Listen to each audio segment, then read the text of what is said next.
When he arrived beside the black object at the bottom of the hole, Hansen got a better look at the blood light that surrounded it. It was just like the blood coral. After confirming that there wasn't any danger, Hansen reached his hand out to touch it. The object was hot to the touch, and the texture of the surface felt kind of like snakeskin or the scales of some other sort of creature. But snakes were cold-blooded animals. Their scales were supposed to feel cool, but this black thing was burning hot. It glowed like heated steel. This thing can't be alive, can it? Hansen knew that was impossible. The thing wasn't giving off any life force. He dug into the sand around the black object, and it was revealed to be the size of a house when he was all done. When he saw it in all its splendor, it was absolutely massive, just as he had expected. And beside the glowing scale was another scale. I'm rich. This could really be the carcass of the true god evil dragon. Maybe the blood coral has grown here because of the nutrients it can absorb from the evil dragon's dead body. Hansen's heart was frantic with excitement. He wanted to haul the body out of the lake as soon as possible, but he soon realized that he faced a serious problem. If a single scale was as big as a room, he couldn't imagine how big the entire dragon's body might be. Hansen dug for a while, and he eventually dug under other parts of the blood coral forest. The dragon's scale seemed to extend even further under the ground. He couldn't accurately gauge how large the creature was. This dragon's body cannot extend the entire length of the 10,000-mile-wide blood coral forest, can it? Hansen thought that must be possible. Otherwise, why would the blood coral only grow in this area and nowhere else? With Hansen's power, he could easily dig beneath the blood coral. A large amount of sand could be thrown away with a simple wave. But displacing the blood coral itself was too much for him. Hansen's power was insufficient, and all the strength he exhausted would be absorbed by the blood coral. He had to dig it out slowly, inch by inch. At that speed, and with Hansen digging there alone, it would likely take him a year or two to excavate the dragon. Digging out the entire blood coral forest would be very difficult. No, I can't keep digging like this. Hansen immediately realized that unearthing the dragon corpse by hand simply wasn't an option. Not to mention that if he continued, Likir and Exquisite were sure to find out what he was doing. The matter of the dragon body aside, even this blood coral that can absorb elemental powers is very rare and precious. The Very High would desperately want something like that, even if there wasn't a true god corpse somewhere beneath it all. If the Very High learned about this place and Hansen's find, he wasn't sure if they would fight him for ownership. Although the Very High allowed the silkworms to take the xenogeneics they killed in outer sky, true god xenogeneic bodies were a bit more valuable than the average fare. It was too tempting, and Hansen couldn't predict how things might play out if his discovery became known. I must find a way. How can I take the dragon body and blood coral without anyone noticing? Hansen stopped digging. He replaced the sand he had disturbed with his digging, hiding all evidence that he had been there. After thinking over the matter for a while, Hansen placed the strange blood coral into his Destiny's Tower. Then, he paused to examine the beast soul he had received from the space electric eel. Deified xenogeneic beast soul, space electric eel, gem beast soul, chance to evolve. Another gem beast soul? Hansen was disappointed. Gem beast souls could raise the level of another beast soul and heighten its quality. But in order to use the beast soul, he would need another beast soul of the same type. Hansen had received a gem beast soul from the Sun Raven, and he hadn't yet found another beast soul he could use that one on. In addition, he had no lightning element beast souls that he could combine with his most recent prize, the space electric eel's gem beast soul. What does the chance to evolve part mean? Hansen was disappointed to receive another gem beast soul, but the words on the end of the description had managed to intrigue him somewhat. It was a shame the gem beast soul couldn't be used immediately. He also had no way of uncovering the secrets of the whole chance to evolve message just yet. He dragged the electric eel's body out of the buried dragon sea, and he found Bai Wei waiting for him on the shore. Hansen went over to say hello. Bai Wei was surprised to see that Hansen had actually defeated the electric eel. The conflicted emotions visible in her eyes deepened. After leaving the sea, Hansen took the electric eel's corpse back to the star tree. Once he absorbed the electric eel's xenogenic gene, he noticed that eating the electric eel's flesh provided more deified genes than ordinary primitive deifieds did. He had only eaten 1 out of the 20 portions of the electric eel's flesh, and he had already received 2 deified gene points. It looks like higher-class deifieds provide more element genes. If that is the case, maxing out my deified points shouldn't be all that difficult. Leveling up will be far easier than I thought, actually. Hansen kept refining the xenogenic genes as fast as he could, all the while thinking about how he might dig up the blood coral and the dragon's body. The dragon's body seemed far too large to dig up on the sly, but I can surely collect some of the blood coral. I can store it in the sanctuary to keep anyone from discovering it. It might take a while, but I should be able to dig up all the blood coral by myself. Hansen couldn't come up with a better idea than that. He needed to grab any benefit he could get while he was able to. He rested the night, and when he woke up the next day, he intended to go back to digging up the red coral. He needed that blood coral for the castle he was planning to build. But after yawning and stretching, he noticed that something in his body felt off. Hansen couldn't really put his finger on the sensation, but when he looked at his hands, he noticed there was something there. What is going on? Hansen got a better look at his hands, and what he saw frightened him. The back of each hand had a black dot that was around the size of a fingernail. It looked like a freckle at first glance, but when Hansen looked closer, the freckle seemed more like a piece of red coral or a scale from the dragon's body. It was black, but it glowed with a faint red light. The freckle was still somewhat incorporeal, though. He could still see his flesh through it. Hansen swallowed nervously. He quickly checked over the rest of his body, and he found more freckles growing all over his body. What the F***CK? Is this the sign of me growing dragon scales? Hansen knew that something was severely wrong. Those freckles weren't painful or itchy, but they were spreading across his body. Hansen used the Danshan Sutra to examine the rest of his body, and he discovered that the freckles were now a part of him. They didn't seem to be damaging his body, though. His body and the freckles were existing symbiotically. He steeled his resolve and peeled one of the freckles away, but when the flesh was healed, the black dot returned. More black dots showing up across his body with every minute that passed. He tried many ways to remove them, but none of them stuck. Hansen tried activating his xenogenic geno arts, and he even tried using his super god spirit body.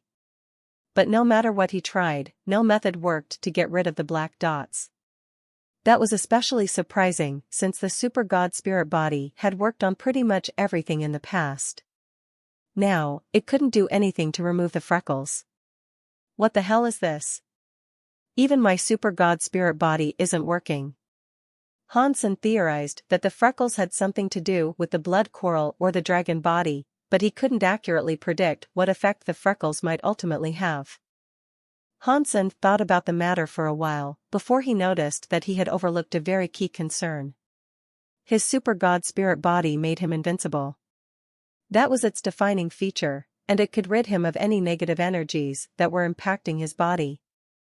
But if he was being affected by energy that was coming from within him instead of invading from outside his body, then his super god spirit body wouldn't make any changes to it. Does this mean the freckles indicate that my body is changing on its own? Hansen considered the possibility, but it didn't seem to hold water. Unless I was affected by an outside force, I shouldn't be growing freckles in the first place. Why will my super god spirit not purge the freckles like it does everything else? If growing freckles wasn't harmful to him, then his super god spirit body wasn't going to do anything. Even though Hansen suspected the freckles might be the harbinger of something beneficial, he didn't fancy the prospect of turning into a freckle-covered monster. Hansen thought of many ways to get rid of the freckles, But none of his attempts were successful, and the freckles were spreading more and more. Some of the freckles were already clumping together to take the shape of snake scales. Hansen thought that the growing scales might be an effect of the blood coral, so he lobbed it back into the sea. But a short time later, Hansen noticed that the blood coral had somehow returned to him. It was like a small, black dragon quietly waiting for him. This is terrible. Hansen tried throwing the coral away a few more times, but nothing seemed to work. His scales continued to grow. It made him want to cry. For now, the scales weren't having any negative influence on him. They actually increased the defenses of his body. The scales also boosted his elemental resistances dramatically. When an attack landed on his scales, they would take away 80% of the damage incurred.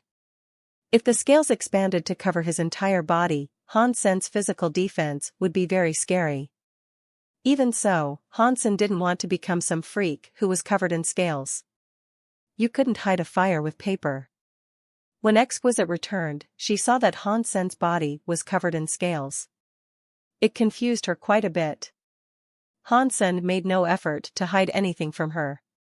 He told her everything, even the stuff concerning the blood coral and the dead dragon's body. He didn't want to turn into a monster, even if the process made him stronger. He couldn't get rid of the scales himself, so he had no choice but to ask for help. There were many elites among the very high, and they all had a lot of knowledge. They had studied geno-arts from all across the universe. Perhaps one of them would know some technique that could get rid of the scales. Exquisite was more and more shocked as Hansen told his story. Her eyes opened wide. She stared at the blood coral Hansen was holding, the one that looked like a dragon. That true god-evil dragon, what sort of power did it have? Why would it make my body grow scales? Is there a way to remove them? Hansen asked, his words almost tripping over each other in his haste. He really despised the freckle-like scales. He imagined that when he returned home, his daughter little Ling might not even recognize her father. Exquisite was frozen in place. She didn't immediately answer Hansen's question, but her face was warped in thought. What is going on? Can you please say something? Hansen begged, sensing that something very grave had happened. Exquisite moved her lips silently for a moment, and then she said the last thing that Hansen had expected. The buried dragon sea doesn't contain a true god-evil dragon. That is just a legend. Exquisite looked at Hansen weirdly. It doesn't? Hansen asked, dumbfounded. Then he said, how can that be? What about the blood coral forest and the dragon corpse I found, then?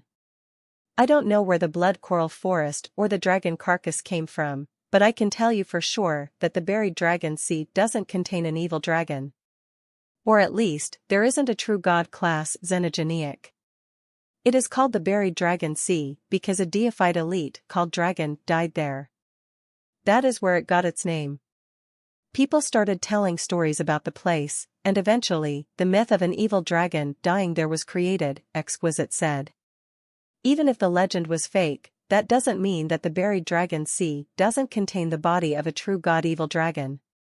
Hansen wasn't eager to give up on his find. It won't be what you think it is, Exquisite answered staunchly. She could feel Hansen's questions, and she went on to say, a long time ago, the buried dragon sea didn't exist. There was an elite called Dragon that went there to fight. The battle devastated the landscape, creating the crater that you now know as the buried dragon sea. There were no high-class xenogeniacs there. And because of the intense battle that happened there, even the resources of the local area were destroyed. No high-level xenogeniacs go there of their own volition. The space electric eel you killed was something that one of our elders threw into the sea to grow. Most of the xenogeniacs in the sea are brought there by similar methods. Our elders take xenogeniacs there periodically because they're trying to repopulate the buried dragon sea. If a true god being had once fallen in the buried dragon sea, the very high wouldn't have to go to such trouble.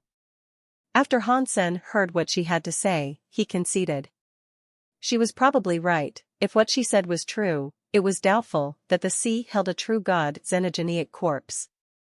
If it is impossible to find such a body there, then what kind of body did I stumble across? And what was that blood coral forest? Hansen wondered in confusion. Exquisite could sense Hansen's questions. I'm not sure. According to what I know of the buried dragon sea, there shouldn't be any such powerful creatures there. Hansen thought for a minute, and then he asked, why did the elite called dragon die in the buried dragon sea? Who was he? Are the blood coral forest and the corpse somehow related to him? Exquisite had a wry smile as she shook her head and answered, I don't know too much about the story. After all, it was a long time ago. All I know is that an elite named Dragon died there, and he hailed from Sacred. The Sacred of Yore? Hansen was shocked, and he made sure to rein in his thoughts. Otherwise, Exquisite might pick up on the fact that he had something to do with Sacred. How about this? I will take you to my ninth uncle. He was the person in charge of putting xenogeneics inside the buried dragon sea. Perhaps he will know a thing or two about this conundrum. He might not be able to answer your questions, but if there is anyone who can do something to fix your body, it will be Uncle Nine, Exquisite said after a moment of thought. Hansen wasn't going to object to such a suggestion. He and Exquisite hurried out to visit the ninth uncle of the Very High. Although Hansen really wanted to learn more about the person called Dragon, he didn't dare ask. He was afraid he might not be able to control his mind when it came to thinking about Sacred. If that happened, she might learn that his son was with Sacred right at that moment. Exquisite brought Hansen to her ninth uncle. The man quite liked Hansen, so he was happy about his visit. Uncle Nine seemed like a pleasant man, but when he heard Hansen's story, his face went totally grim. Uncle Nine looked at Hansen's piece of blood coral for a long while in silence. When he finally spoke, he sounded very serious. We need to go see the leader at once. Bring your coral with us. Hansen and Exquisite were shocked. Uncle Nine's very high sense was at a very high level, so the chances of him getting emotional were very low. But now, he looked rather shaken. Not saying anything further, he took Hansen and Exquisite and headed to see the leader. Clearly, this was a matter of some importance. Uncle Nine, is Hansen in a dangerous situation? Exquisite couldn't help but ask. Uncle Nine nodded and said, we will talk about it when we reach the leader. This is a very serious matter. If we don't sort this out correctly, it could have terrible consequences. After that, Uncle Nine didn't wait for a response from either Hansen or Exquisite. He rolled up his sleeves and teleported away with both of them. Old Nine, what brings you here? Why the rush? The Very High leader was resting on a rocking chair inside a wooden tower. When he saw Uncle Nine bring Hansen and Exquisite into his wooden home, he frowned. Instead of explaining, Uncle Nine merely pointed to Hansen and the blood coral and said, Leader, look at his body. The Very High leader was confused, but when he saw the blood coral and Hansen's scales, his face changed. He was the leader of the entire race, but he shot to his feet in surprise. His eyes widened as he stared at Hansen and the blood coral. He couldn't even blink. Hansen now knew for sure that this would be a very troublesome affair. If even the Very High leader was showing such a strong reaction, that meant the situation was already very serious. Far more so than Hansen had initially believed. Hansen was going to ask what was going on, but Uncle Nine already opened his mouth to inquire, Leader, is this what I think it is? The Very High leader nodded his head heavily. After a while, he spoke in a distant tone of voice. I can't believe it has happened. Upon hearing the Very High leader's confirmation, Uncle Nine's face looked even dourer. What should we do? He asked the Very High leader seriously, looking at Hansen. We must suppress this. We can't take any chances, the Very High leader responded without hesitation. Sir, what is wrong with Hansen? Exquisite asked, now deeply worried about what was going on. The Very High leader and Uncle Nine stared silently at Hansenator. After a pause, the Very High leader said, This is something that began in the Sacred Era. Back then, the very high were not so grand and famous, and the sky had yet to splinter from us. The strongest race in the universe was sacred, and sacred was also the strongest faction. The very high leader paused, and his expression was unreadable. According to our historical records, a disaster struck our race. It prompted us to ask Sacred for their help. In response, Sacred sent an elite to outer sky to help us overcome the challenge. But for some reason, the elite of Sacred died in the buried Dragon Sea. Is whatever is happening to me related to the Sacred elite? Hansen asked. Sacred leader nodded and said, that elite sacrificed himself to help us out of the disaster. But he was cursed by his opponent due to his actions.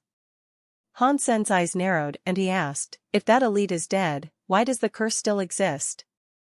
Our ancestors thought that the matter came to a close when the sacred elite was killed.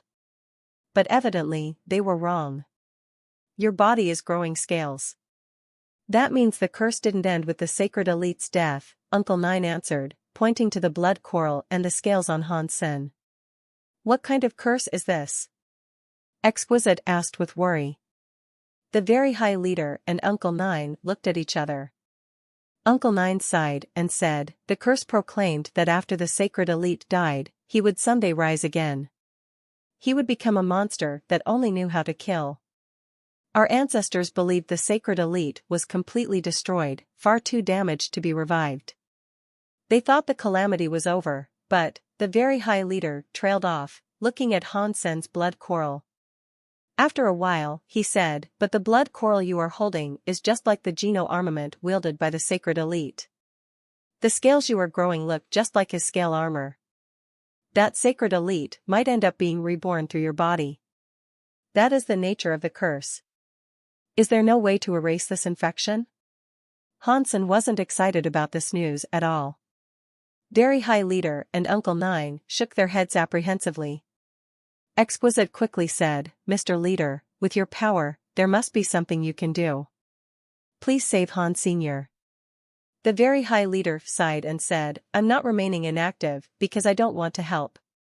I really can't. The scary being that cursed the sacred elite was a real god. That sacred elite fought that god. When the god was chased away, the toxic curse came into effect. It cannot be removed with our power. A god cursed the sacred elite?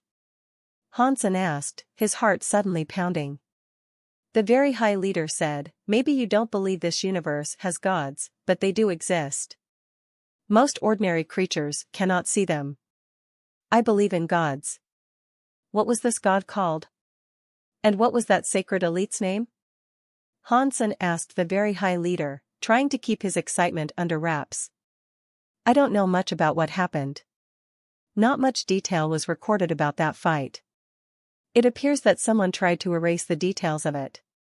We only know that the fight was called God's Disaster, and that the sacred elite was named Dragon. Those are the only details we have. The very high leader looked at Hansen and said, if Dragon's power is being reborn through you, then we will have to suppress you. If the curse is real, then we can't allow you to become a killing monster that might destroy the universe. Dragon's power might not end up being reborn through Hansen's body. Maybe the whole reborn thing means Dragon himself. Didn't Hansen say that the blood coral forest contains the carcass of a monster? Maybe that is the real dragon, Exquisite quickly suggested. The very high leader nodded and said that coral forest and the body down below will be suppressed as well. Hansen didn't think things were going too well. The very high were planning to lock him up like an animal. Mr. Leader, I might be infected, but perhaps there is a way for me to save myself. The very high have many elites, so there has to be a way to remove these small things from my body, Hansen said quickly. We will try our best, but if nothing works, we might have to lock you up to prevent something very bad from happening. The very high leader was a very logical man. Like most very high, he didn't get emotional when he faced a crisis. He sorted out problems in the most efficient way that he could. Hansen knew that right now, he was like a patient who had a very contagious disease. The best way to deal with it was to quarantine him. The very high leader was right. But Hansen didn't see being locked in a cage as an acceptable solution. He felt very upset. Uncle Nine sent Hansen to a palace, and the very high leader began gathering an army of very high elites to go to the buried dragon sea. They planned to suppress the blood coral and uncover what was buried beneath it. Hansen didn't know how they were going to suppress the blood coral and the thing below it, but 4 days later, the elite warriors began to gather in the very high leader's palace. When the last of them arrived, there were 4 true god elites and a dozen butterflies. It was a very powerful team. They investigated Hansen's scales before they left, but sadly, every attempt to remove the scales failed. They even tried peeling off Hansen's skin, but nothing seemed to work. The scales remained firmly in place. Hansen's flesh could be sliced off, but when his flesh regrew, so did the scales. The very high couldn't do anything about Hansen's mutation. Things seemed to be going very poorly for him. And of course, the very high decided to suppress Hansen as well as the blood coral, just in case the curse turned out to be true. Nobody wanted Hansen to turn into a monster that could bring ruin and destruction to the entire universe. Hansen hated the idea of being put in a cage, but he knew this was the best way for them to go about it. Even though the very high were known for their brutal efficiency, they didn't simply kill him. Killing him would have been the most surefire way of dealing with the situation, and Hansen had expected them to consider it as an option.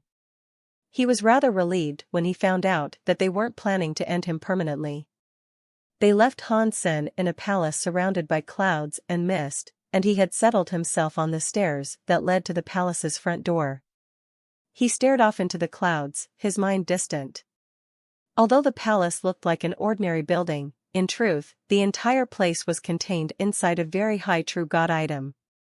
Hansen had seen the true god item, which was a jade bottle of sorts, but he hadn't learned much about it. He had been taken in front of the very high alpha statue and then put inside the bottle. Although the clouds that surrounded his palace were beautiful, the place was still just a prison. Furthermore, the prison contained only him. Everything aside from the palace was just a blur. There were no life forces to examine, and the place seemed to be disconnected from the rest of the universe, too. In fact, Hansen couldn't even continue practicing. If the very high cannot find a way to remove my scales, does that mean I will be trapped here forever? Hansen's face grew more distraught with every minute that passed. Although the strange piece of blood coral had been moved elsewhere by the very high and no longer reappeared next to Hansen, the scales continued to grow across his body. Right now, most of his body had been claimed by the scales. Aside from his head not having horns, he looked like some sort of humanoid dragon beast. The palace contained food and fresh spring water, but it only satiated his hunger and kept him alive. It didn't allow him to practice more, and it did nothing to reinforce his genes.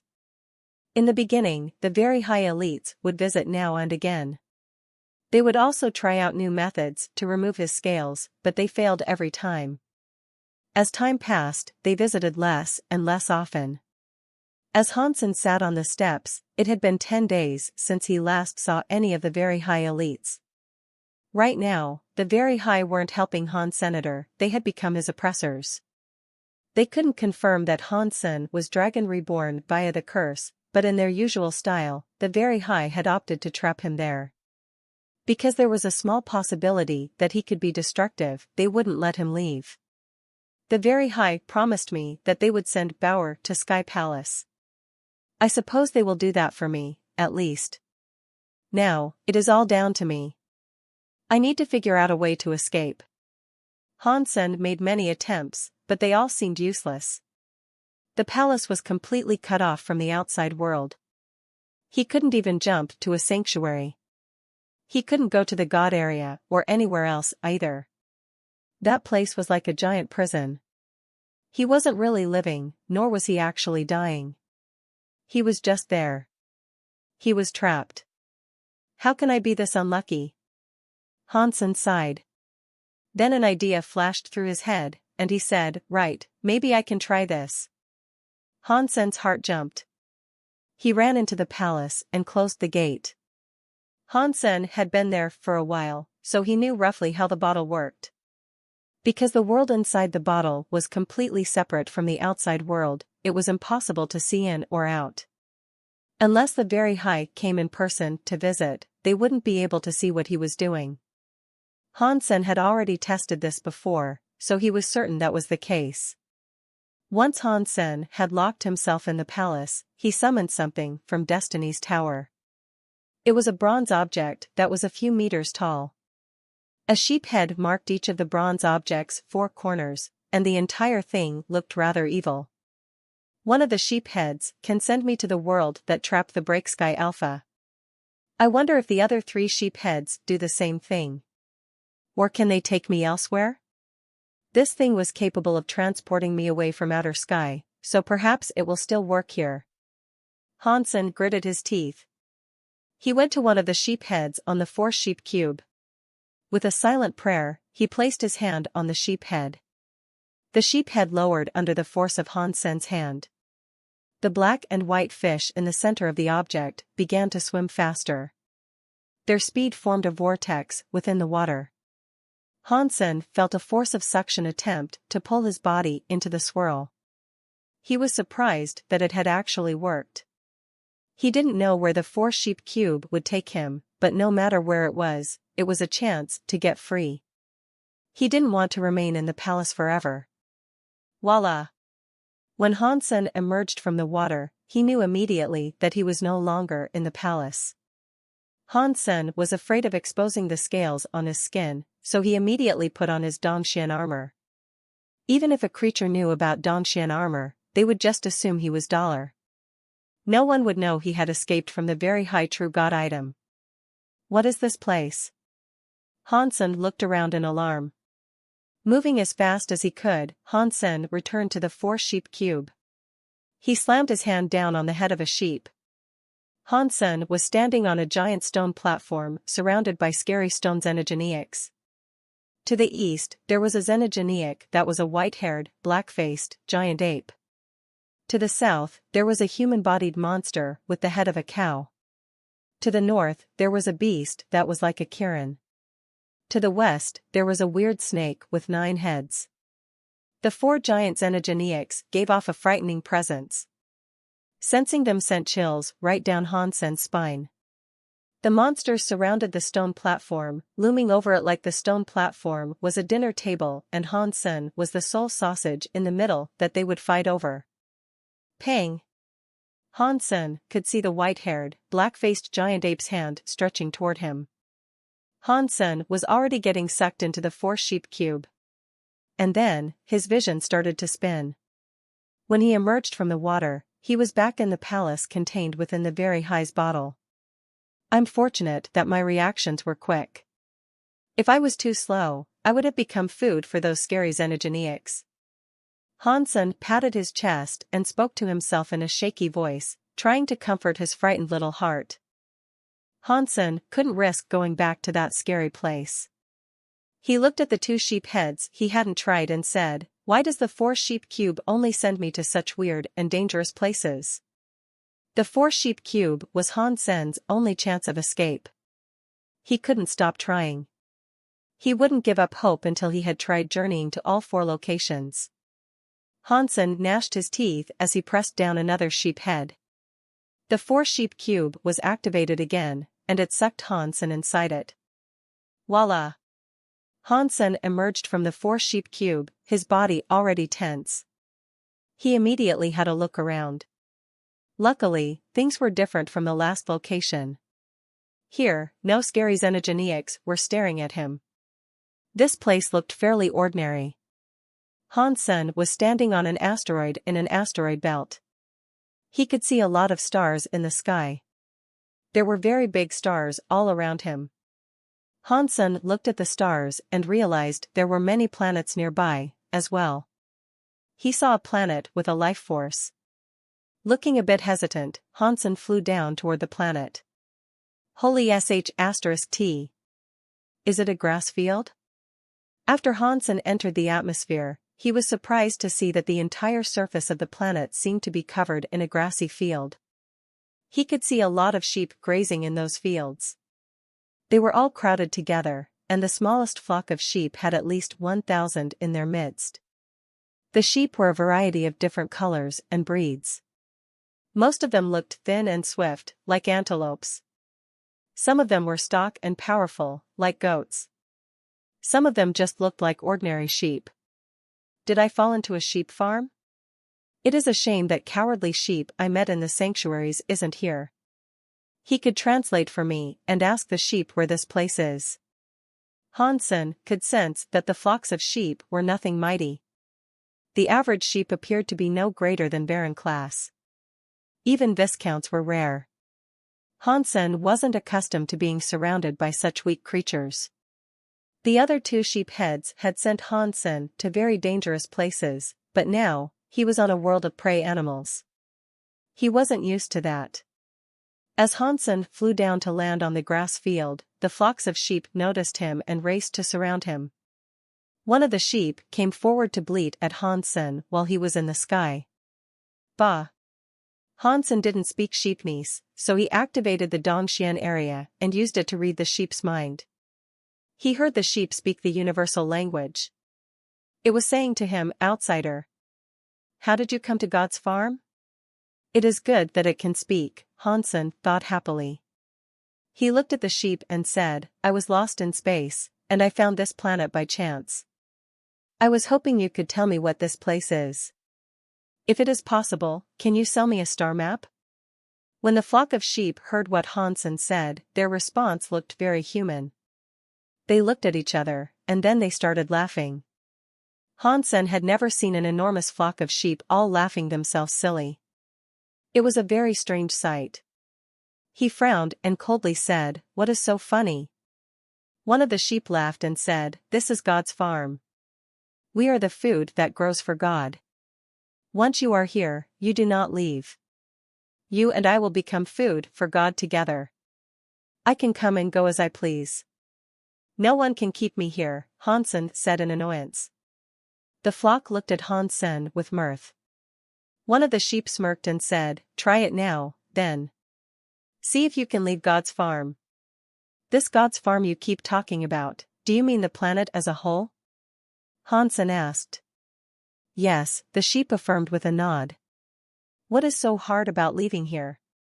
Hansen crouched and then launched himself up into the sky like a rocket, intending to fly out of the atmosphere and leave that field-covered planet behind. He had almost exited the atmosphere when he saw the wind change. It suddenly came together to form a giant blade that slashed toward him as he flew. Hansen's eyes narrowed.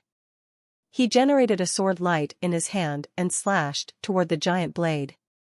Pang! The sword light came against the giant blade, and Hansen felt a backlash of expended power wash over him. It knocked him out of the air. He fell back to the planet's surface, and he hit the ground so hard that he created a large crater. The giant blade disappeared as if it had never existed. Hansen frowned up at the sky. The sheep were laughing. "Since you are here, you should accept your fate. You will become food for God sooner or later. You must accept this." Hansen didn't believe this was God's farm, unless God was the biggest fan of lamb shanks ever. If all God did was grow sheep, he would have smelled a lot more gamey. Hansen turned his attention back to the sky and jumped into the air again. He was headed for the cosmos once more. When Hansen was almost out of the atmosphere, the giant blade reappeared and slashed toward him. It is useless. Once you enter God's farm, you are God's food. No one can escape, the sheep proclaimed, shouting so that Hansen could hear him. Pang! The next second, the eyes of all the sheep opened wide. They stared up in disbelief. Rather than attempting to dodge the blade, Hansen punched it. His fist came against the big blade, and the blade broke. The blade shattered like a chunk of badly forged iron, and it disappeared in the air. If that was God's power, then God is pretty lame, Hansen thought to himself. He was planning to fly back to the field so that he could ask the sheep more questions about this place, but he suddenly saw many more blades appearing in the sky. A sea of swords rose before him, shielding the entire sky.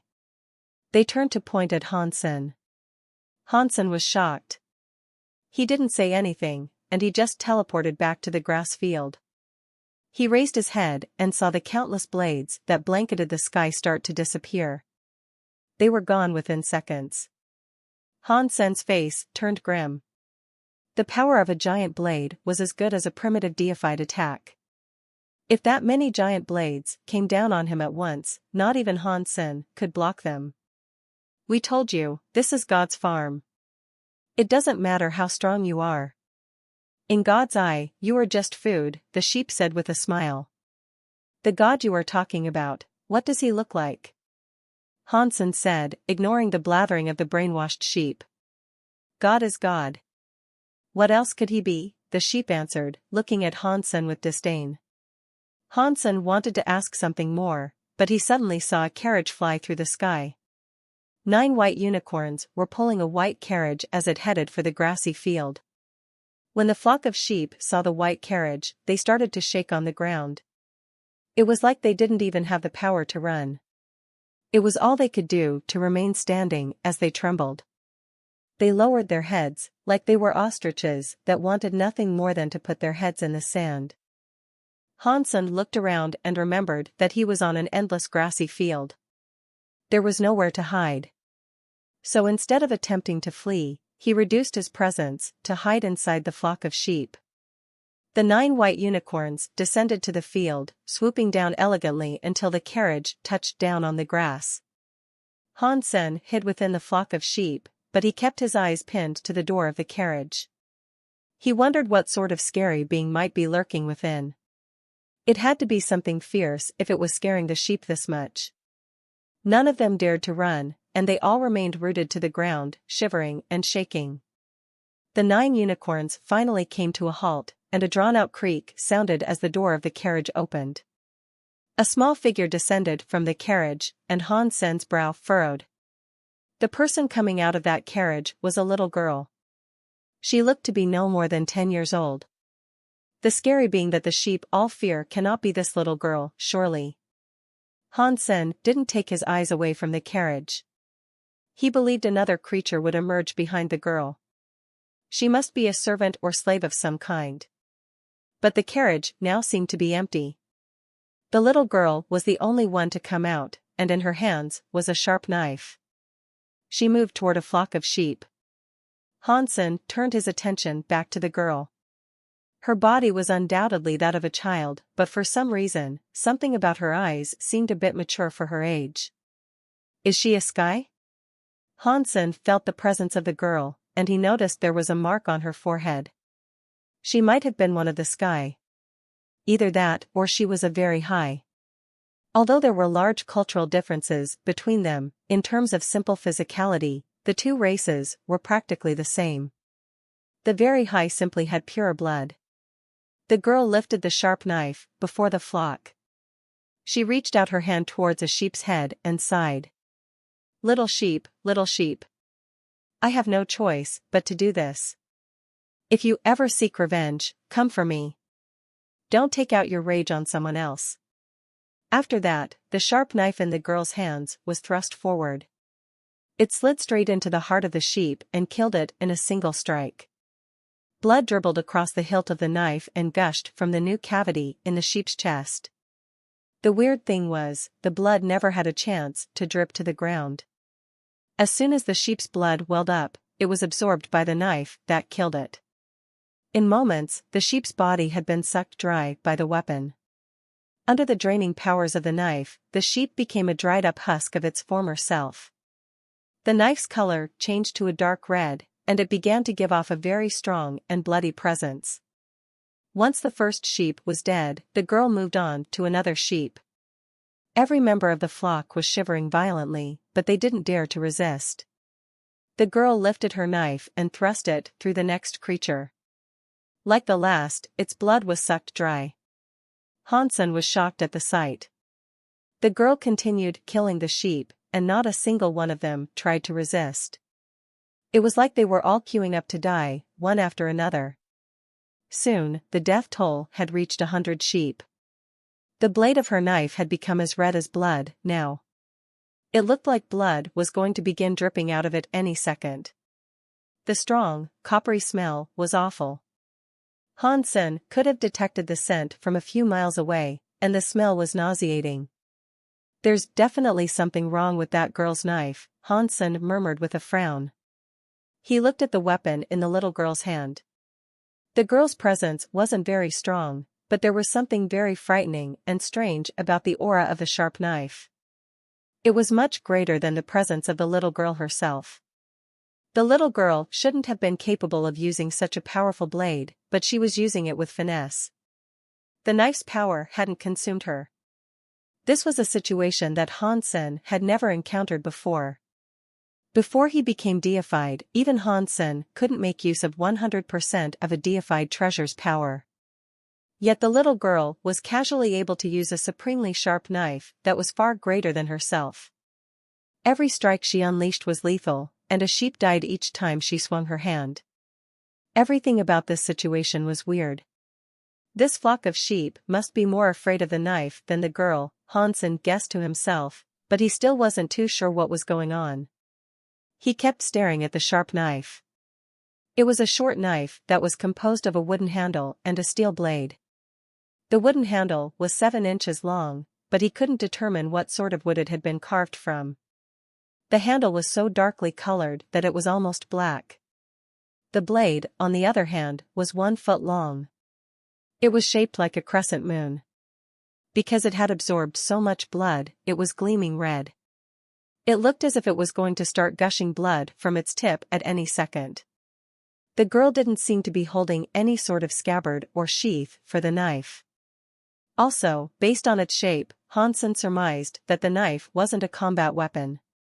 It was more of a chef's knife or a butcher's tool. Suddenly, Hansen felt a chill. Maybe it was because it had absorbed so much blood, but under the sunlight, Hansen saw the blade expel some sort of bloody light. The bloody light rose, forming itself into the shadow of a red demon. The more sheep the girl killed, the more blood the demon could absorb. The blood demon grew scarier as more time passed. When that girl killed her 1,000th sheep, the shadow of the sharp knife had already generated a blood flame that was visible to the naked eye. Of course, the flock is afraid of the knife, not the little girl who is holding it. Still, this is such a strange situation. The girl is so weak. How can she wield such a potent weapon?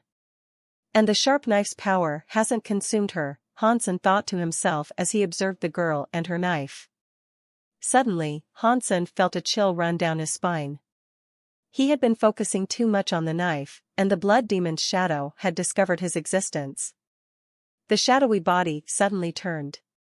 The creature's eye sockets were empty aside from a pair of blood flames, and those fires now stared in Hansen's direction. Bzzzt. Before Hansen could do anything, the sharp knife released a weird buzzing noise. Then, the sharp knife started to fly. Carrying the little girl's body along behind it, the weapon shot toward Hansen. Hansen could see the blood demon shadow clearly. It was opening its jaws, looking ready to devour him. The knife pulled the little girl straight toward Hansen. The moment she saw him, she froze in surprise. Hansen was prepared to fight, but the little girl's hand yanked back against the knife. Using all of her strength, the girl tried to keep the knife from heading for Hansen. But her power was too small, and the sharp knife had a real lust for Hansen. She wrapped both hands around the knife's handle and pulled as hard as she could, but her efforts were futile. She couldn't stop the knife. Her slim body was pulled steadily forward. Hansen's frown deepened.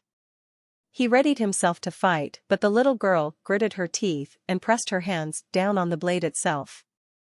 The blade sliced into her hands, and the knife quickly absorbed the blood that welled up in her palms.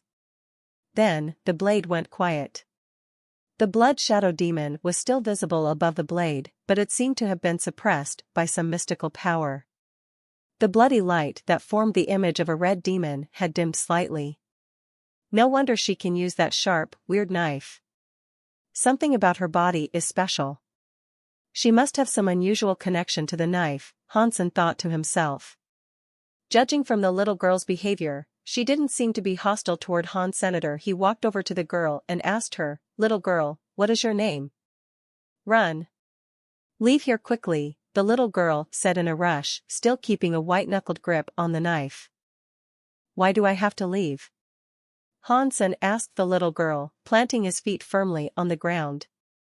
I can't control it much longer. It's going to kill you. Run, the little girl said, the panic in her voice growing. Hansen looked at the little girl holding that knife. Her hands continued to bleed profusely. As her blood continued to flow the blade, the sharp knife's presence faded a little. It wasn't gone, though. The knife's aura was still there, pressing out against the little girl's hand. It moaned gently. Hansen knew that if the little girl stopped giving it blood, the knife would immediately go after him again. I'll leave then. Can you tell me how to exit this planet? And also, what is your name? Hansen knew that if he stayed, he would only be causing the little girl more pain. He crouched down as he prepared to leap up into the sky. The little girl shook her head. I don't know. You just need to get away from here, as far as you possibly can. Fine. What is your name, though? Hansen asked. Guwaner. You should leave now. Get as far away from here as you can, and don't come back until I am gone, the little girl said. Hansen was ready to leave, but when he heard her name, his body went completely still. He looked at the little girl in shock, and he asked her, Your name is Guwaner? Do you know Lone Bamboo?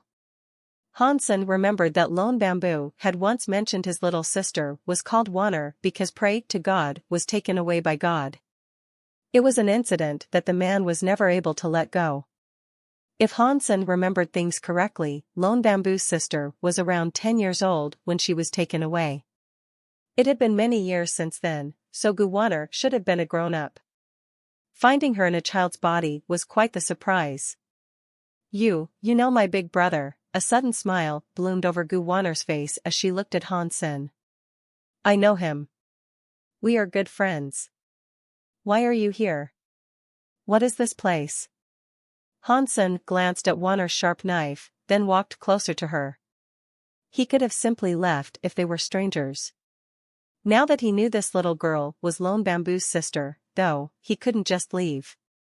This is God's farm. It is like a buffet for God's knife. God brought me here to take care of the knife, Guwaner explained. Then she quickly asked, Is my big brother okay? Although Guwaner's explanation had been brief, Hansen understood. She had been taken by God and brought her there. God had then given her this sharp knife and put her in charge of feeding it. God's knife ate by feasting on the blood of creatures. This place was called God's farm, but it was one of many. Many similar planets were in this system, and Guwaner had to follow a precise schedule. She took the blade to each planet at the right time, allowing God's knife to feed on a variety of different types of blood. Hansen could immediately see that there were gaps in what Guwaner was telling him. She was hiding something. Aside from the blood of those xenogeneics, it also requires your blood, right? Hansen asked, looking directly at Guwaner. Guwaner hesitated and forced a smile. Yes. I have to feed it some of my blood every day. But do not worry. I have an immortal body. When I sleep, my body recovers. That is fine with me. But about my brother, is he doing fine? If you leave this place, can you not tell him you saw me? No, Hansen looked terrible. Although Guwaner spoke with little concern for herself, Hansen knew that God had done something very cruel. God had brought Guwaner here and given her an immortal body so she could use her blood to feed the knife. There was nothing godly about this knife. It was more like a depraved vampire. Guwaner had been made a slave who was forced to sacrifice her own blood. Every day, she needed to offer the demon her blood without rest. She couldn't even die. What do you mean by no? What happened to my brother? God promised me that if I helped him raise the knife, he would let my brother go on to live a good life. Guwaner paled, and she spoke more rapidly. Her body was so small, and it was obvious that she didn't have much blood to give. She had been bleeding for too long, and her body couldn't take it anymore. If you aren't there, the world means nothing to him. Hansen walked in front of Guwaner, and he reached his hand out to the sharp knife. "Give me the knife." "No, no, no. You should leave now. It will kill you." Guwaner stepped back. Hansen knew that Guwaner wasn't lying. When he first sensed the knife, he knew it was a ruthless weapon. That was why Hansen had originally intended to leave. He didn't want to put himself at risk. But now that he knew that Lone Bamboo's sister was right here, and she was being tortured, he couldn't just turn his back on her and leave her to her fate. He had to try and help, no matter the cost. He was hoping to take Guwaner away. "It can't kill me." Moving fast, Hansen slapped Guwaner's hands away from the knife. He stole the blood-sucking knife and clutched it in his hands. Guwaner's eyes widened when she saw that she was no longer holding the knife. She said, "Give it back to me quickly. This is God's knife. It is so scary, and it will kill you." Hansen ignored Guwaner. He continued holding the knife by its handle, and he observed the blade carefully. Without Guwaner's blood, the crimson color of the metal was starting to fade. The demon-like shadow rose again. It was like a beast that would merrily feast on anyone it could. It turned to look at Hans Senator. The blade began to tremble in his hands. Boom! When the sharp knife realized that Hansen was holding it, a flash of bloody light shone around it. Hansen's power was insufficient to maintain a grip on the knife, and it flew out of his hands. The demon shadow of the knife formed a body out of bloody flames. Its shape was roughly humanoid, but it seemed to be wreathed in fire. It rattled and shook as it held the sharp knife. The red, ghostly eyes peered at Hansen as if it wanted nothing more than to dine on his blood. "Bzzzt." The bloody shadow moved. The sharp knife tore through space, carrying a bloody presence with it as it tried to attack Hansen. "Don't kill him," Guwaner shouted. She stepped in front of Hansen, spreading her arms. Before the sharp knife got close enough to touch her, Hansen grabbed the little girl and spun her around him. He threw a punch toward the sharp knife and said, "Remember, no matter when or where, girls should stay behind men and be protected. Don't try to get in the way of the man. You'll just get him hurt." Boom! While he was talking, the fist and the sharp knife struck each other. The bloody flame danced madly as the punching power was shattered. The resulting shockwave tore into the field around them, forming a giant crater. The nearby sheep were affected, too. The explosion washed over them, reducing them to a bloody mist. Hansen didn't fall back, but he felt something tear in his chest. He felt the urge to cough up a little blood, but he swallowed it back down. The knife roared, sounding like some terrible beast issuing a challenge. The next second, all four of Hansen's Geno arts activated within his body. He combined with spell, and he entered his xenogenic battle body mode. Hansen's xenogenic body was covered by a black flame. He looked like a demon that had just crawled out of hell. He stared at the red demon that was holding a sharp knife. They looked like two lords of hell preparing to do battle. "Stay away. This is the battleground of men. This is nothing for you to be involved in," Hansen said over his shoulder, keeping his eyes on the red demon. After Hansen combined his 4 Geno arts, the Dongxian area's power increased exponentially. Hansen discovered that this god's knife wasn't really a knife. It was a xenogenic. Although it was a living creature, its body and soul were like knives. Hansen didn't know the level of this xenogenic, but its power was already beyond what Hansen could accurately gauge. The blood demon's shadow stared at Hansen coldly. The sharp knife in its hands glowed with a bloody light. The space around the knife was twisted by that bloody light, hiding the body of the knife.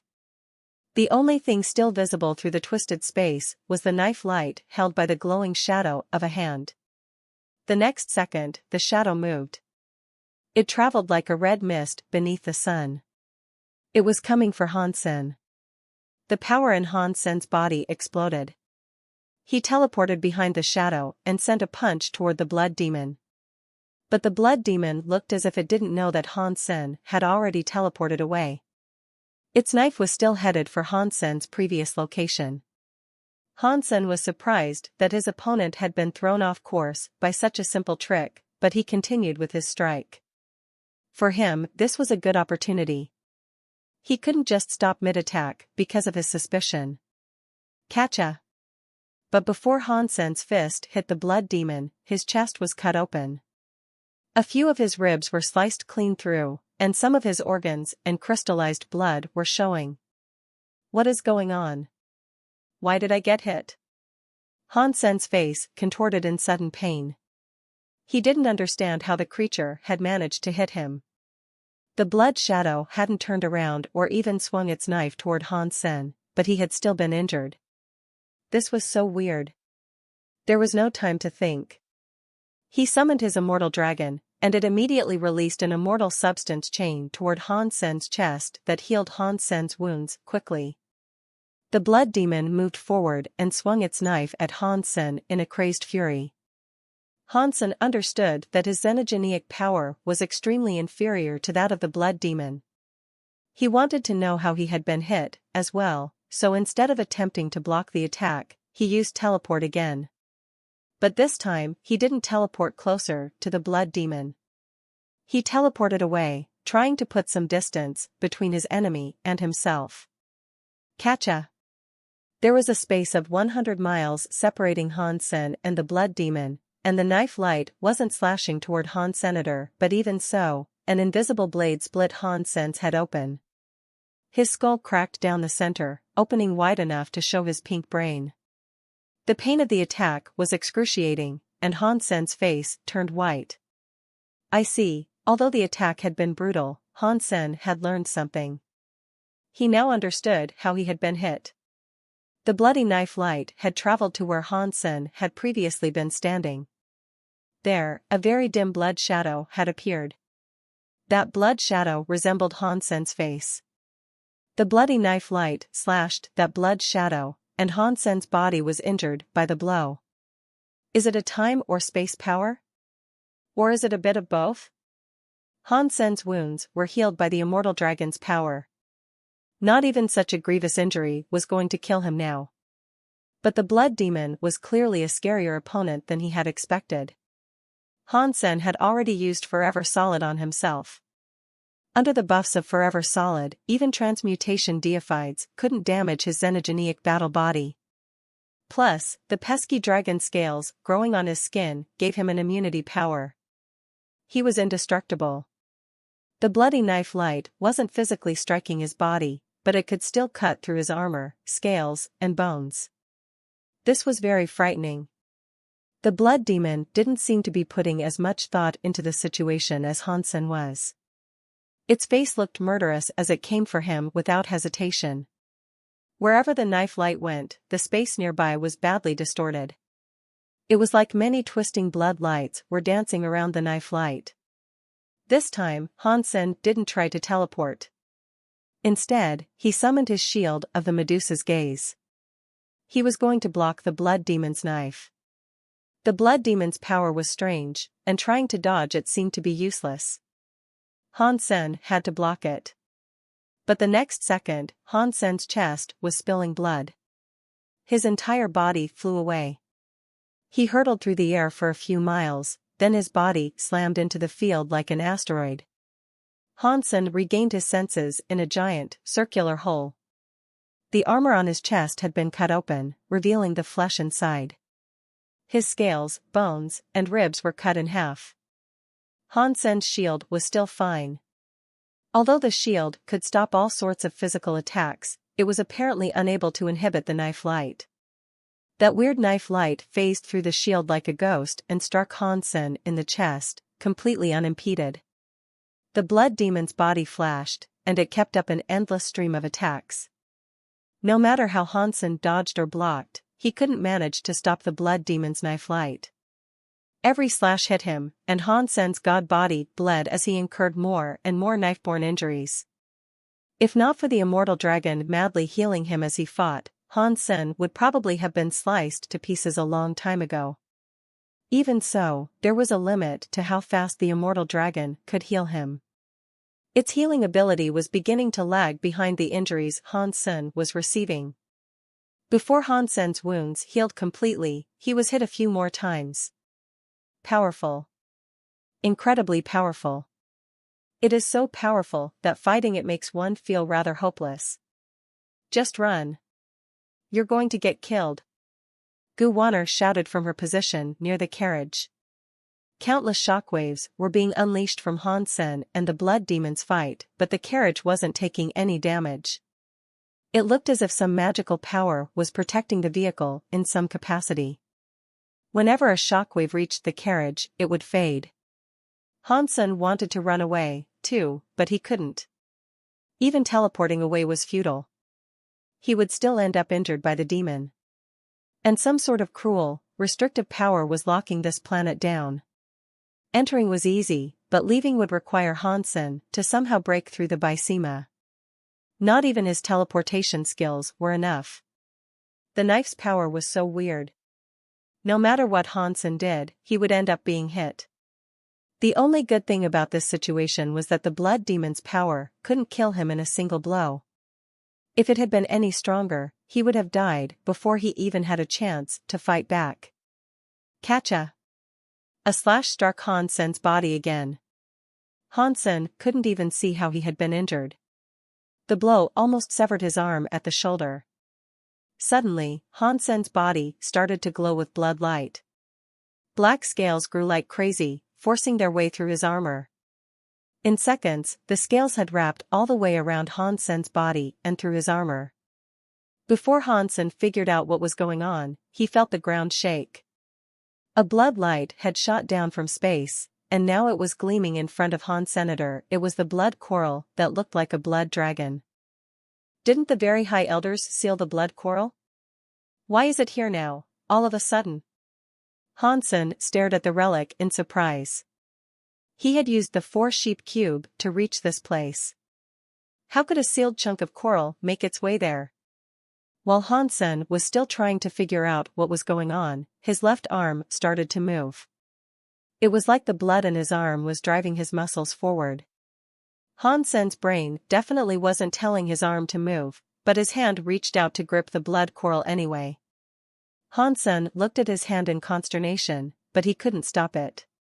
His left hand gripped the part of the blood coral that looked like a dragon's head. That sacred elite isn't planning on using my body to be reborn, is he? Hansen wondered. His body and the blood coral began to glow with a red light. The most frustrating thing was that this was the most critical moment of the fight. He was losing control of his body, and the demon was still coming toward him. It was going to kill him. Big brother, I understand that you're probably trying to take over my body, but can't it wait until later? Now is a bad time. To his surprise, Hansen noticed that the blood demon wasn't attacking him. It stood some distance away, looking at Hansen with confusion. Boom! Blood light surged from Hansen's body, but the process was actually the reverse of his expectations. Instead of changing Hansen, the light was leaving Hansen's body and going toward the blood coral in his hands. The blood light sank into the blood coral, and Hansen's black scales started to dull and thin. It was like he was devolving. What is going on? It isn't going to take over my body? Is it going to suck me dry instead? Hansen looked at the blood coral. The dragon-shaped blood coral began to change as it absorbed the blood light coming from Hansenator. Oddly enough, the blood coral had lost its serpentine appearance and was now taking on a humanoid shape. No, it was taking on an actual human shape. The dragon head was becoming a human head, and long human arms were growing out of the body. The tail, however, still looked the same. As the blood coral changed, Hansen's black scales quickly disappeared. Soon, Hansen looked normal again.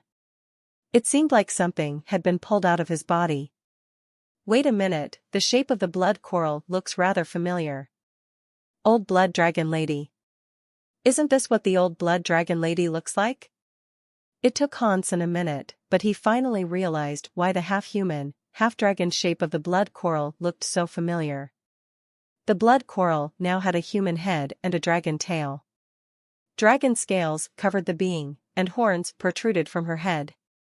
The old blood dragon lady was the being that had been drawn on his back long ago.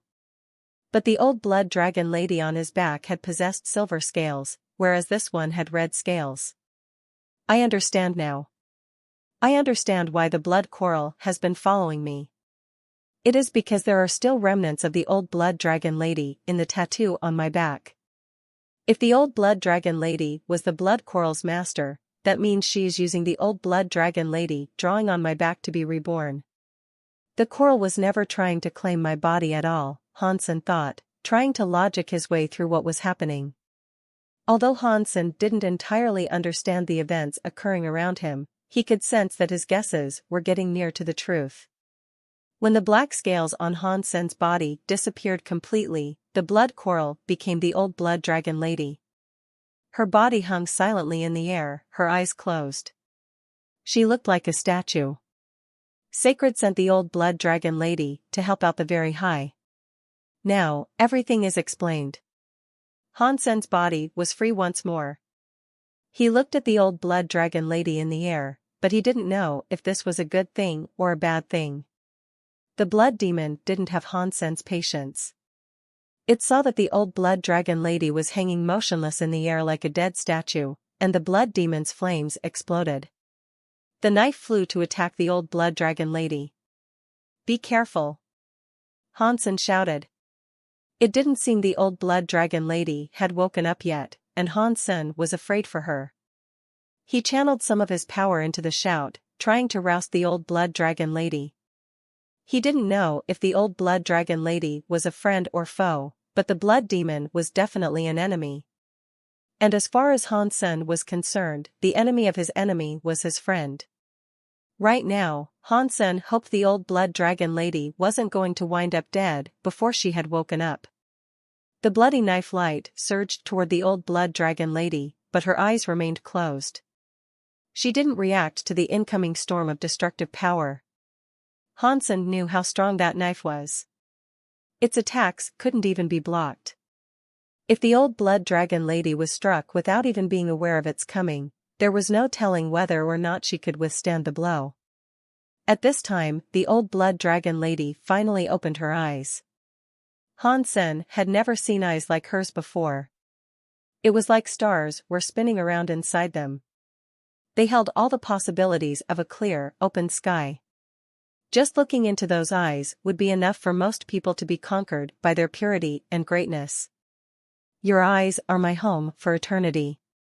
Hansen had heard romantic things like that said before, but he had never understood what people meant. Until now. Looking into the old blood dragon lady's eyes, he understood. The old blood dragon lady calmly looked on the blood demon. As the knife light landed, she raised her arm. Her fingers that looked like jade were pointed forward. Boom! A beam of light as thin as a pen shot out of her finger. The force of it destroyed the bloody knife light and the blood demon's shadow, revealing the sharp knife's real body. The sharp knife was struck, and it whirled away like a windmill. It hit the field, digging a hole into the turf. God knew how deep that hole was. So strong.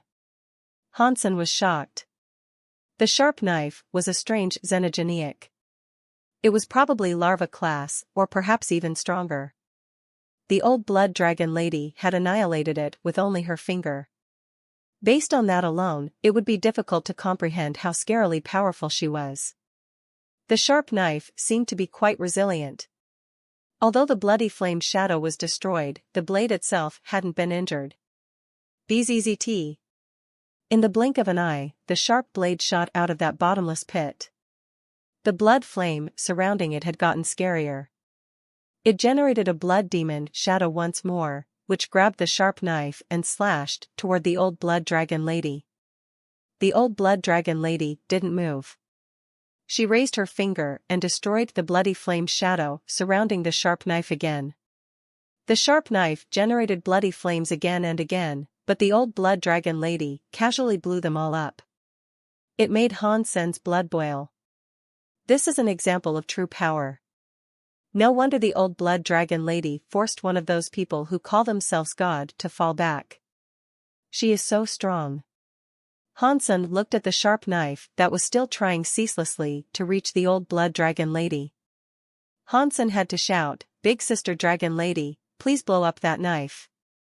Pang! The sharp knife was struck by old blood dragon lady. The weapon flew a few hundred miles away, and a minute later, it was flying back. It was carrying its scary, bloody flames. The terror still hadn't been stopped. Hansen was going to keep cheering the old blood dragon lady on, but the old blood dragon lady's body froze. Suddenly, she fell from the sky. She landed close to Hansen, looking like blood coral again. Hansen's eyes opened wide. He had been about to shout his support, but now there was no point. He was looking at the blood demon face to face. The atmosphere was quiet and tense. The old blood dragon lady looked like she could raise some ancient, forbidden power, then use it to destroy the sky and the earth. Just by lifting her hands or feet, she could defy terrifying enemies. But in reality, she was just a useless, silver-faced, sausage spearhead. After a few hits, she was done for, and she returned to looking like a mere chunk of blood coral. When the old blood dragon lady became blood coral again, her battle presence disappeared. It was like the first time Hansen had seen a powerful enemy and thought that he lacked the strength to fight back. The blood shadow demon stared at the blood coral for a while, looking very confused. Its intelligence wasn't very impressive. Once it realized that it was no longer able to feel the presence of the blood coral, it turned away from the motionless item. With that enemy gone, it refocused its attention on Hansen. Hansen's stomach sank. He had thought a magical savior had come to help him and get rid of God's knife. But this was the measly result he had received. The appearance of old blood dragon lady hadn't been entirely useless, though. At least old blood dragon lady had confirmed Hansen's suspicions about God's knife. It was just as xenogenic. It was different from the beings that called themselves gods. This was just a creature that, with enough trial and error, could be beaten. Those gods cannot fight in the Geno universe, but God's knife can. So, it isn't the same thing as its masters. But for some reason, those gods have instructed Guwaner to raise this frightening xenogeniac. That must mean that the creature isn't fully grown yet. I still have a chance of defeating it, Hansen thought to himself. He wanted to figure out how to get rid of God's knife. Even old blood dragon lady's power wasn't enough to destroy the knife. The material of the blade was very unique, and its weird powers kept Hansen from dodging its attacks. If it wasn't a strangely powerful being, a god wouldn't want to raise it. But old blood dragon lady already gave me a hint. Its knife light isn't entirely invincible. There is a way to break it. As Hansen thought this through, the blood shadow demon lost its self-control and attacked again.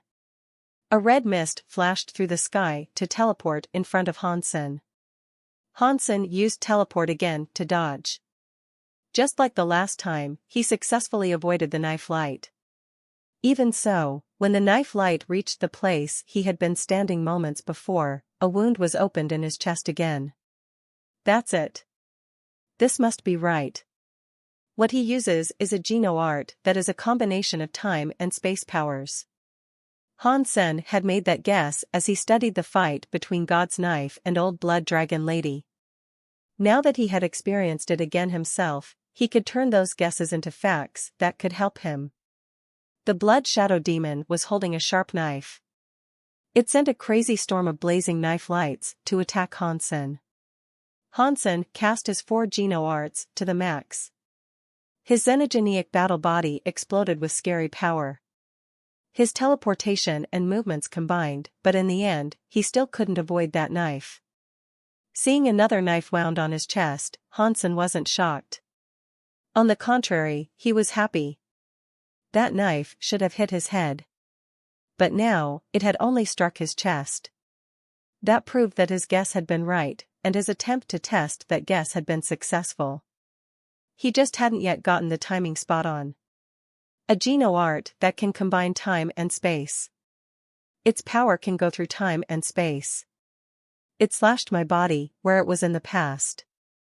Because it will always know where I was standing in the past, attempting to dodge it will be futile. It will get me wherever I go, and it won't even have to chase after me to do so. As long as it can attack my past, I won't have to touch my actual body. It is a scary geno-art, a super space slash. Hansen could see through the secrets that fueled God's knife power. But seeing through it was one thing. Being able to break it was another thing entirely. Hansen knew that this attack had many limitations. It could only slash the area of space and time shortly in the past, but Hansen only managed to dodge it a few times, and God's knife only missed by a shave. He could not completely dodge the super space slash. If it wasn't for the immortal dragon that kept on healing Hansen's body, he would have been slashed to pieces long ago. No. It still won't work. This was the hardest fight Hansen had ever had to endure. He knew what his opponent's power was, but he couldn't break it. His body continued to accumulate injuries. Fortunately, Hansen was able to dodge the most harmful blows, and the immortal dragon had sick healing power. God's knife wouldn't kill him anytime soon. Stop fighting. You need to go. You can't beat him, and he is going to kill you. You cannot die here. Gu Wanner was waiting far away, near the carriage. She was crying as she yelled at Hansen. Hansen wanted to flee, as well. But he couldn't leave that planet, so there was no point in trying to escape. He needed to deal with the trouble in front of him. Ha! Hansen let out a raging roar. Countless knives and swords appeared in the air. The knife stream looked like a river in the sky as it poured down toward the blood shadow demon. Hansen didn't think the knife stream could destroy God's knife. He just hoped it could imitate the old blood dragon lady's attack and disrupt the knife's power long enough to buy Hansen some time. But Hansen underestimated God's knife. The demon's knife light flashed, breaking the sky full of knife lights, and it continued toward Hansen. Blurg. The knife sank into the muscle of Hansen's neck. It cut open his throat and blood spewed out. Hansen had lost count of how many injuries he had sustained. Every spot in his body had been attacked by the knife. Hansen had tried many different ways to evade God's knife's super space slash. But none had worked. Hansen had even tried to make use of the Shen Yellow Sutra. He wanted to lower God's knife's level, but it didn't work. The geno-art couldn't touch the sharp knife's body. After Hansen summoned the Shen Yellow Sutra power, the God's knife continued to slash his past self. It wouldn't connect with the power he had now. The immortal dragon kept healing Hansen without looking tired. Hansen was depending entirely on the immortal dragon's powerful healing abilities to keep him in the fight. Wanner, follow me. Hansen teleported next to Wanner and summoned the Force Sheep Cube. He was going to use the Force Sheep Cube to escape that place and take Wanner to the very high. Even though that place was a jail, it was better than becoming food for a weird knife. I cannot go. You should leave here quickly. Gu Wanner shook her head. Her voice sounded certain. Hansen wanted to ask why, but he was hit again. He screamed as he flew away. The blood shadow demon tried to chase after Hansen, but Gu Wanner threw herself before the blood shadow demon. Hansen looked on in shock. Fortunately, the blood shadow demon's knife light didn't cut her down. It didn't want to kill Wanner. It spun sideways through the air, trying to bypass Wanner and reach Hansen. But Wanner stayed between them. She clutched the god's knife's blade, and the blood on her hands dyed the blade red. Blood poured out of the wounds in her hands. Within a second, Wanner's face became as pale as a piece of paper. Leave now. It still needs me. It will not kill me. Plus, I have an immortal body. I won't die, but you will die if you stay here. Wanner tightened her grip on the sharp knife as she shouted. She was clearly determined not to let it escape. In his palace inside the bottle, Hansen's face was looking grim. He was sitting on the floor, frowning as he tried to think. He had never been as embarrassed as he was right then. He had needed a little girl to step in and save his life. If Guwaner hadn't stalled God's knife for him, he never would have had the chance to use the Force Sheep Cube to escape.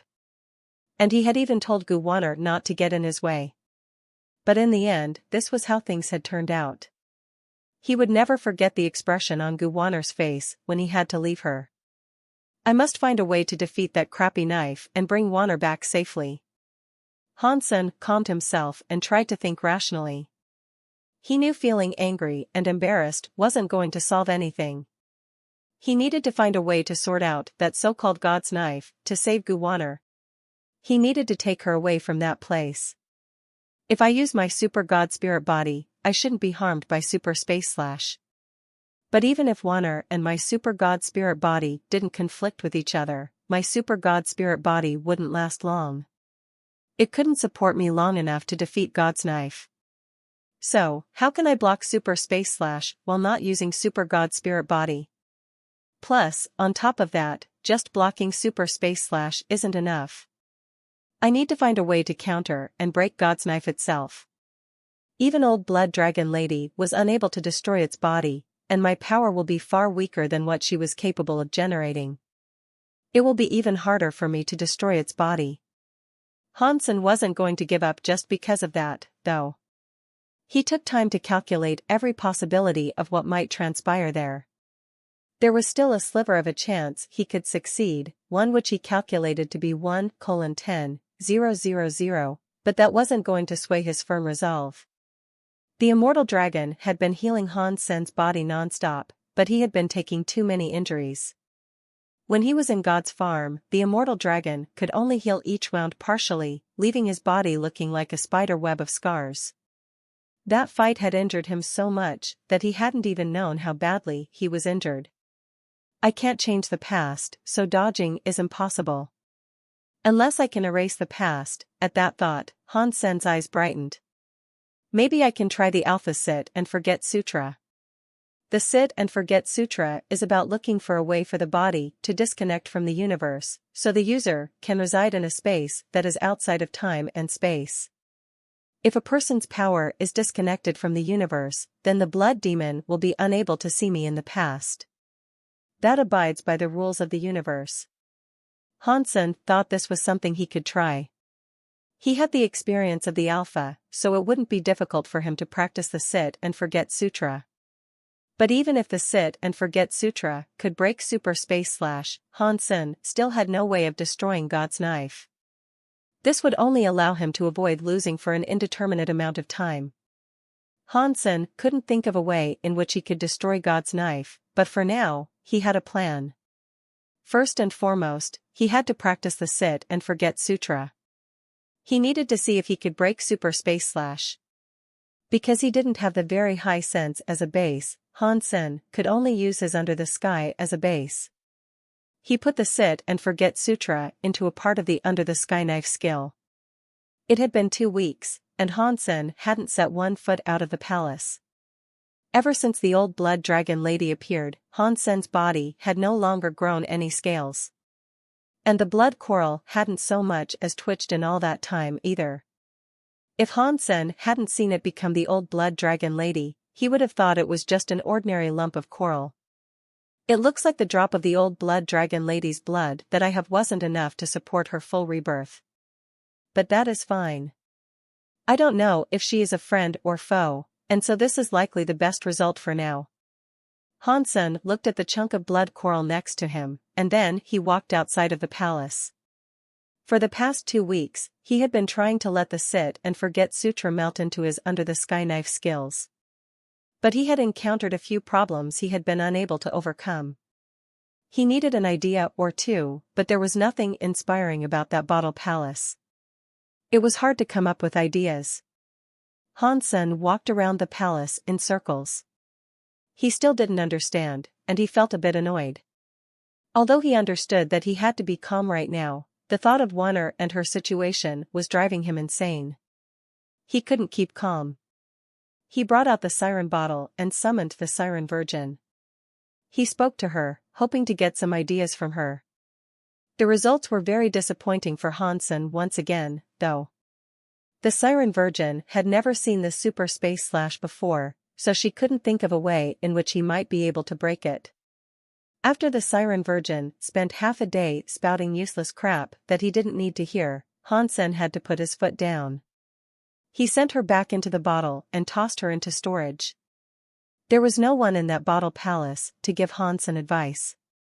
After hesitating for a while, he eventually decided to enter Destiny's Tower.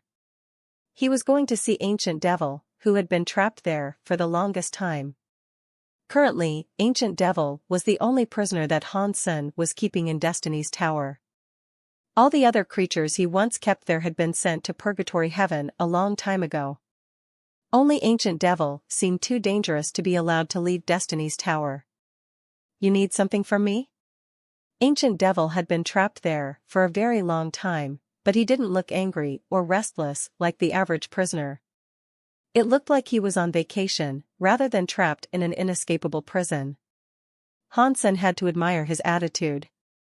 If Hansen had been trapped in there for so many years, he didn't think he would be so chill. "I have encountered a creature that wields a super space slash power. I don't know how to break it." Rather than trying to hide anything, Hansen laid out what had happened as plain as could be. Ancient Devil's intelligence was remarkably high. He wasn't someone you could fool easily with a few lies, so Hansen didn't even bother trying. "That is easy. If you promise to let me go, I can teach you how to break it," Ancient Devil answered calmly. When he spoke about the conditions for his aid, he didn't sound excited about the prospect. "Your powers are at the lowest tier of this universe, and my opponent is one of the most powerful beings in this reality. Do you really think I'm going to believe you?" Hansen asked coldly, staring at Ancient Devil. "Yes. That is why you came, isn't it?" Ancient Devil paused, and then went on to say, "Plus, strength and knowledge don't go hand in hand.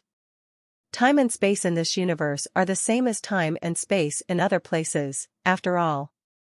They work the same here as they do in the sanctuaries. Super space slash works the same as well.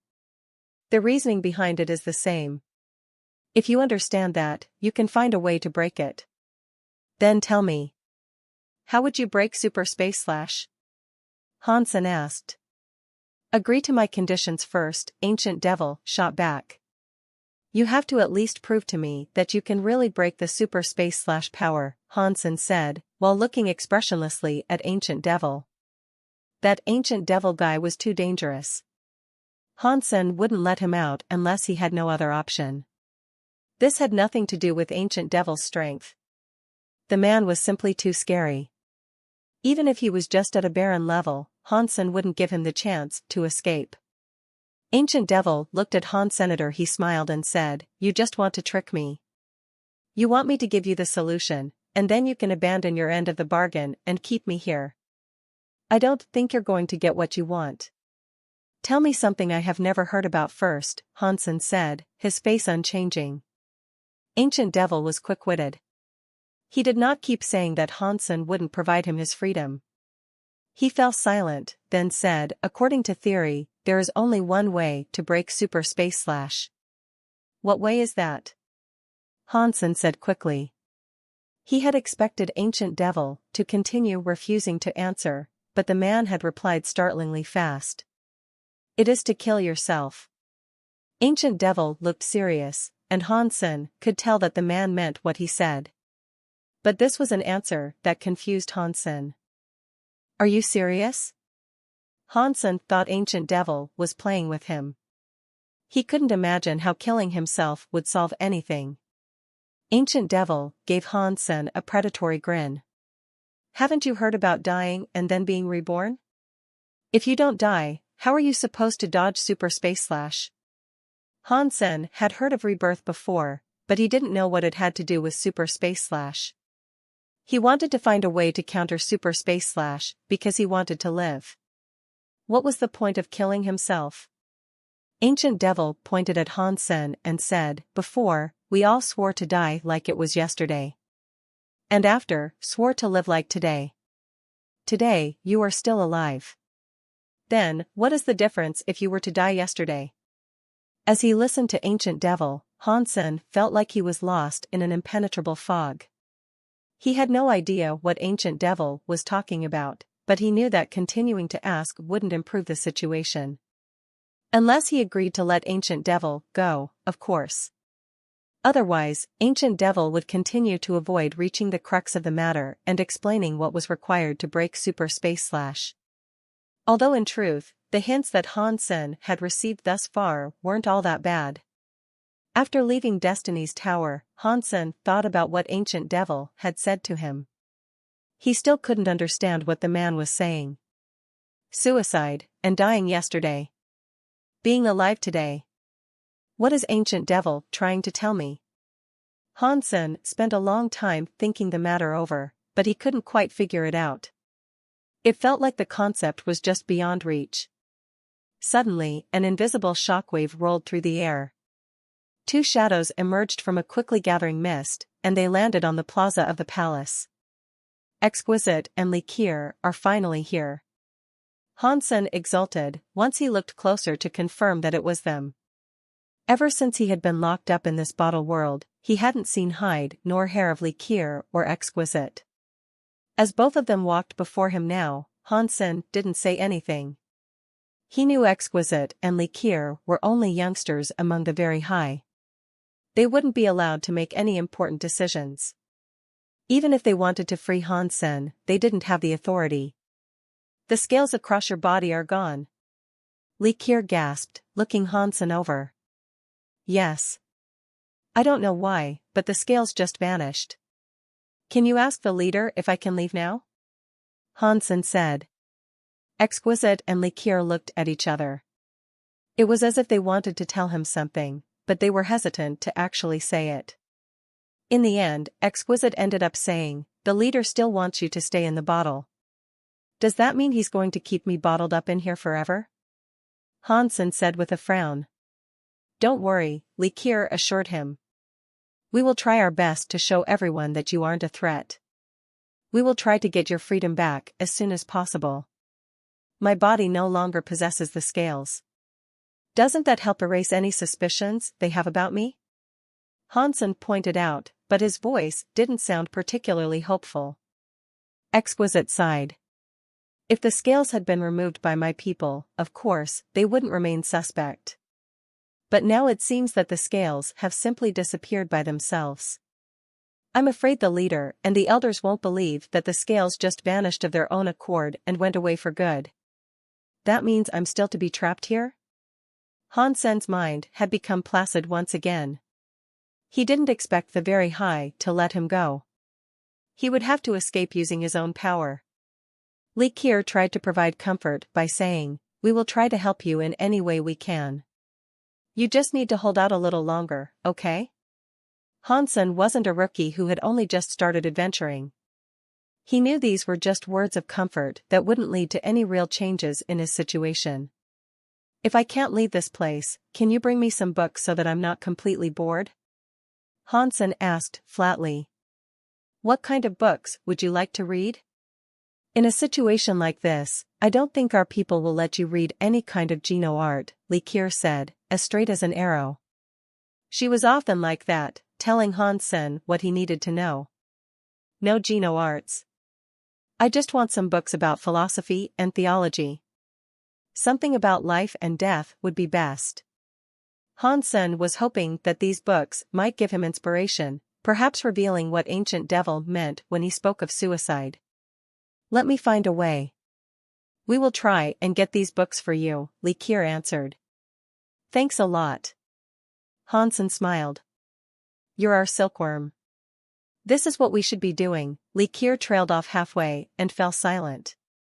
Hansen's situation now was different. He wasn't really their silkworm anymore. But Hansen seemed to be doing better than they had expected.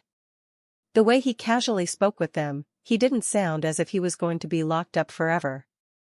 Before they left, Exquisite told Hansen, "I will tell the leader that the scales have disappeared. They will most likely send someone to examine your condition. But I don't think there is a high chance of you leaving. So, do not put too much hope in getting out soon." "I understand," Hansen said with a nod. He knew Exquisite had no authority in this matter, so the final say-so wasn't her decision to make. Not long after they left, a very high true god elite appeared before Han Senator. He checked Hansen out and asked Hansen some questions. Hansen had already composed his answers a long time ago, so when he was asked what had happened, he had a story ready to go. The explanation wasn't entirely perfect because Hansen kept trying to avoid talking about certain things. The very high elder couldn't tell what was going on. After the very high elder left, no one came to see him for a few days. Hansen spent the entire time practicing the Sit and Forget Sutra. Time passed rather easily. It has been a while since I saw Yenran and Linger. I wonder if Linger has grown up yet. And I wonder what is going on with Little Flower. Mom and Dad said they wanted to spend some time traveling. I wonder if they have come back yet. Sometimes, Hansen would get distracted as he thought about how much he missed his family. The Sit and Forget Sutra is completely different from Under the Sky. One of them is about entering the world, and the other is about exiting the world. Combining them will be hard. And I have never practiced very high sense before, so I have to use Under the Sky as a base. If I start from the beginning with my practice, I don't know how long it will take for me to learn the Sit and Forget Sutra. Hansen had no way of accurately predicting when he would elevate the new skill to a usable level. The Sit and Forget Sutra and Under the Sky were similar in structure, but according to the theory, they operated on different wavelengths. They were practically polar opposites. Even though he had managed to obtain the Alpha's experience and mind, he couldn't combine the two techniques. While Hansen was stewing in his own frustration, a shadow appeared through the mist surrounding the palace. It was an old, very high man Hansen wasn't familiar with. The old man didn't speak. He only tossed something at Hansen, then turned around and left. Hansen raised an eyebrow, having no clue what the old man had just done. He picked up the item and looked it over. It was a mini laptop, about the size of a person's hand. Hansen turned on the computer. He couldn't connect to the internet, but there were many ebooks inside it. Now Hansen understood. This was probably Likir and Exquisite's delivery. Hansen browsed quickly through the titles, and he realized that ebooks really were the only things that the computer contained.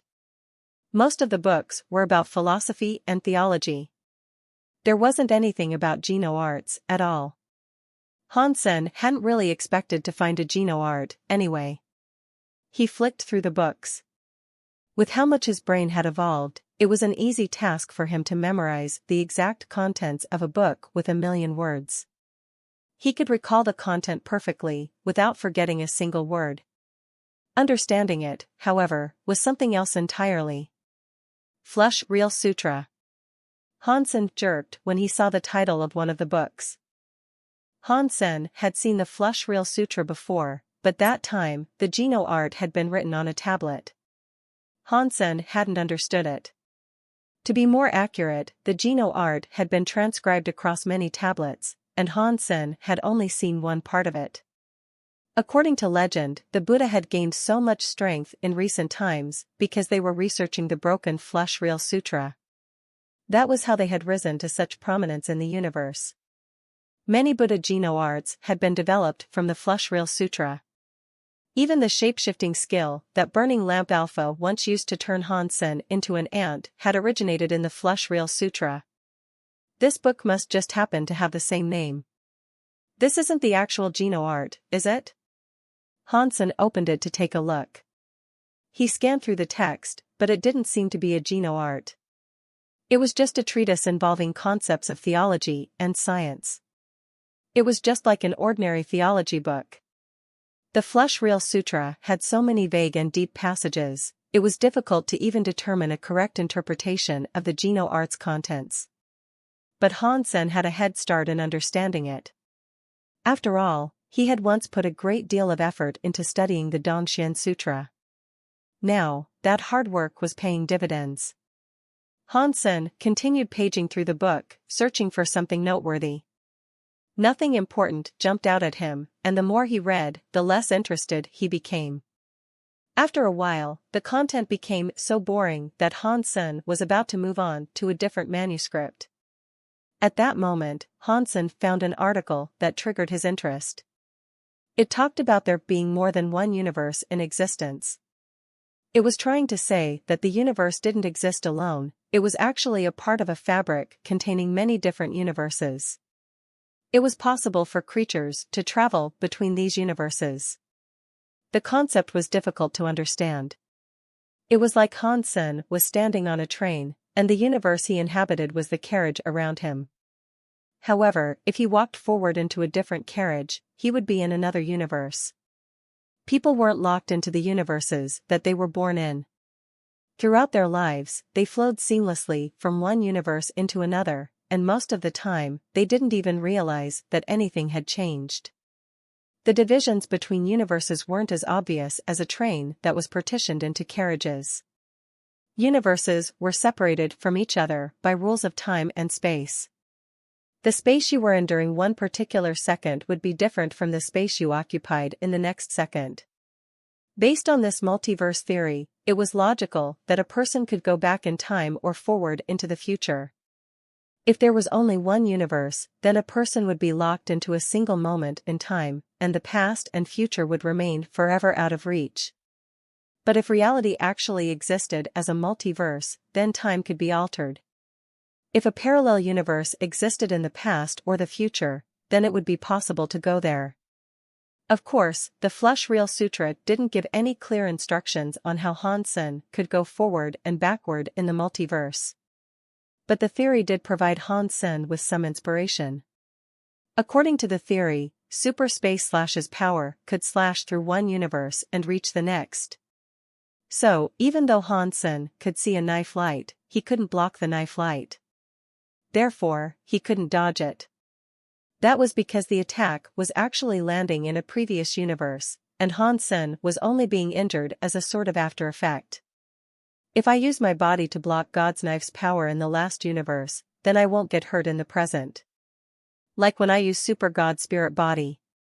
No matter what time or universe I might be in, God's knife's power cannot hurt me. But the problem is, the Super God Spirit Body is limited right now. Even if I could use it, I'd just end up in a stalemate with God's knife unless I could find some way to destroy it. When my time with Super God Spirit Body expired, the fight would be over. I'd lose. Hansen continued talking to himself. It isn't like there is no other way. My body cannot withstand God's knife, but super space/'s power doesn't seem to be complete. It cannot choose which universe it slashes into. He can only slash the universe 1 second before. If I could only predict the creature's attacks a second before they land, I could block.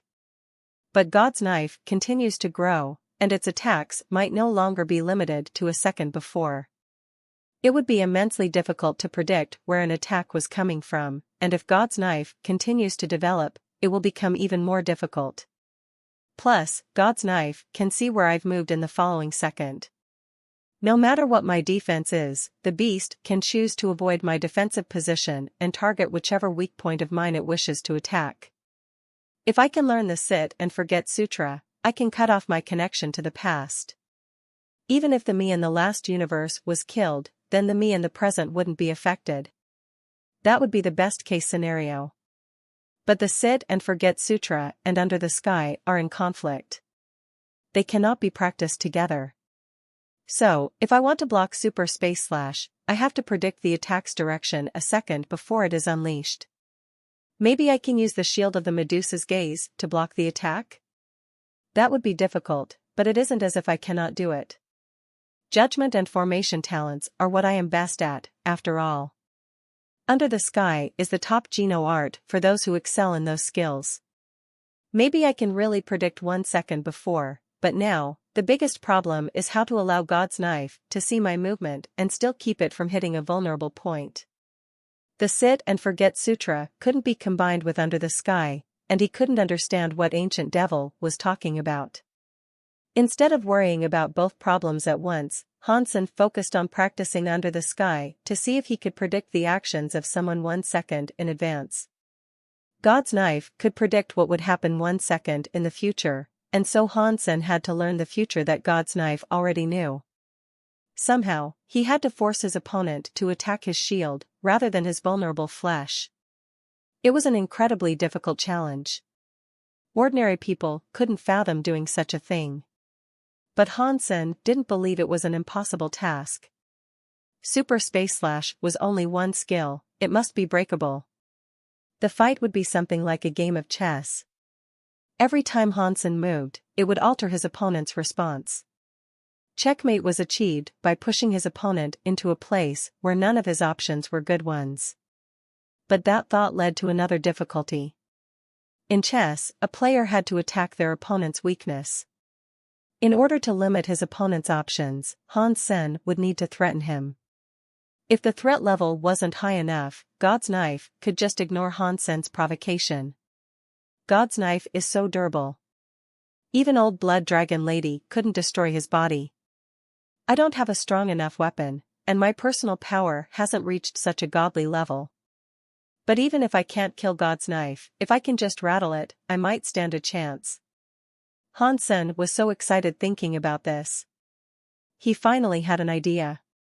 Hansen's strongest skill was Super Spank.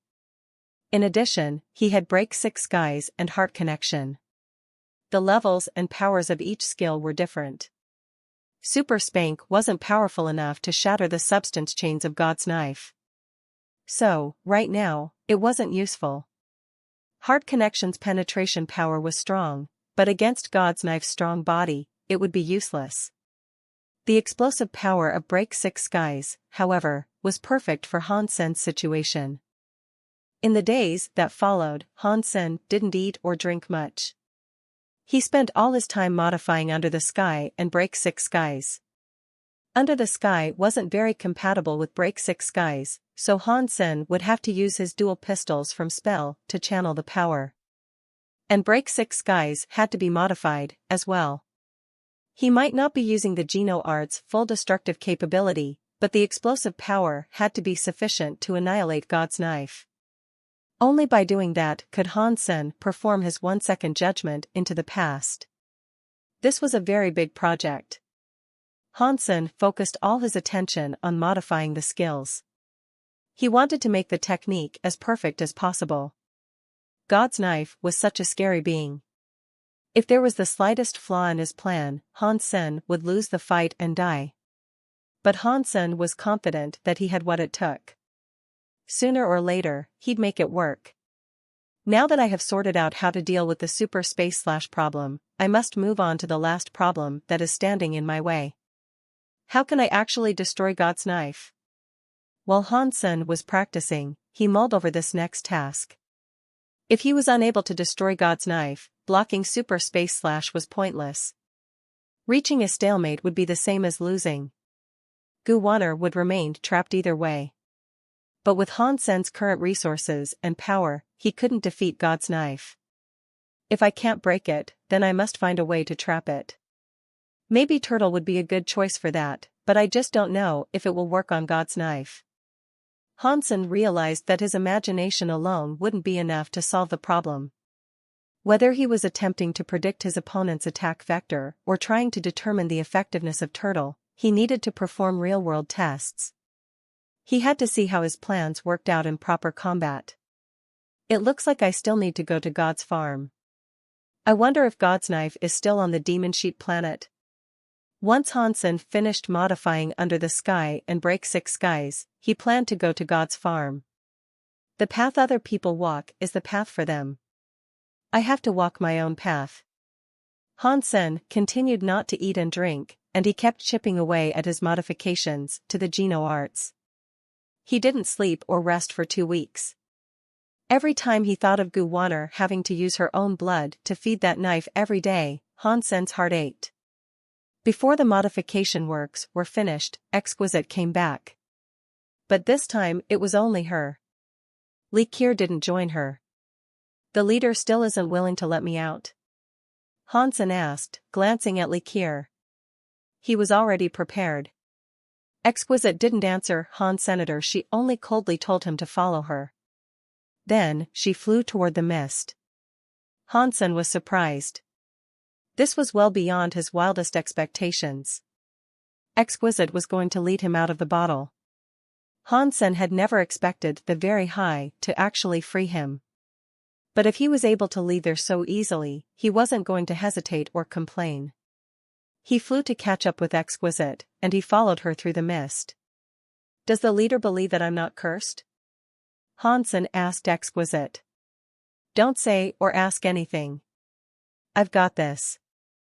You just need to be quiet and follow me," Exquisite said without even looking at him. Hansen could feel there was something amiss here, but he didn't dare to speak again. He remained silent and followed after Exquisite. Exquisite guided the two of them through the mist, and they eventually emerged outside the bottle. The hull that held the bottle had such powerful restrictions that they didn't need a very high to guard the place.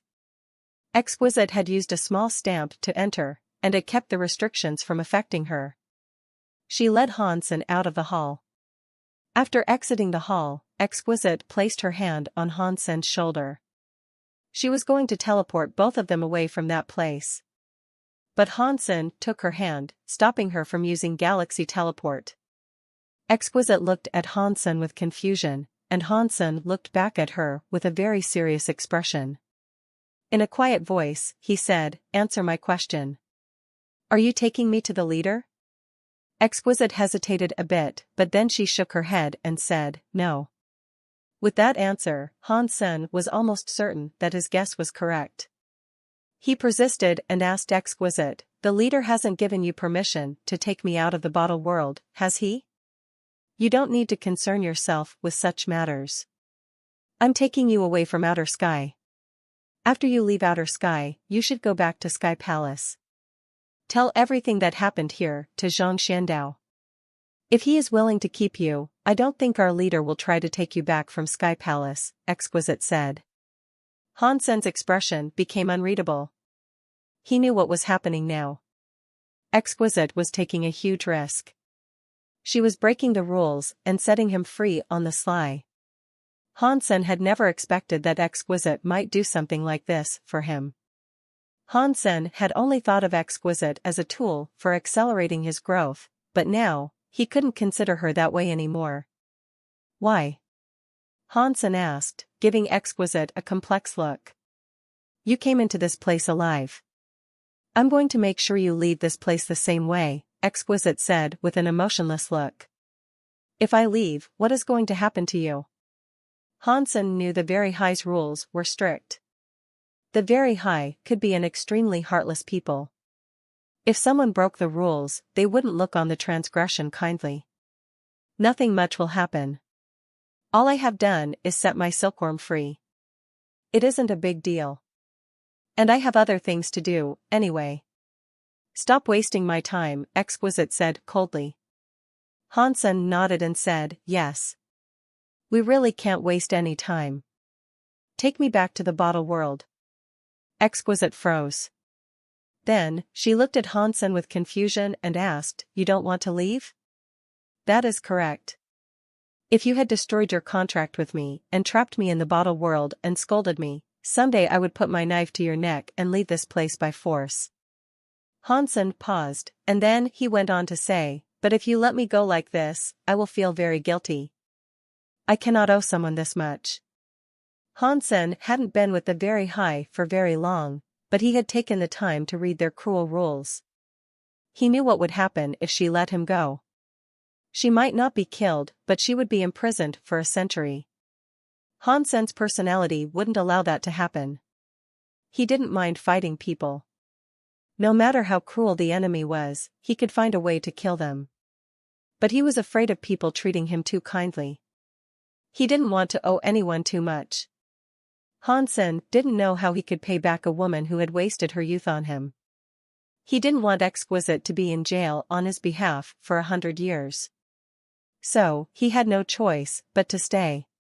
Of course, Hansen also had a plan. His situation wasn't hopeless. If it had been hopeless, he would have simply left and taken Exquisite with him. But he couldn't do that just yet, because Exquisite might not completely betray the Very High to be with him. So, Hansen had to reject Exquisite's good intentions. "You won't owe me anything." "This isn't a big deal," Exquisite said to Hansen casually. "How can a century of jail time be considered nothing? How many centuries can you even live for?" Hansen asked. "How did you know that?" Exquisite was shocked. "Send me back." Hansen didn't answer. He calmly looked at Exquisite with soft eyes. "You need to know that if you miss this chance, you risk being trapped inside the bottle's world forever." Exquisite looked at Hansen with a conflicted expression. "No, I will not. I will use my powers to leave." "Nothing can trap me there," Hansen said firmly. His face looked so confident, as if he was telling her that 1 + 1 is equal to 2. Exquisite looked at Hansen with a complicated expression. Her resolve had been firm when she decided to go against the rules and risk releasing Hansen. She might not be jailed for 100 years, but she could still receive extremely dire punishments. But now Hansen wasn't willing to leave, and he said he would use his powers to escape. Exquisite didn't know why Hansen was so confident about this. To her, the things he said were mad. The bottle world was inside the hall of the Very High's Alpha. The restrictions there were extremely powerful. In all likelihood, not even a true god elite could access such a place without the Very High stamp that disarmed the restrictions. Hansen was a man who had just become deified, and he was proudly announcing that he could use his own power to escape the Alpha's hall. But his certainty aside, he was still locked inside the bottle world. Anyone would think Hansen was crazy for claiming to be capable of such a thing. "You need to think about this. My offer now is your only chance," Exquisite said, looking intently at Hansen. "Send me back." "It will look bad if people find us here like this," Hansen said calmly. Exquisite could feel what Hansen was thinking, and she felt rather touched by it. He didn't want her to get dragged into so much trouble on his behalf. That was why he was so determined to return to the bottle. But Exquisite still didn't understand where Hansen was getting his confidence. It was outlandish to think he could escape a true god prison of his own volition. Suddenly, Exquisite's face went blank. She sighed and said, "Now it is too late for you to go." After that, she stopped hesitating. She took Hansen back to the Alpha's hall and returned him to the bottle world. When Exquisite returned into the bottle with Hansen, she found Uncle Nine waiting for her inside. He looked at Exquisite and frowned. "Exquisite, come with me." Hansen knew Uncle Nine must have found out that she had taken him away for a brief spell. It was fortunate that he didn't actually leave. Otherwise, the Very High would have considered Exquisite to be a criminal. Exquisite looked at Hansen with a complex expression. Then, she followed Uncle Nine to leave the bottle world.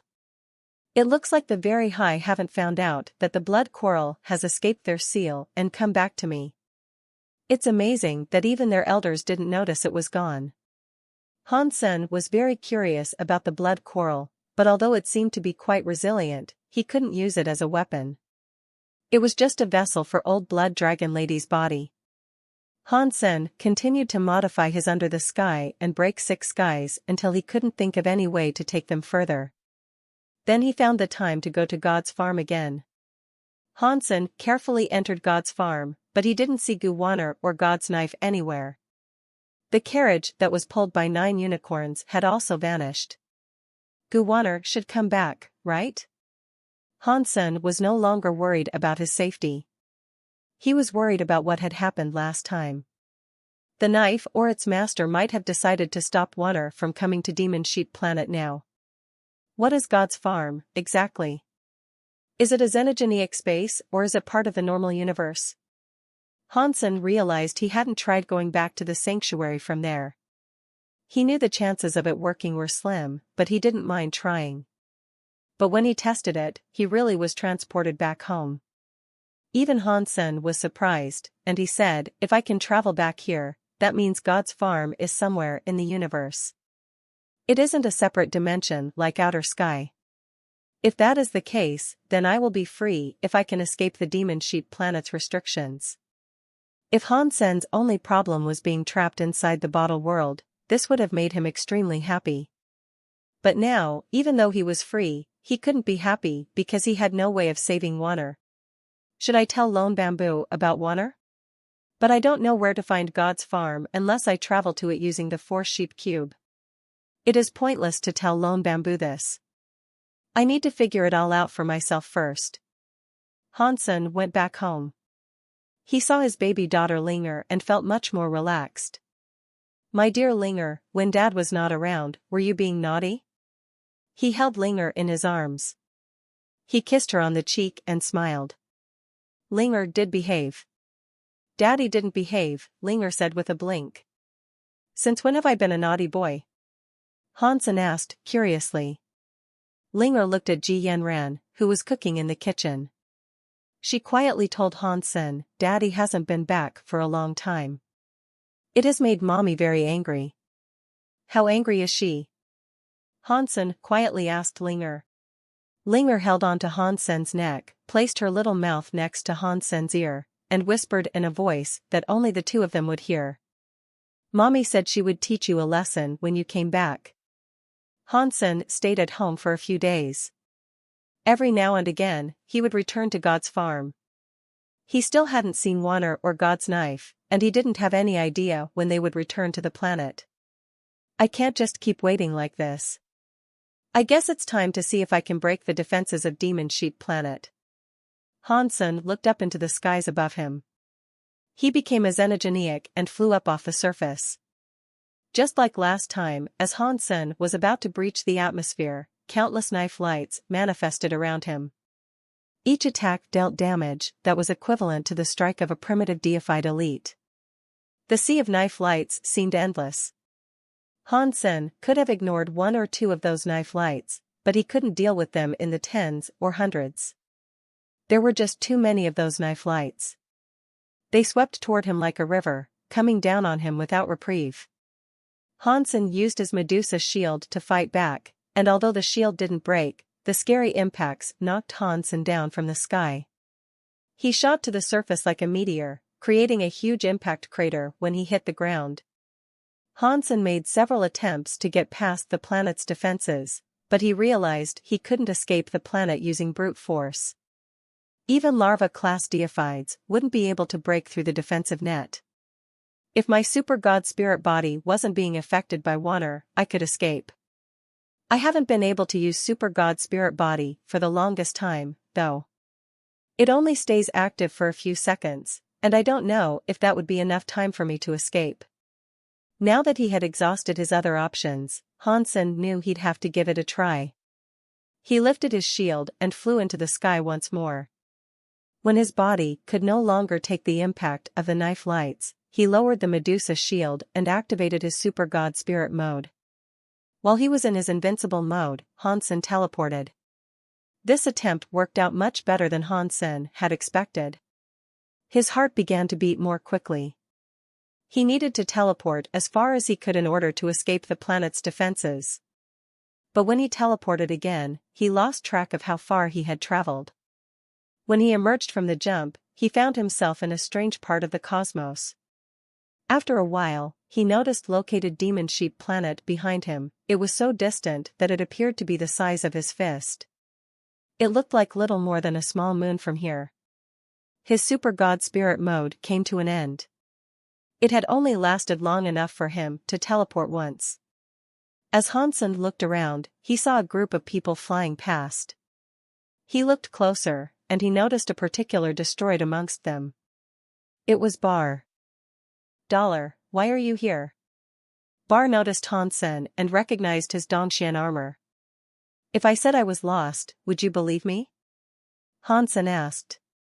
Bar raised his eyebrows at the answer. He gave Hansen a weird look and said, "You are lost out here? What is this place?" Hansen asked. "We're in an underdeveloped, barren area.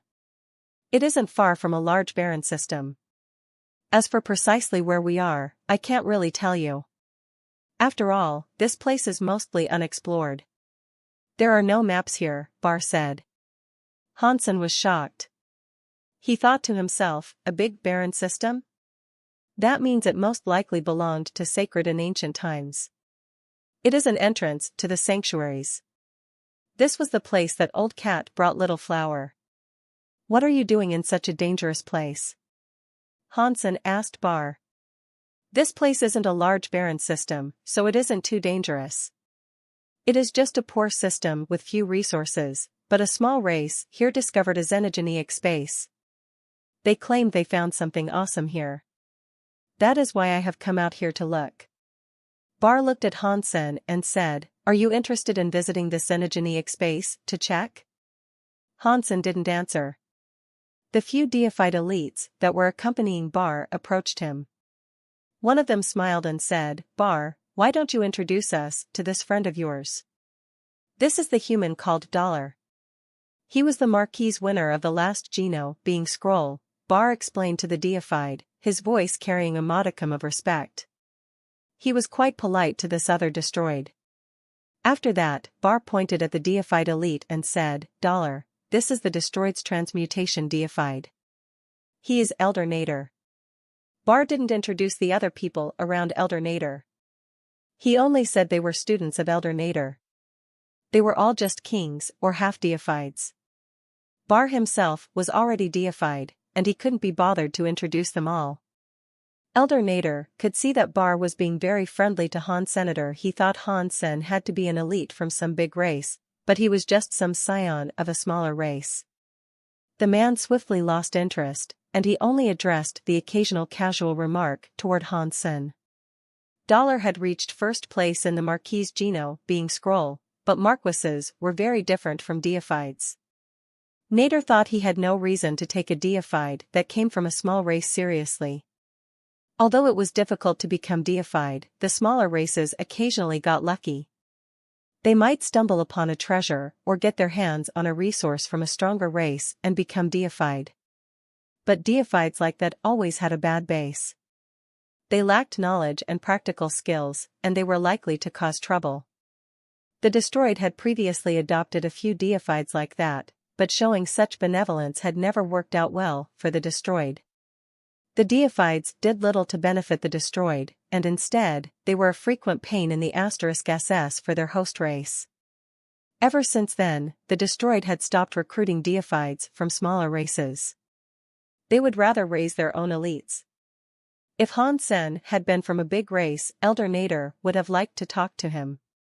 But after learning who Dollar was, he was no longer interested. Elder Nader might not take Hansen seriously, but Bar knew about Dollar through Dia Robber. Even Dia Robber really admired the elusive Dollar, so Bar would never think about underestimating him. "Brother Dollar, if there is nothing else for you to do here, how about you come with us to explore that xenogenic space?" Bar said, inviting Hansen along again. "We can explore together, but if we get something good, how will we split it?" Hansen wasn't really interested in a xenogenic space, but he didn't know much about this system. Following Bar and the others might save him from some trouble in the future. Elder Nader is a transmutation deified. He has the most power here. He will take 60% of the goods. How about we split the other 40% between you and me? Bar suggested after a moment of silence. Elder Nader wasn't very happy about that proposition. In his eyes, Dollar was just a primitive deified. 20% was too much, he believed. Dollar shouldn't receive any more than 10%. But since Bar had already made the offer, Elder Nader wasn't going to embarrass the man by stepping on his toes. He remained quiet. Hansen shook his head. "That isn't very fair." "Never mind. Brother Dollar, how would you suggest we split it?" "You can tell us." Bar knew this adventure would be dangerous. Having an elite like Dollar would benefit their mission quite a bit. "I'm always very fair. If this is a cooperation, I think we should split the rewards 50-50. The destroyed get 50, and the humans get 50, Hansen said seriously.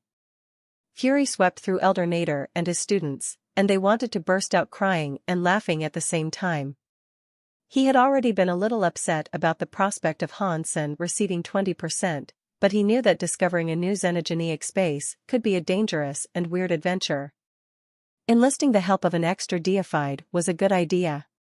He wouldn't have agreed to the 20% offer if he hadn't understood that having Hansen along could prove useful. But now, Hansen wanted 50% of the total goods. That was too ridiculous. Small races have their diminutive status for a reason.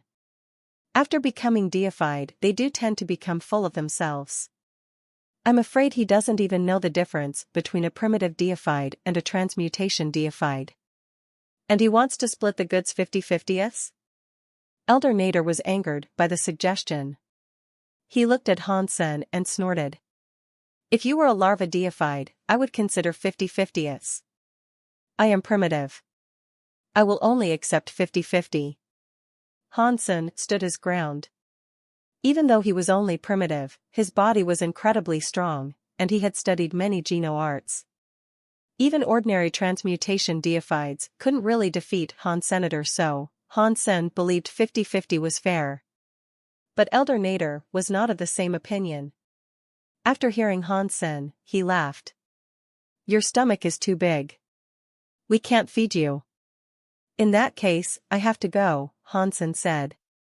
Then, he turned to Bar and told him, Brother Bar, do you have a star map I can purchase? I would really appreciate it if you could sell one to me. It is just a star map. It isn't worth much. Just take it, if you need it. Bar opened his communicator and sent the star map to Hansen. Thanks a lot. We will meet again, Brother Bar. Hansen accepted it and nodded his thanks. Seeing Hansen leave, one of Elder Nader's students laughed. He really doesn't know his place. He thinks that becoming deified has made him invincible in the universe. A deified like him, who doesn't know his place, is as insubstantial as smoke. There is nothing for him to be cocky about. Yeah, he's just a primitive deified. Our master could squeeze him to death with one hand. Why be so polite to him? I am afraid he doesn't understand how much difference there is between a primitive and a transmutation. That is why he was so confident. Master, you should take this into your own hands and show him who the boss is. Who gave him the confidence to suggest going 50-50 with the master? The students kept talking and judging Hansenator. They sounded as if they were all stronger than Hansenator. They had clearly forgotten that they were all kings and Hansen was deified. Hansen kept flying. As he went, he examined his star map. A quick perusal of the star map confirmed that the system he was currently in was near a big barren system. It is a shame they aren't exploring the big barren system. Otherwise, I would have gone with them for free, Hansen said to himself. But not long after, he encountered someone he was familiar with once again. He saw Dragon 1 flying quickly toward him. Dollar! Dragon 1 screamed in shock. Upon seeing Dollar, the man had recognized him immediately. Hansen had no choice but to talk to Dragon 1. Dragon 1 was headed toward the xenogeneic space, but something must have happened to the dragon race, because he was going alone. Brother Dollar, are you interested in exploring a xenogeneic space with me? Dragon 1 thought the same thing as Bar. People like Hansen were good to have as allies when you were going someplace dangerous. We can go together, but if we do, we must split the rewards 50-50, Hansen said immediately, not wanting to waste time beating around the bush. Dragon 1 didn't hesitate. He smiled. Of course. Once Dragon 1 had agreed to Hansen's request, he explained the situation inside the xenogeneic space. Because it was near the Big Barren system, and it was largely unexplored, not many of the high races went there. So, this place had been taken over by a lower race known as the Red Rats. The Red Rats were a small race, and the strongest of them were only king class. They didn't even have a half-deified in their midst. There weren't many xenogeneics in that system, so they had always been fine. But in more recent times, a star had exploded in the system. The explosion had turned out to have important ramifications for the Red Rats. After the star exploded, the Red Rats discovered, to their shock, that the star had hidden the entrance to a xenogenic space. The red rats were happy about this, and so they sent people to explore the xenogenic space. But then, something happened. 100 million red rats had gone to explore that xenogenic space, but only one red rat made it back. The other red rats perished someplace inside. According to the red rat that survived, the xenogenic space was a very spooky place. It was like there were countless suns hanging in there. The xenogenic space was very hot and scary. They tried to get close to one of the suns, but the sun suddenly exploded. Millions of the red rats were turned into dust. Only that one red rat made it back, but it didn't even know why it had been spared. By all logic, it should have died in the explosion like the other red rats. The survivor was only a small viscount, too. It wasn't any stronger than the 100 million red rats that had died. Since no marquises had survived, it was hard to imagine how he managed to make it out. And then, a few days later, that lucky red rat evolved. It went from viscount to earl. And then it continued leveling up. This sudden evolution was shocking for everyone. When Dragon 1 arrived, the creature had just become king class. The situation was so weird, and the strange red rat had garnered the attention of every race. They wanted to figure out what spurred the creature's swift evolution. They wondered what sort of benefit the red rat had managed to get his hands on inside the xenogenic space.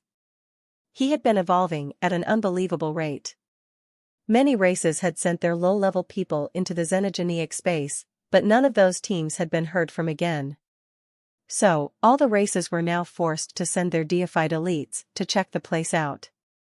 After hearing Dragon 1 explain all this, Hansen's curiosity was piqued. He also wanted to know why the red rat had evolved so quickly. Its evolution speed was something of a miracle in the Geno universe. Hansen and Dragon 1 raced to the entrance of that xenogenic space. On the way, Dragon 1 had been thinking quite a bit. He glanced at Hansen, who seemed content to travel silently beside him. He couldn't help but cough and say, "Brother Dollar, aren't you interested in how I leveled up to deified so quickly? Is becoming deified something special?" Hansen looked at Dragon 1 with confusion. Dragon 1 didn't know what to say. The speed with which he had become deified made him one of the best of the dragons.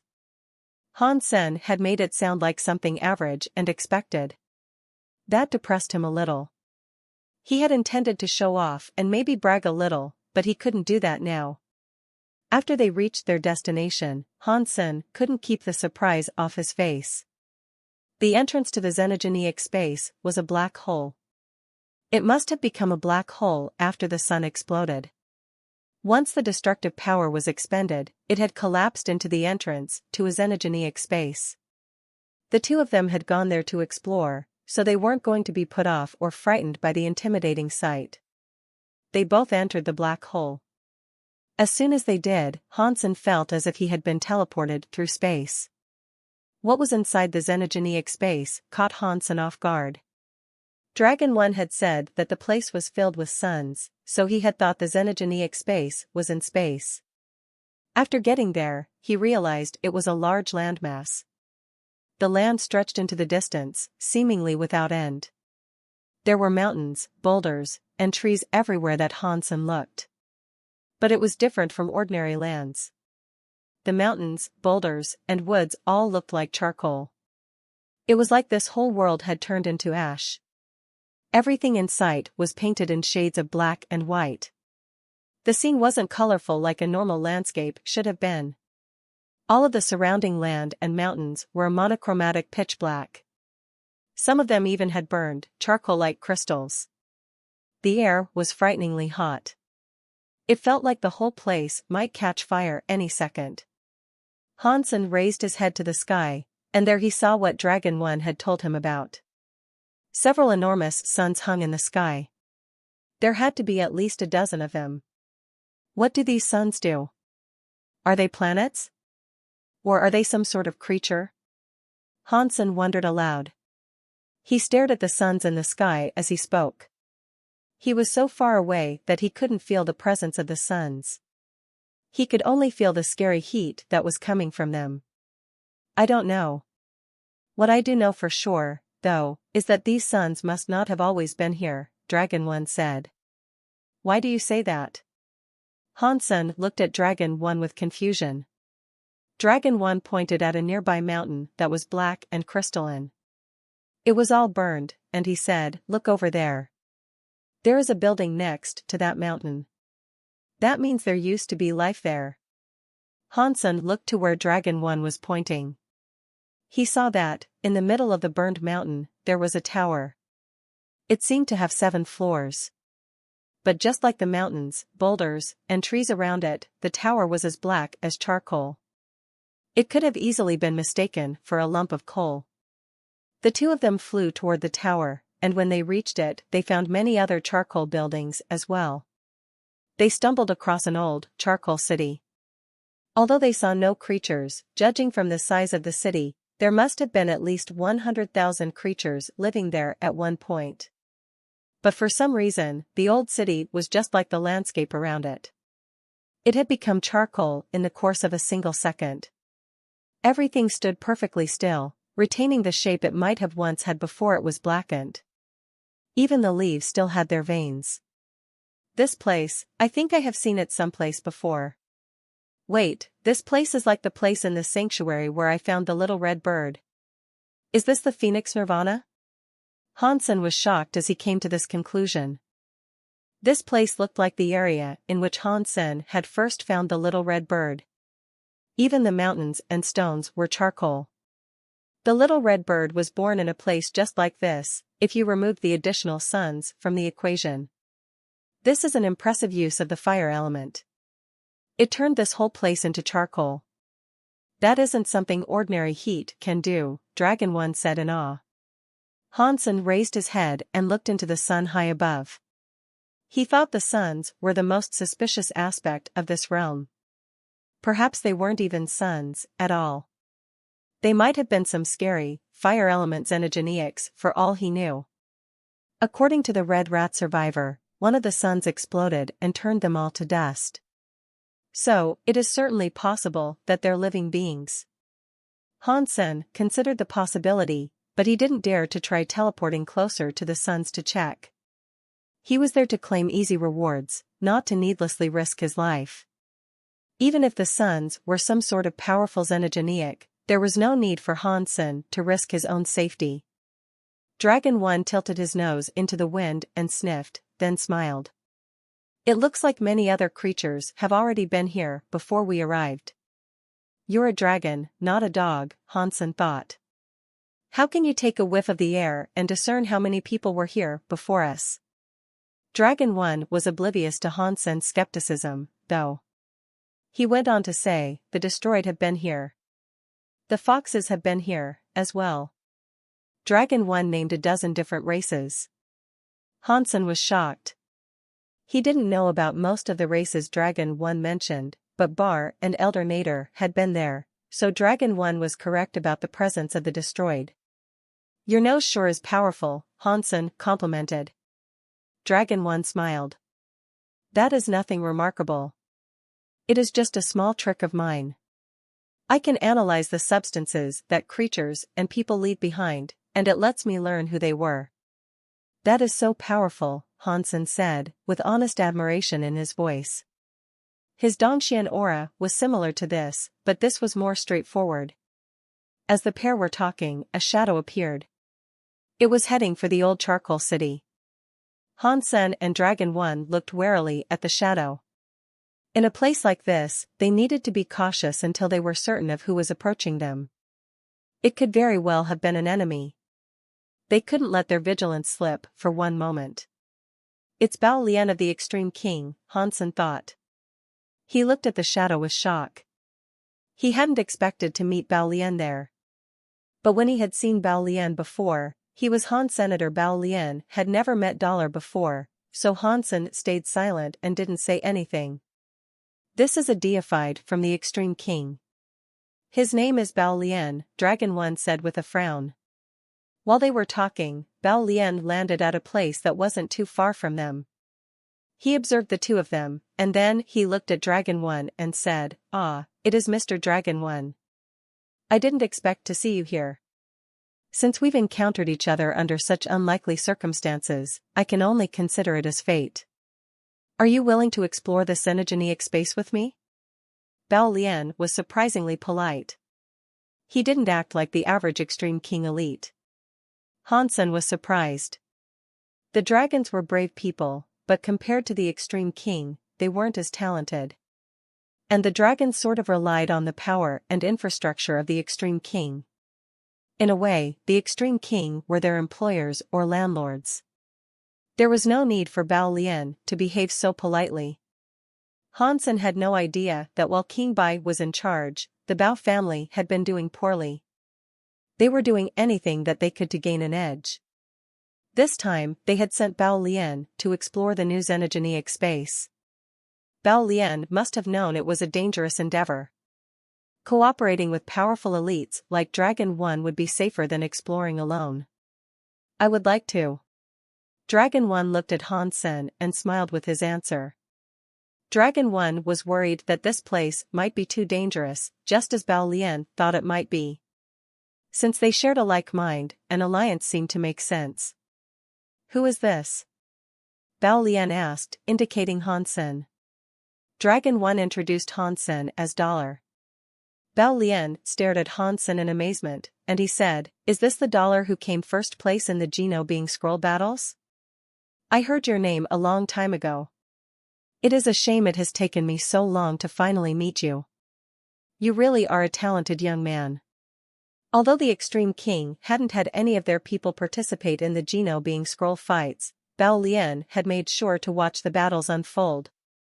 He recognized Dollar, but he wasn't really as starstruck as he was pretending to be. He only knew there was a guy called Dollar who was supposedly pretty good. "Mr. Bao Lian, you are more knowledgeable than I am.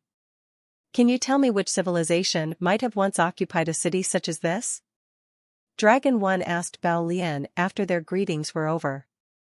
Bao Lian glanced at the buildings all around them. These structures are fairly primitive. Races usually create buildings like this when they are in their infancy. Because this culture was obviously new and underdeveloped, it is difficult to determine which race might have actually owned these. After pausing briefly, Bao Lian pointed at a tower in the old city. On this tower's wall, you can see the traces of a carving. It looks like a carving of a phoenix. And this place seems to have been barbecued by something possessing a frightening amount of power with the fire element. A deified phoenix, perhaps? Dragon 1 asked in wonder. He quickly looked where Bao Lian was pointing, and he noticed there was indeed a carving there, albeit a slightly blurred one. Very faintly, he could make out the shape of a bird. But Dragon 1 had never seen one of the legendary, true god phoenixes before. He didn't know if that was what a phoenix actually looked like. Bao Lian nodded and said, "Phoenixes are the alphas of the fire element. It is very rare that a true god phoenix arises, and if one does, even the Extreme King will not dare offend it. If this place really is connected with a phoenix, we are going to have to be careful. We cannot risk provoking it." Dragon 1 nodded his agreement, then turned the conversation to how they should proceed. Once they decided on a route to follow, they moved past the city and ventured deeper into the Xenogenic space.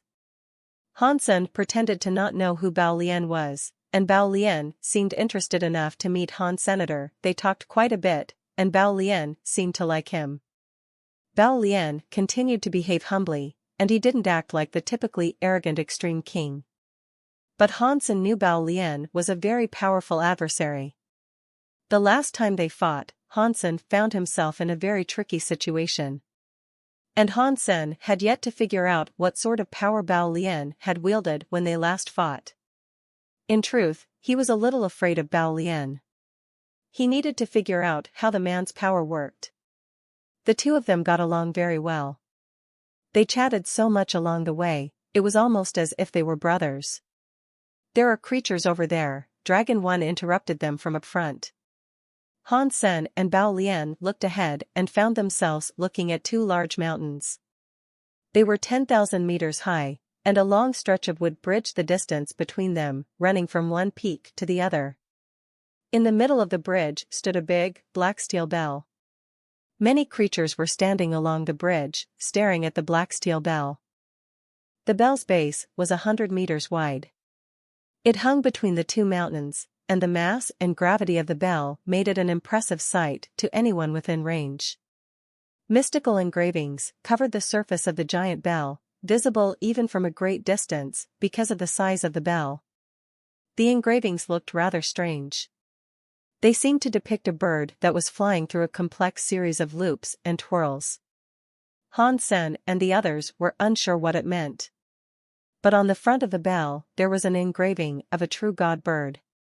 There was no doubt about this picture, it represented a true god phoenix. Many creatures stood across the bridge, looking up at the black steel bell. But for some reason, none of them were fighting over it. They simply stared up at the object, enthralled. Hansen noticed Bar and Elder Nader among the creatures standing on the bridge. They were staring up at the bell with the same expression on their faces as the creatures around them. They weren't trying to claim the item as their own, and neither were they leaving. They were transfixed. It was a strange thing for Hansen to see. Dragon 1 called to Bar, but Bar paid him no heed. The destroyed's eyes remained firmly locked on the bell. "Something is wrong," Dragon 1 said quietly. He looked in the direction of the black steel bell and frowned. There was no need for him to say it, though. Hansen and Bao Lian had already noticed that something was off. Bar and the others seemed to have been trapped by some unseen force. Why else would they be ignoring people who were calling their names? Hansen secretly cast his Dongxian Sutra. He focused his attention on the two mountains, the wood that bridged them, and the black steel bell, hoping to discern a clue or two from them. As he stared at them, he did notice something. The bridge between the two mountains and the big steel bell had some sort of natural connection. They were subtly releasing some sort of power. It was rather weird. The big mountains, the bridge, the big steel bell, they were composed of 3 different materials. In ordinary circumstances, they shouldn't have been exuding the same type of power, and yet they were. The energy that radiated from them was all of the same wavelength. Weird. "This is so weird," Bao Lian mumbled as he kept looking. "What have you found, Mr. Bao?" Dragon 1 asked. Bao Lian pointed at the 2 big mountains and said, "Don't you think these 2 mountains look rather unique?" "Unique? What kind of unique are you talking about?" Dragon 1 looked over the 2 mountains again and didn't seem to be anything too special about them. "It's their shape. Don't you think those 2 mountains look like 2 giant apes?" Bao Lian asked in a strained voice, pointing at the 2 big mountains. Hansen had been looking at the 2 mountains for some time, but he hadn't noticed that. Now that Bao Lian had pointed it out, Hansen noticed that the 2 big mountains really did look like 2 apes holding up a bridge of wood. They supported the weight of the black steel bell, which looked as if it was going to fall any second. Hansen had many questions about what they were seeing. He was curious about the design, but he didn't come to any conclusions. Dragon 1 looked at it for a while, and before long, his eyes widened. 2 apes holding up a bridge of wood. Does that mean we're actually looking at the legendary 2-Ape Mountain? No way. 2-Ape Mountain belonged to Sacred, and it was destroyed long ago. Why is it here? This might not be the genuine 2-Ape Mountain. For all we know, it just looks similar, Bao Lian said. But he couldn't seem to tear his eyes away from the 2-Ape Mountain. It was hard to tell what he was thinking. What is the 2-Ape Mountain? Hansen had never heard the term before. He looked at Bao Lian and Dragon 1. In the legends regarding Sacred, tales tell of a very famous mountain, Dragon 1 explained. Originally, 2-Ape Mountain was just a pair of ordinary mountains. They were nothing special. But later on, Sacred Leader and his trusted partner played chess for 7 days and 7 nights. Eventually, the game ended in a tie. So, the Sacred Leader decided to build a bridge between those 2 mountains and construct a pavilion at the center of the bridge to play chess. That way, he could continue playing chess with that forever trusted partner. The two big mountains looked like old apes, and after the bridge and the pavilion were built, it looked like the two old apes were carrying a carriage. Therefore, Two Ape Mountain is occasionally called Two Apes Holding Up a Carriage Mountain. Bai Lian carried on with the story, saying, in the legends, that pavilion was used for many chess matches between Sacred Leader and his trusted partner. It is a heavenly topic for those who love chess. But in the legends, when Sacred was destroyed, Two Ape Mountain was also destroyed. The bridge and the pavilion went missing. What we're looking at here might appear similar, but it isn't actually Two Ape Mountain. Dragon 1 went on to say, although moving mountains isn't difficult for deified elites, the most important part of Two Ape Mountain was the chess records located inside the pavilion. Since the pavilion containing those records is missing, who would have gone to the effort of relocating Two Ape Mountain all the way out here? The pavilion has been replaced with a big steel bell. I highly doubt that this is the Two Ape Mountain that came from Sacred. Hansen didn't really know anything about this, so he had nothing to add to the conversation. He merely listened to them explain the history. A person who could play chess with Sacred Leader? I bet Sacred's partner was very famous. What was his name, and what race did he hail from? Hansen inquired. Dragon 1 shrugged and said, that's all I know. It is documented in the history books of our race, but I've never actually read them myself. And the books never did state who Sacred's chess partner was. Back then, Sacred Leader ruled almost the entire universe. He had many strong subordinates. He had 4 holy beasts and 10 generals. All of them were amazingly powerful elites.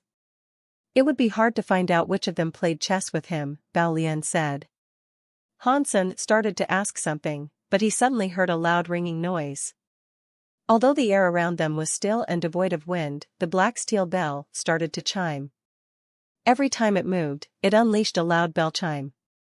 The sound that the bell produced seemed entirely ordinary.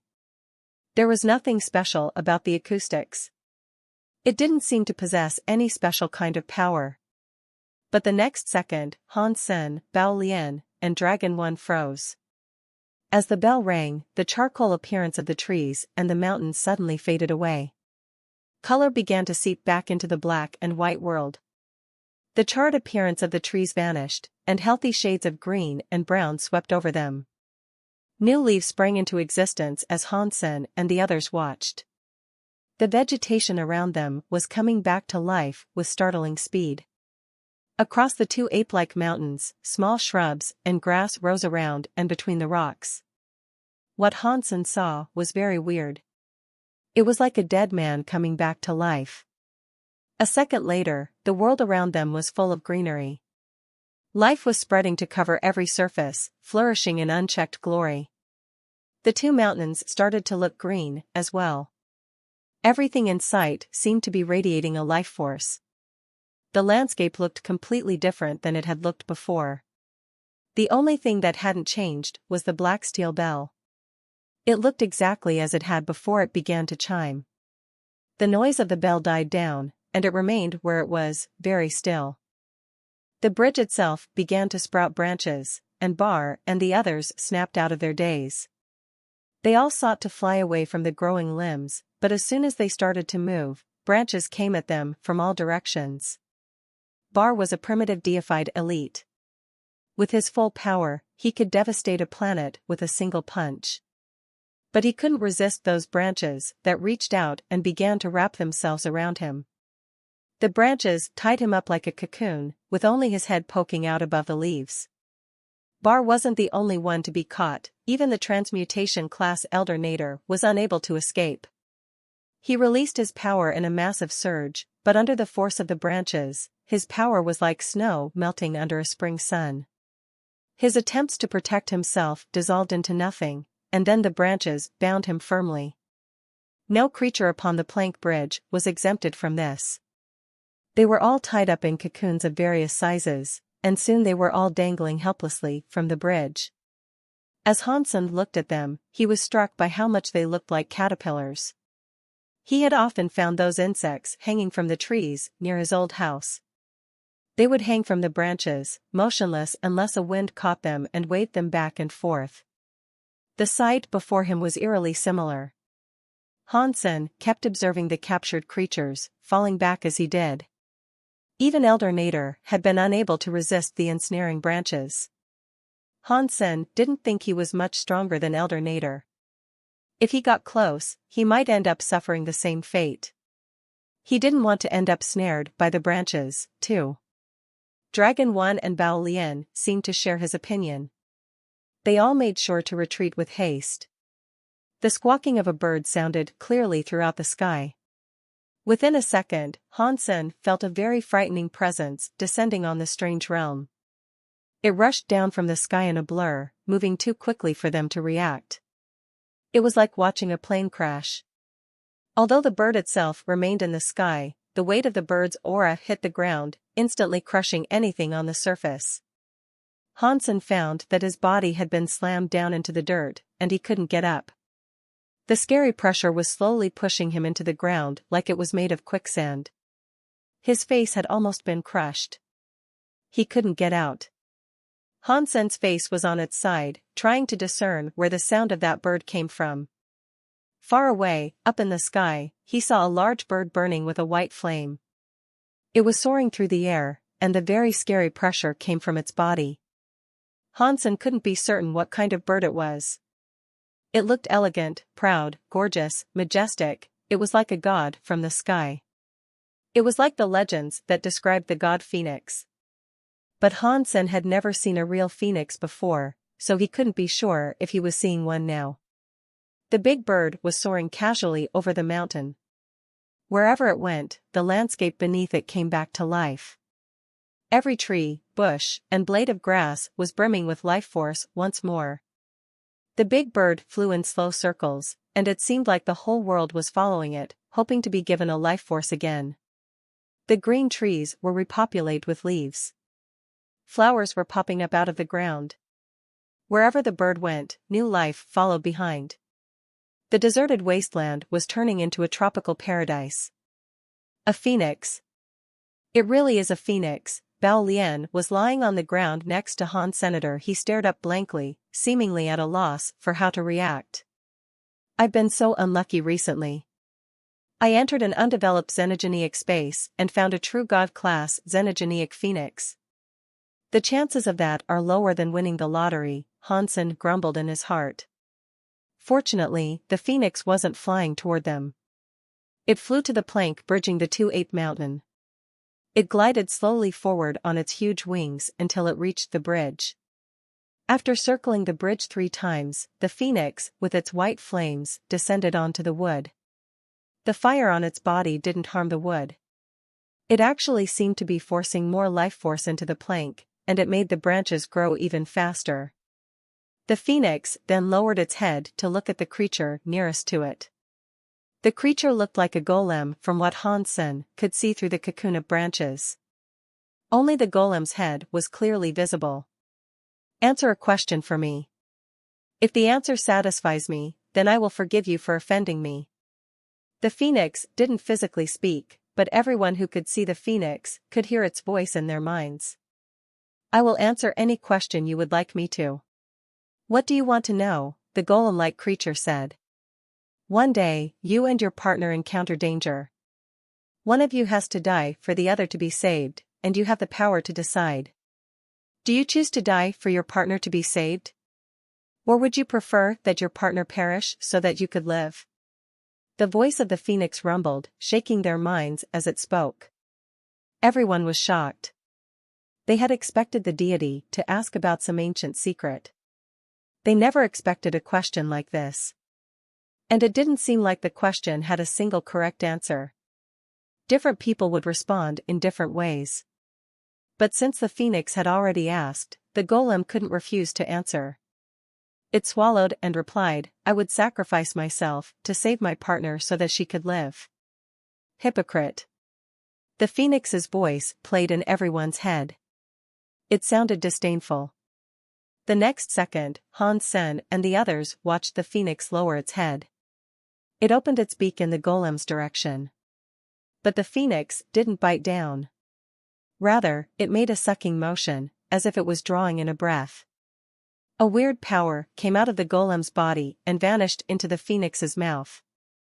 After that strange power was taken away, the golem's head looked like a dried-up husk.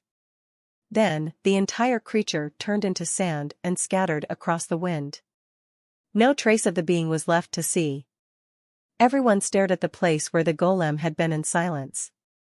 Although the golem was just a king-class creature, its power had been drained until it was nothing more than dust. It was a bit too scary to fully comprehend. The phoenix didn't seem to think that what it had done was a big deal. Ignoring the sand that was still leaking from the now empty cocoon, the phoenix moved to the next cocooned creature like it was walking down the aisle in a grocery store. This creature's head looked like it belonged to an octopus or squid. Hansen recognized this one. This being had been following Elder Nader, so it had to be one of Elder Nader's students. That creature turned pale when the phoenix looked at him. And then, he heard the phoenix's voice sound again. Once more, it was in everyone's head. One day, you and your partner encounter danger. One of you has to die for the other to be saved, and you have the power to decide. Do you choose to die for your partner to be saved? Or would you prefer that your partner perish so that you could live? That creature was terrified, but it noticed that the question was exactly the same as before. He was so happy. The golem had already given one answer, and that answer was wrong. So, the squid creature assumed that the other answer must be correct. Thinking of that, the creature hastily shouted, "I would choose to save myself." Obscene. Before the creature could explain why he had chosen to save himself at his partner's expense, the phoenix's angry voice rumbled in everyone's heads. The phoenix lowered its head and drew in a breath. The creature's power was ripped out of it, and the body turned into dust. The wind carried it away. A chill sank into the hearts of all the onlookers, and goosebumps flared all over their skin. They thought that giving a different answer to the question would allow them to live. But now, it seemed as if the question posed by the phoenix had no correct answer. It all depended on the phoenix's mood. Han Sen, Bao Lian and Dragon One felt a cold sweat gather across their brows. There was nothing in the world that was scarier than an unreasonable deity. It was obvious that the god Phoenix wasn't acting rationally. You answer this question. The Phoenix turned to another king-class noble. That person was also a student of Elder Nader, and he was asked the same question. Master, the guy seemed to be on the verge of tears. He spoke to Elder Nader with a trembling voice. Elder Nader's face turned green. He had brought many of his students there to explore the new xenogeneic space. He hadn't expected them to run face first into a true god. Such a being was a truly terrifying existence. He knew this was going to be bad. But this student was behaving with such weakness. He was a king-class elite with destroyed blood. And yet, he sounded weaker than some low-ranking outsider. Answer my question. The flames across the phoenix's body exploded, covering the skies and the earth with a white flame. The eyes of the bird stared down at the destroyed king with demonic intensity. The destroyed student looked pale, and he hurried up to answer, "I would listen to my partner. If she wanted me to live, I would live. If she wanted me to die, I would die." What a wimp. The phoenix grunted callously. It opened its mouth and drew in a breath. Just like the other two creatures, the destroyed king's body was reduced to nothing but ash. Every person's heart sank. It was obvious that the phoenix was playing with them. No matter what they answered, they were going to die. If you want to kill me, kill me. I'm not answering your crappy bird-brained question, shouted a nameless king when he saw the phoenix looking down on him. If that is what you desire, then I will do it. The phoenix was still acting very high-class and elegant. It lowered its head, opened its beak, and inhaled. The king dissolved into dust. Han Sen's heart sank. He had been hoping that the phoenix's question was similar to the wishes offered by the gods. He had suspected that if he didn't answer the question, the phoenix might not be able to hurt him. But after watching the death of the most recent victim, it was evident things weren't like that. Dragon 1 and Bao Lian's faces looked gray, and sweat had beaded across their faces. They thought their feelings would be reflected in Han Sen, and that they would feel hopeless. The phoenix asked the same question to another few creatures, but no matter what they answered, the results were the same. They all had their life forces ripped out of them. The powerful Elder Nader was a transmutation deified, but he could only watch the events unfold. He couldn't resist or do anything about it. Eventually, the phoenix came before Elder Nader. Elder Nader's 3 heads and 6 eyes stared back at the phoenix. It looked as if he wanted to attack the phoenix, but his body was bound too tightly by the branches. He couldn't even move, let alone fight. He couldn't even wiggle his fingers. The branches hadn't just trapped his body.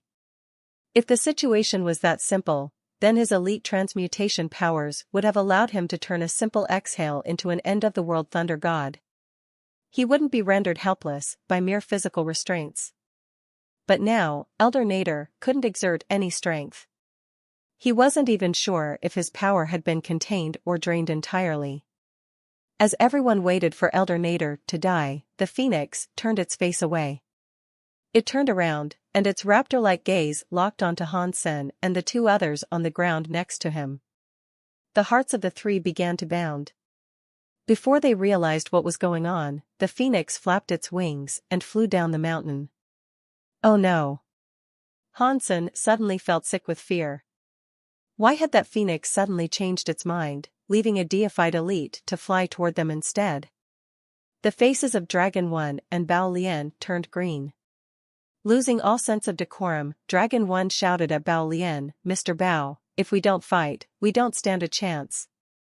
Bao Lian's face darkened with frustration. "You think I don't want to fight? Have you been paying attention? The power gap is too significant.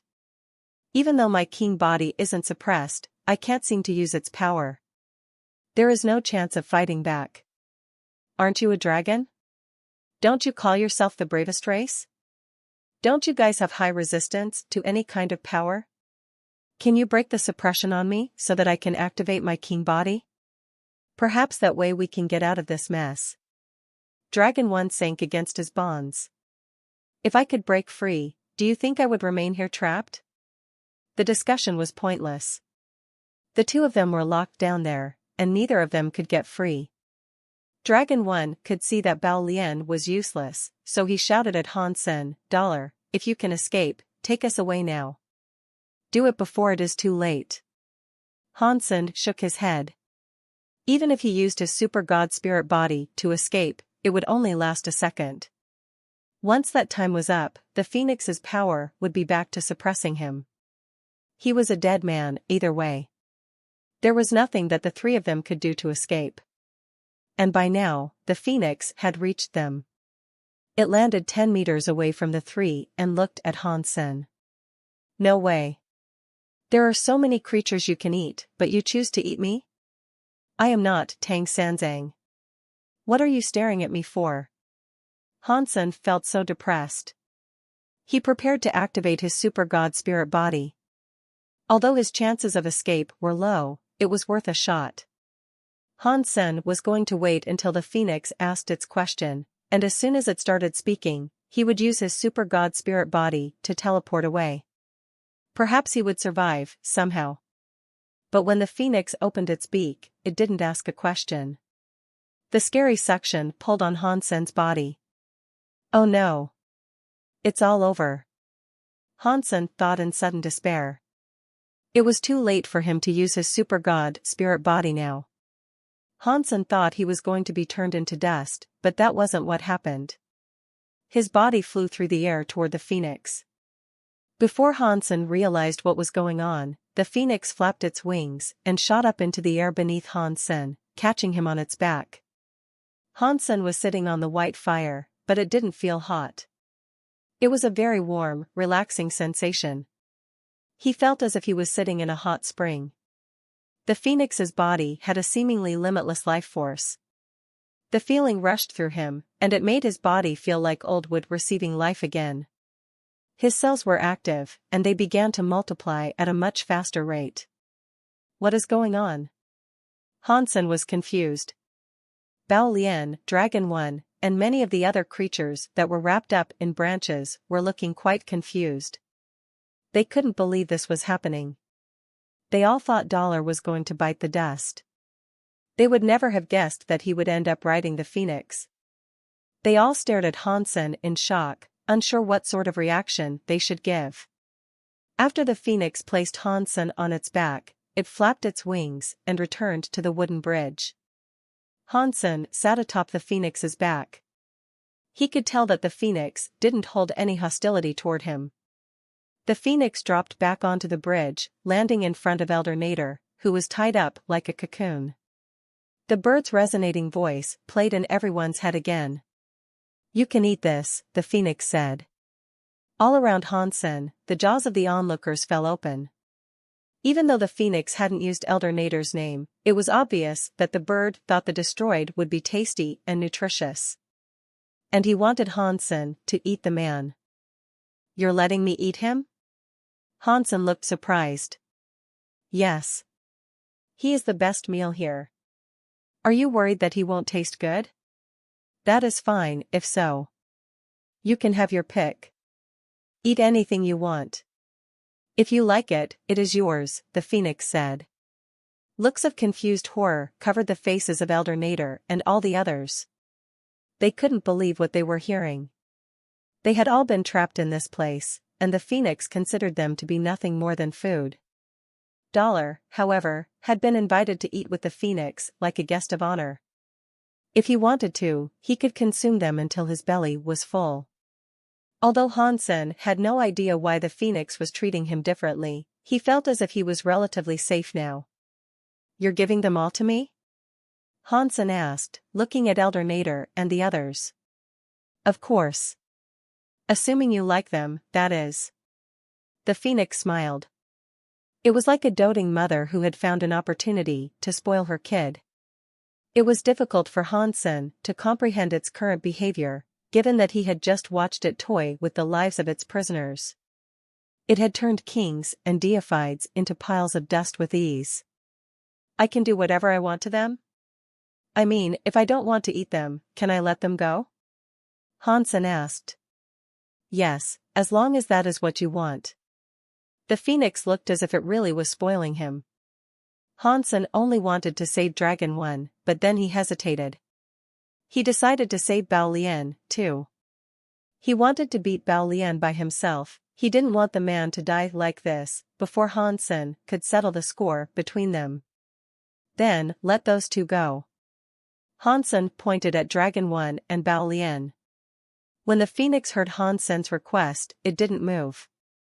But Bao Lian and Dragon 1, who were being pressed into the ground, suddenly felt the crushing gravitational force lift from their bodies. "Brother Dollar, I really appreciate this," Dragon 1 declared, his face looking rather shaken. Immediately after he finished speaking, he flew away. He didn't dare stay any longer. "What you've done here today will be paid back in full." "I owe you one," Bao Lian said. And then, he left with Dragon 1. "Mr. Dollar, help."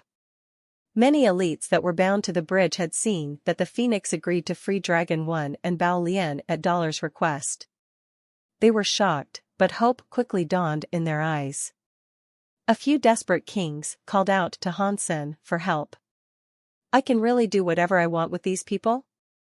Hansen asked again, looking at the god phoenix with uncertainty. "Of course. They are all yours," the phoenix said with a smile. Hansen squinted and looked at Elder Nader and all the others. He remained silent for a long moment, and his reluctance made everyone worry profusely. "Mr. Dollar, please be kind and let us live. I have a family back home to raise," begged a king from a small race. "I have no association with your people, and neither am I cooperating with you. Why should I save you?" Hansen looked at the king and spoke coldly. The king immediately answered, "I have many xenogeneic treasures and genes. I can give them all to you, I just want to live. I will owe you so much. Are you truly willing to do that?" I haven't forced you, Hansen said with a blink. Of course, I'm willing to. I will be eternally thankful if I'm allowed to live. You will be my savior for all time, and I will work my hardest to pay you back, the king quickly said. Mr. Dollar, I am willing to offer you all my treasures and xenogeneic genes. Mr. Dollar, please take mine. Suddenly, many kings were fighting to be the ones to give Hansen treasure. They pleaded with Hansen to show mercy and let them live. If you guys are being this nice, I won't decline your offers, Hansen said, his voice slightly awkward. He quickly collected the treasures and xenogeneic genes from the kings. And then, he asked the Phoenix to remove the restrictions binding them. The kings were delighted. After they thanked Hansen, they were quick to escape that place. Brother Dollar, this is all I have. Is it enough to spare my life? Bar said. Bar never saved up much. The only thing of real value that he possessed was a deified saw blade. And it was only at the primitive level.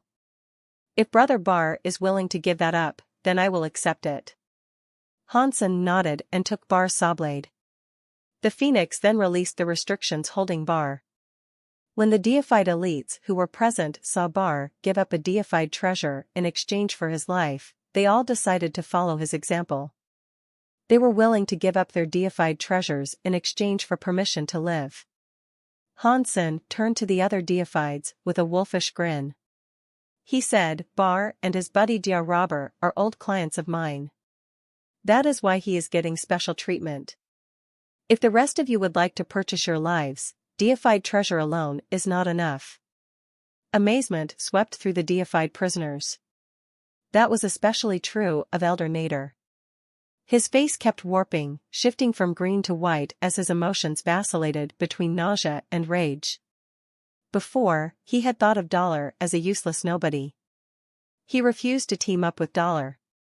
Who would have known his life would end up in this man's hands? He wasn't optimistic enough to believe that his chances of being saved were 50-50.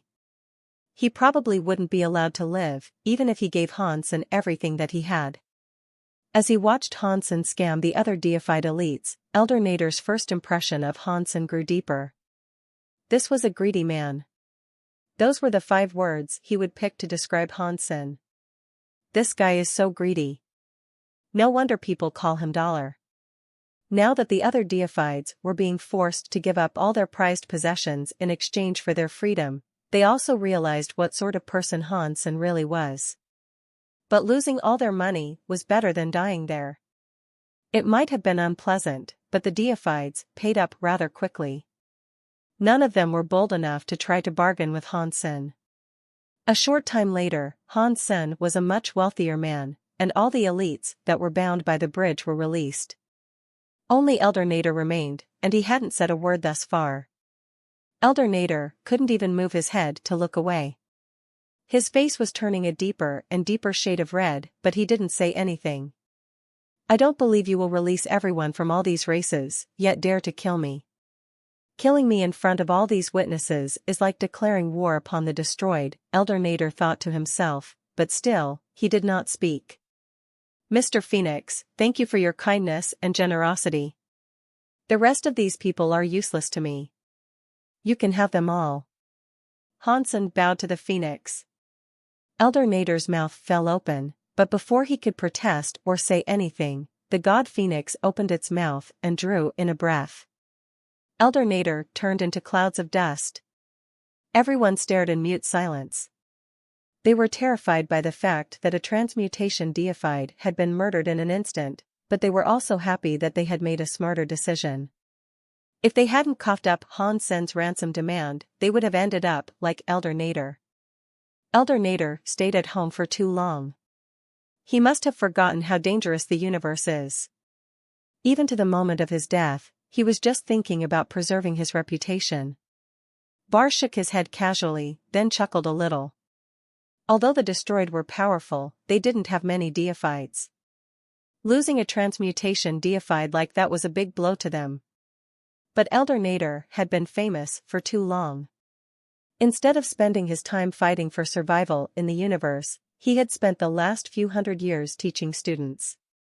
He had lost his edge and forgotten how cruel the universe can be. He had taken his reputation too seriously.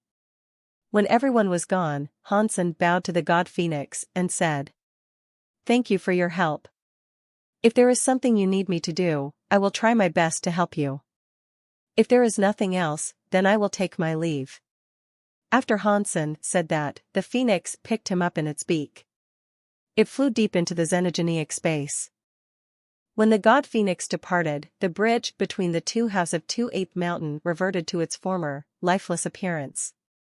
The branches that had sprouted from it retreated, and its surface began to look like charcoal once more. The black steel bell stopped moving, too. It hung motionless and silent. After the phoenix lifted Hansen into the air, it rocketed forward with blinding speed.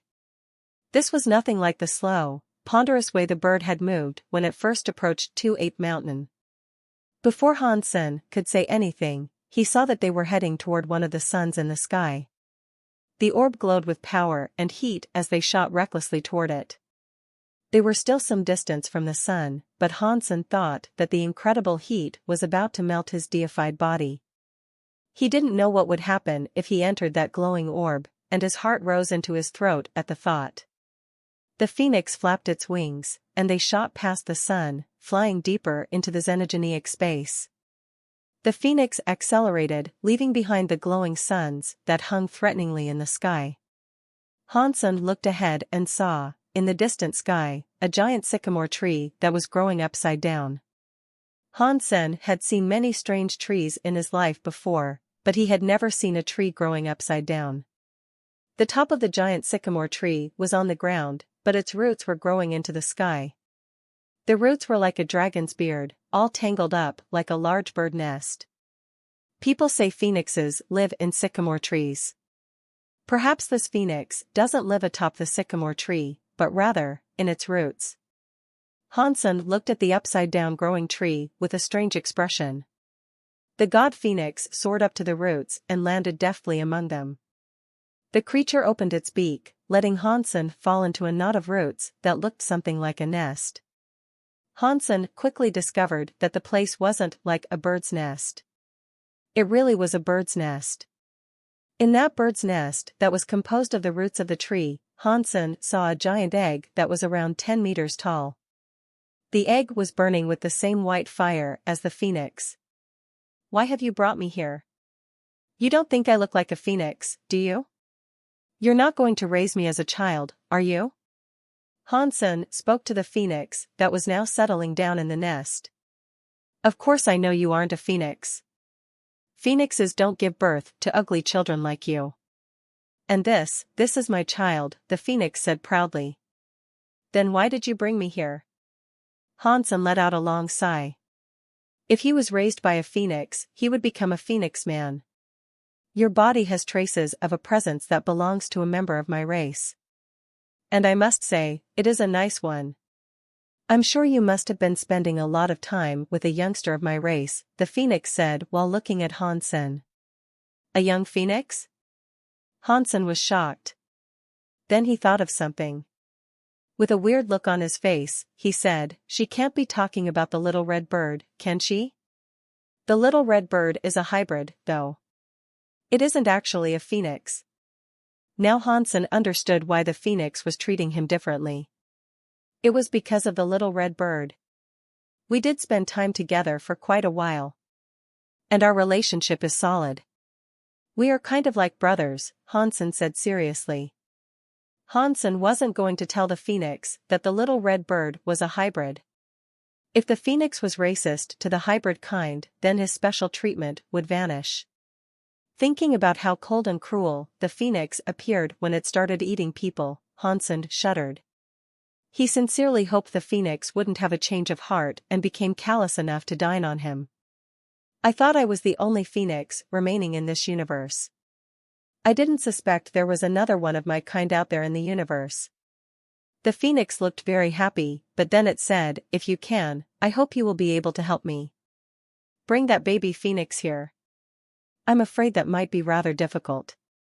I have been separated from the phoenix for quite a while, and I'm not sure where it is right now. But don't worry. If you want to see it, I will do my best to find him and bring him to you. If you guys are seeking a reunion, I will do my best to make it happen. A reunion with your family will be a beautiful thing. Hansen could see that the phoenix's expression was growing a little rigid, so he quickly tried to make his voice sound more positive and certain. The phoenix looked very happy again. Don't just try your best. You must bring him here. Don't worry. I will make sure to complete this request, Hansen agreed. He wanted to trick the phoenix and leave that xenogenic space as soon as possible. Hansen didn't know if the phoenix could accept a hybrid. He wouldn't risk his safety or the little red bird's by actually bringing it there. The phoenix seemed very happy. It extended one of its wings, and Hansen saw a feather that looked very fiery and white fall through the air. The feather seemed to have a life of its own, and it flew before Hansen. This phoenix feather is for you. It is my gift for you. If you complete my request, I will reward you with more, the phoenix said seriously. You are so kind. I'm more than flattered to receive this, Hansen said. Then, he grabbed the fire-wreathed feather in his hand. It was a true god-class treasure. Even a mere feather from the phoenix would be wildly powerful. The feather was pure white, almost transparent. The whole thing looked as if it was made of fire, but it wasn't like a fire that Hansen couldn't touch. It was actually solid. This fire feather was a small piece of an actual phoenix, but it was still only 1 meter long. When he held it in his hands, though, it looked like a flaming sword. Hansen grinned widely. He could use the feather as a weapon. Hansen was lacking a decent weapon right now. This fire feather was perfect for him.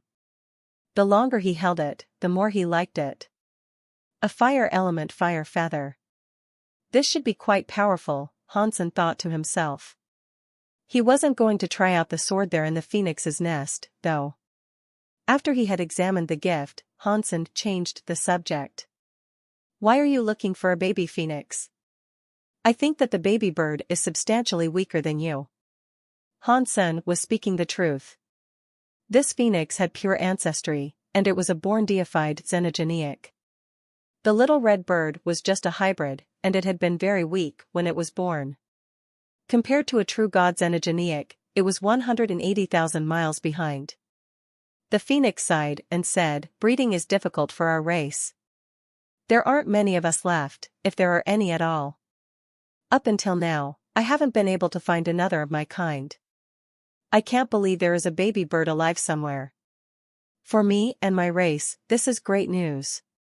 Once my child is born, they can become a couple. That way, they should be able to breed.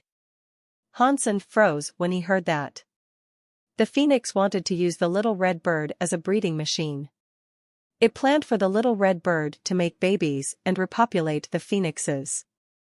Hang on, I don't even know if the little red bird is male or female, Hansen thought. If they are the same sex, how will they make babies? Hansen didn't say that aloud, however. He only agreed to the request, promising that he would bring the little red bird there.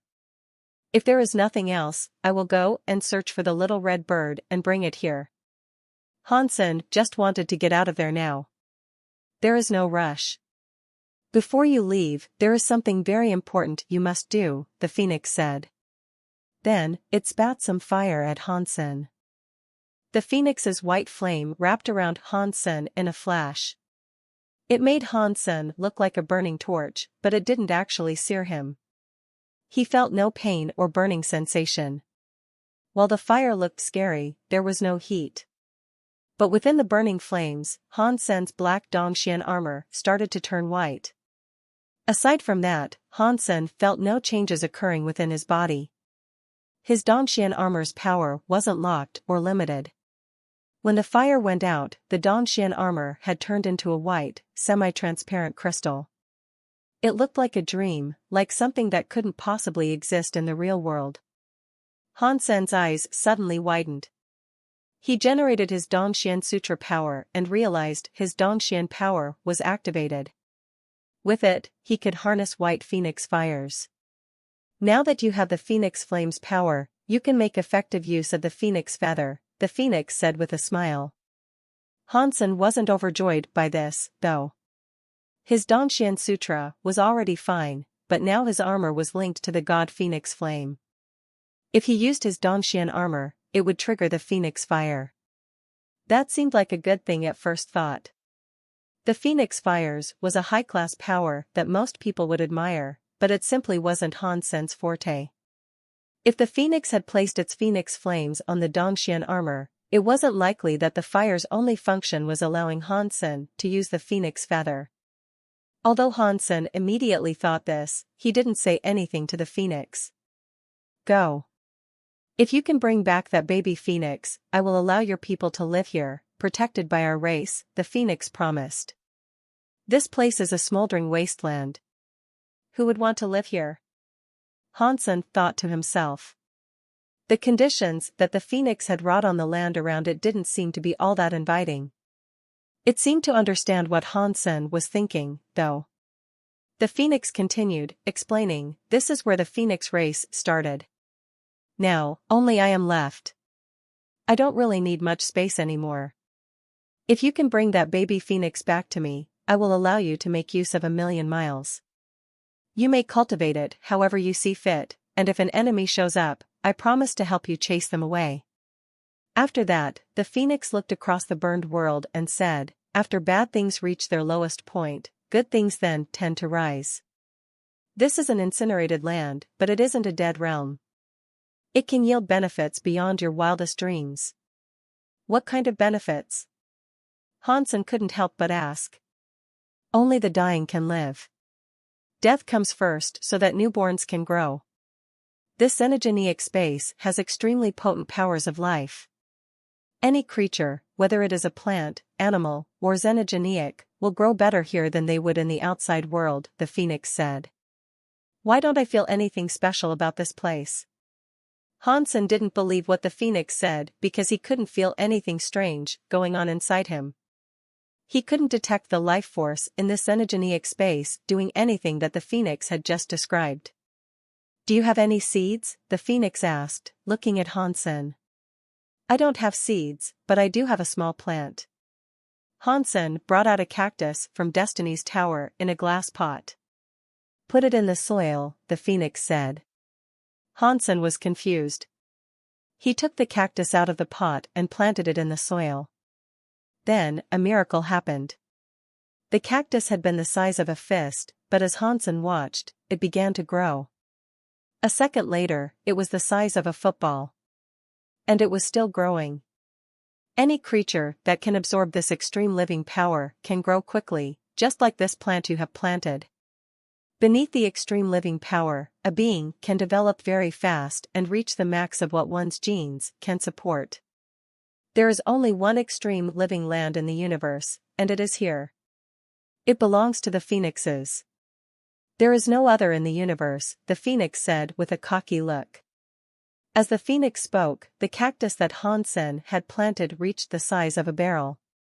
And still, it continued to grow. It shocked Hansen a great deal. He couldn't even explain how staggering this was. Does all the land in this place have power similar to what I'm seeing here? Hansen asked, looking at the phoenix in wonder. He knew what that meant. If any creature could grow that rapidly in a certain location, it almost suggested that the area was a glitch. It went against the laws of nature. Yes, the phoenix said with a nod. Hansen was speechless. He was so happy to hear that he might be allowed to enter a xenogenic space as profound as that. It would be a great boon for the development of humans. Plus, he would have a true god phoenix to protect the race. Humans in this universe would be as safe as Tarzan. Aside from the 3 higher races, no one could even attempt to assault the territory protected by the phoenix. Now, Hansen was seriously considering handing over the little red bird. "Don't worry, Mr. Phoenix. I'm going to try my best to locate the baby phoenix. I will bring it to you." Hansen licked his lips as he spoke. The phoenix was happy with Hansen's performance thus far, and it didn't keep him. It told Hansen that when he located the baby phoenix, he simply needed to return and ring the black steel bell. Then, the phoenix would come to pick up Hansen and the baby phoenix. Hansen collected his phoenix feather and left that nirvana. He was so tempted by the phoenix's offer that he thought to himself, "It is a shame that the little red bird is a mix. If the phoenix isn't fond of it, this might turn bad. I shouldn't risk it." Hansen decided that he wouldn't bring the little red bird there, after all. After departing from the xenogenic space, he traveled a great many leagues away. The very high don't know that I have escaped, but I'm not going back to Sky Palace. In case the very high have already found out, I should delay the news for as long as I can, Hansen thought for a while. He was now planning to go back to the god area to hunt deified xenogenics for a while. That way, he could max out his deified gene tallies. But Hansen didn't dare stay near the nirvana. He contacted Xie King and made plans to live with him for a while. Xie King immediately agreed to Hansen's request. He gave out orders to send ships to collect Hansen. "You don't have to pick me up. I just need to know if it is safe where you are. I'm in trouble, and my identity can't be exposed," Hansen said. Xie King was chewing on a big cigar. With a pleased look, he said, "A while ago, I bought a system that was part of the sky music area. There are 2 planets with life, and the views aren't bad. I bought them to use as a vacation home. You should consider living there. The sky music area is part of the 1,000 treasures. They are in charge of defense and security. Unless there is a universal war, I doubt any petty thieves would risk trying to break in." Holy crap. Do you earn that much money from writing comics? Hansen's eyes were wide open. Xie King had bought an entire system to use as a vacation spot. It was too ridiculous to believe. "Call me Teacher Xie. I am the most famous author with the best-selling books ever. The books have millions of fans across millions of races across the entire universe," Xie King said lazily, waving his cigar. "Teacher Xie, does your comic studio need any extra hands?" Hansen was practically drooling. It sounded like easy money. "Yes, but we don't need people like you who don't have active imaginations. There's also the fact that you're very stingy." Xie King obviously wasn't mincing his words when it came to insulting Hansen. Hansen was rendered speechless. His personality was certainly rooted in reality, but he didn't lack imagination. Still, Hansen had to admit that he had no artistic capabilities. Shaking his head, he struck an agreement with Xie King and went to the man's vacation planet. Although he already knew Xie King was very rich, after seeing the system that the man had purchased, Hansen was well and truly flabbergasted. That was especially true when he saw Xie King piloting a ZT-27 Ming King battleship to pick him up. Hansen suddenly doubted that Xie King had earned all this dough just by selling comics. The man had to be selling weapons on the black market or something. That battleship had once belonged to the Extreme King. It was the type of battleship only their kings could use. Ordinarily, only princes, princesses, and other royals were allowed to pilot such powerful ships. Although it was a small battleship compared to what some races possessed, the equipment, tools, and weapons on board were the best in the universe. That was especially true of its defenses. It could withstand the strikes of a primitive deified without even having its paint scratched. This wasn't something you could buy in your average street market. The Extreme King Prince Chrisman is a fan of my books. This was a gift he sent me, in exchange for the latest edition in my series. Xie King looked and sounded so proud when he saw Hansen's open-jawed astonishment. "You cow," Hansen gave him a thumbs up. He had nothing else to say. He really did admire his old friend's success. There were a lot of humans, spirits, and creatures who had crossed over from this sanctuary in recent times, but he was certain Xie King had been the most successful. But the key for him reaching this monetary zenith was a vast amount of self-determination. He got there himself, and he hadn't relied on anyone.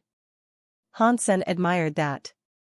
Snowball, who was sitting next to Xie King, had received a complete makeover. It was wearing all sorts of fancy stuff. Even the dog tags on its neck were famous in the universe. It had a small, gentleman's hat upon its head, which just so happened to be a high-class treasure. Aside from the word rich, Hansen didn't know how to describe the pair. Old Han, have you ever thought about making your own mountain? Xie King tossed an arm around Hansen's shoulders and passed him a cigarette. What kind of mountain? We aren't some sort of gang. Hansen rolled his eyes. Xie King's eyes were serious. That is precisely what I mean. Although my work is going well, the more I work, the more empty I feel. In this universe, I don't have a true place to call home. I don't have a territory. Everything within reach is controlled by others. And if I was ever to offend the wrong people, they could take away everything I own with a mere wave of their hands. That feeling sucks. Aren't you rich? Can't you just buy an abandoned system and build it up? Hansen said. Xie King drew a long breath through his cigar and puffed out some smoke rings, then he gnashed his teeth and said, that won't do sh*t. Without enough power to support us, having a territory is no different from having no territory. Then what are you suggesting? Hansen had actually been planning this for a long time. It had long been his goal to mark out territory for himself in the universe. But there were many issues going on in the universe right now. Even if they were to take over a xenogenic space, they might not be able to hold it. Xie King seemed to be prepared for that question. He turned on a hologram and revealed a map of the universe.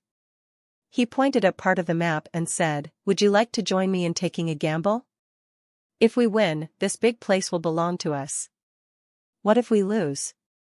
Hansen asked, looking at that place. Then we will just end up bankrupt and have to start all over, Xie King said with a laugh. Tell me about your plan. Hansen's eyes were locked on that space. The two words read Space Garden.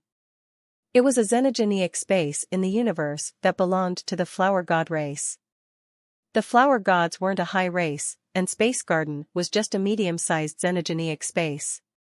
In regards to their abilities, the flower gods didn't have the power or resources that the high races did. The flower god people were just good at making genofluids, and making genofluids had given them a higher stake in the greater universe.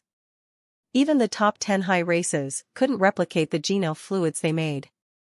It wasn't like their genofluid skills were better than those of the higher races. Space Garden simply offered many nutritious genes. The resources that they used could only be obtained in the Space Garden. The Space Garden wasn't very big, but it had very special rules. As long as the flower gods held on to the Space Garden and didn't leave, the three highest races couldn't set foot there. While the flower gods made a lot of fantastic genofluids, their combat powers were rather weak. They had been working hard to improve themselves for many years, and at this point, no one knew how many genofluids they had produced and consumed.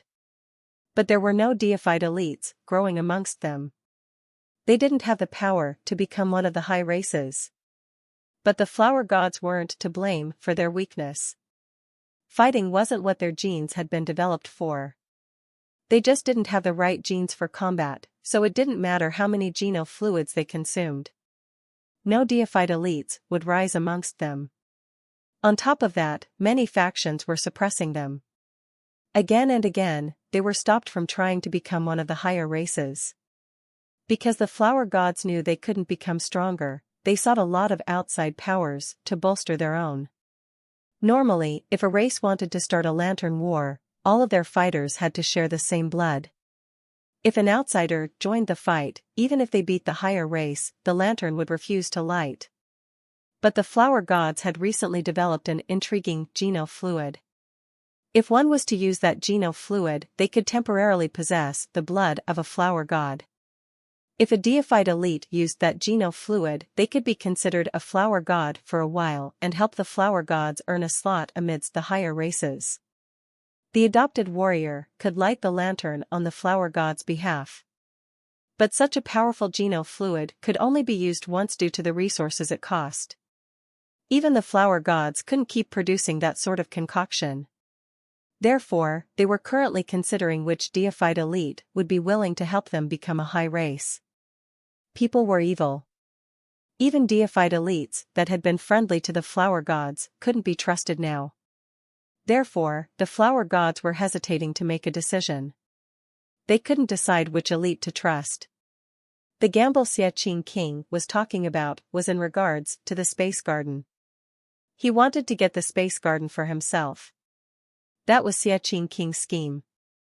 If he was able to claim the space garden, then even if the 3 higher races came for him, it would be pointless. As long as the space garden was in their hands, no outsider could enter. If the 3 high races cannot take the space garden, how can we claim it? Hansen looked at Xie King and asked. The flower gods aren't talented fighters. They own the space garden, which is a nice place. They also have great technology that helps them produce geno fluid. Many of the higher races want it. They want to own the flower gods, but sadly, the space garden has its special rules. In all this time, none of the higher races have found a way to invade them. After pausing, Xie King went on to say, the puppeteers in the shadows cannot enter the space garden, but they do not want the flower gods to become a higher race. They are afraid that if the fitness of the flower gods was improved, their race would become dangerous. So, they are trying to suppress the flower gods every way they can. Although the flower gods have the potential to become a high race, they are forced to remain a low race. That means that if the flower gods want to become a high race, they have to do more than just beat another high race, Hansen said with a frown. You are right. Otherwise, looking for a deified elite that could help them wouldn't take much time. But looking for one that could sort out all of their issues and not affect the reputation of the flower gods? That is hard. If the elite was too weak, there wouldn't be enough power to help them become a high race. If the elite was too strong, the flower gods wouldn't feel safe. Therefore, the flower gods have been unable to decide which elite can help them. Right now, the pickings are slim for the flower gods, but they are also offering a lot to the person they hire. If someone helps them become a high race, they will share the space garden with their new ally. Xie King pointed at the map with a look of excitement. The guy we need to talk to is called Violet. He is the spokesperson for the flower gods.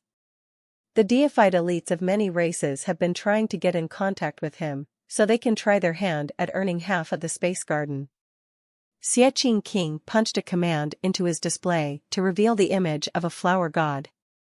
Is it a male or a female? Hansen looked at the flower god in the video. It looked somewhat like a very gorgeous human, but a flower rose from its head. This flower was a violet. It is a male. In the flower gods, both the men and women look very beautiful. Don't think that Violet is weak because of his beauty, however. He is actually very strong. He isn't simple-minded or easily influenced.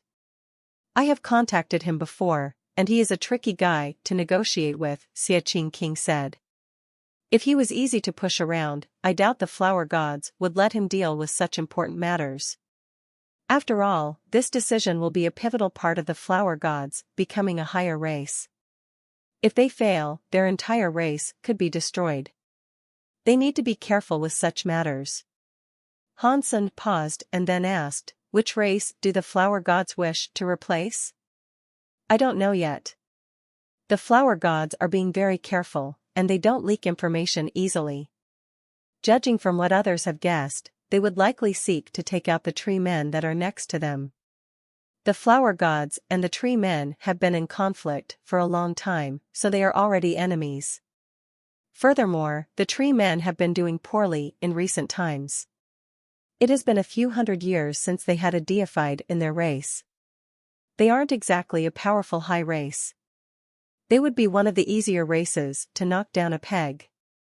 There are a few other targets, too. Xie King brought up all the information he had on the subject. Do these high races not have any allies?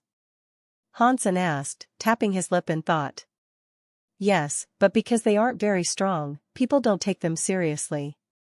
Plus, the flower gods have connections with the ancient god.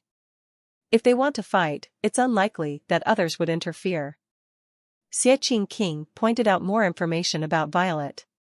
He then pointed at the man's image and said, "Now, this guy is the key that we need. All we need to do is convince him, and then, we will be partnered with the flower gods and earn half of Space Garden." Xie King smiled at Hansen and said, "The crystallizers aren't thought of as a strong race. I don't think the flower gods will worry too much about you completely overpowering them. And then, all you need to do is use your power to impress Violet. Why don't you go there on your own?" Hansen didn't seem satisfied. "I wanted to go, but I'm not deified yet," Xie King confessed hopelessly. He opened his palms. "So, sometimes there are things you can't do yourself?" Hansen laughed.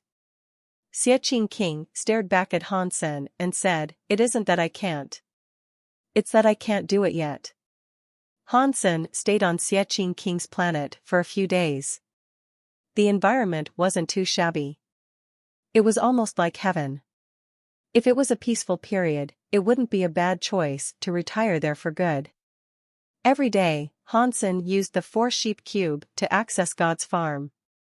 He was hoping to see Water and God's knife again. But even though a lot of time had passed, Hansen had yet to see them again. It was strange. Hansen was initially worried that if he used the 4-sheep cube, he would be thrown back to the very high. But now he noticed that no matter where he was, he would travel to God's farm and then return to where he last used the cube. With things like that, it also meant he had no way of returning to the bottle world. If the very high went to visit him, they would learn that he had escaped. In fact, Hansen's escape had already been discovered. A very high elder had planned to give Hansen another full body checkup, but when he went into the bottle world, he was unable to find Hansen. This surprised the very high a lot. Hansen had escaped from their alpha hull without anyone noticing. As far as they were concerned, this was very bad. But the very high now believed someone must have helped Hansen, otherwise, how could he have escaped? Exquisite was initially their prime suspect, since she had done it once before.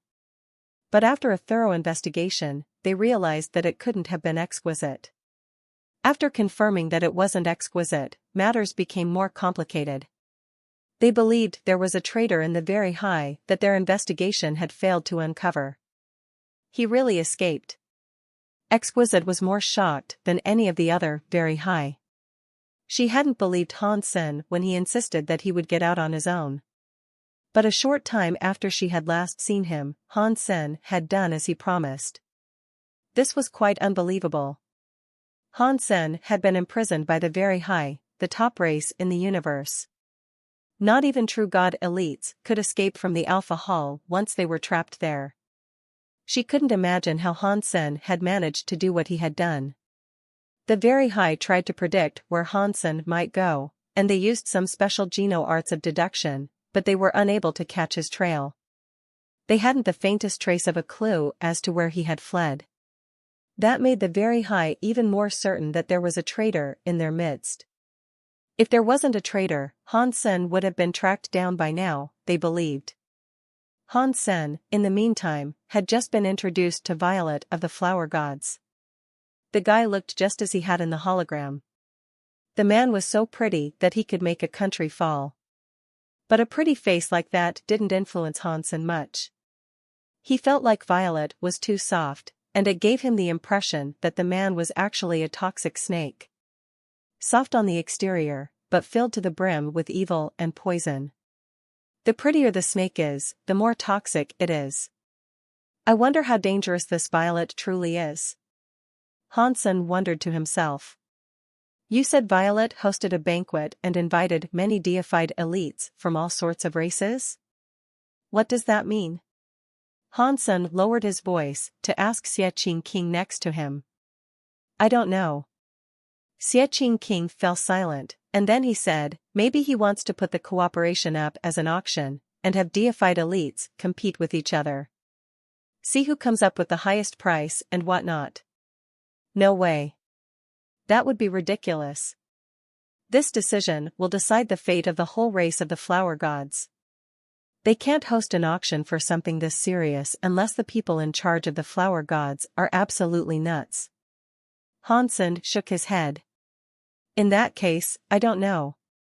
Aside from that, I can't really think of a reason that they would bring so many deified elites together.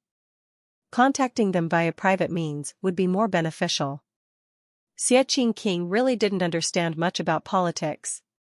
Hansen looked around. He saw a few people he already knew. There was Dragon 1 from the Dragons, and Dia Robber from the Destroyed. Bai Wanjia from the Extreme King. Even Lone Bamboo was there. And there were many other deified elites Hansen did not know. It looks like the Space Garden is a juicy morsel for a lot of races. There were so many competitors, Hansen didn't think he would be the one to be contracted. These big races are like hungry wolves circling prey. The Flower King might not want to cooperate with them. We still stand a chance. Although Xie King said that, seeing people like that all around, he knew how important the Space Garden was to everyone. It had exceeded his expectations, and he knew it wouldn't be an easy prize to win. I'm sorry to have asked everyone to convene here today, but I'm afraid the flower gods have a problem. I regret to inform you that our plans have changed.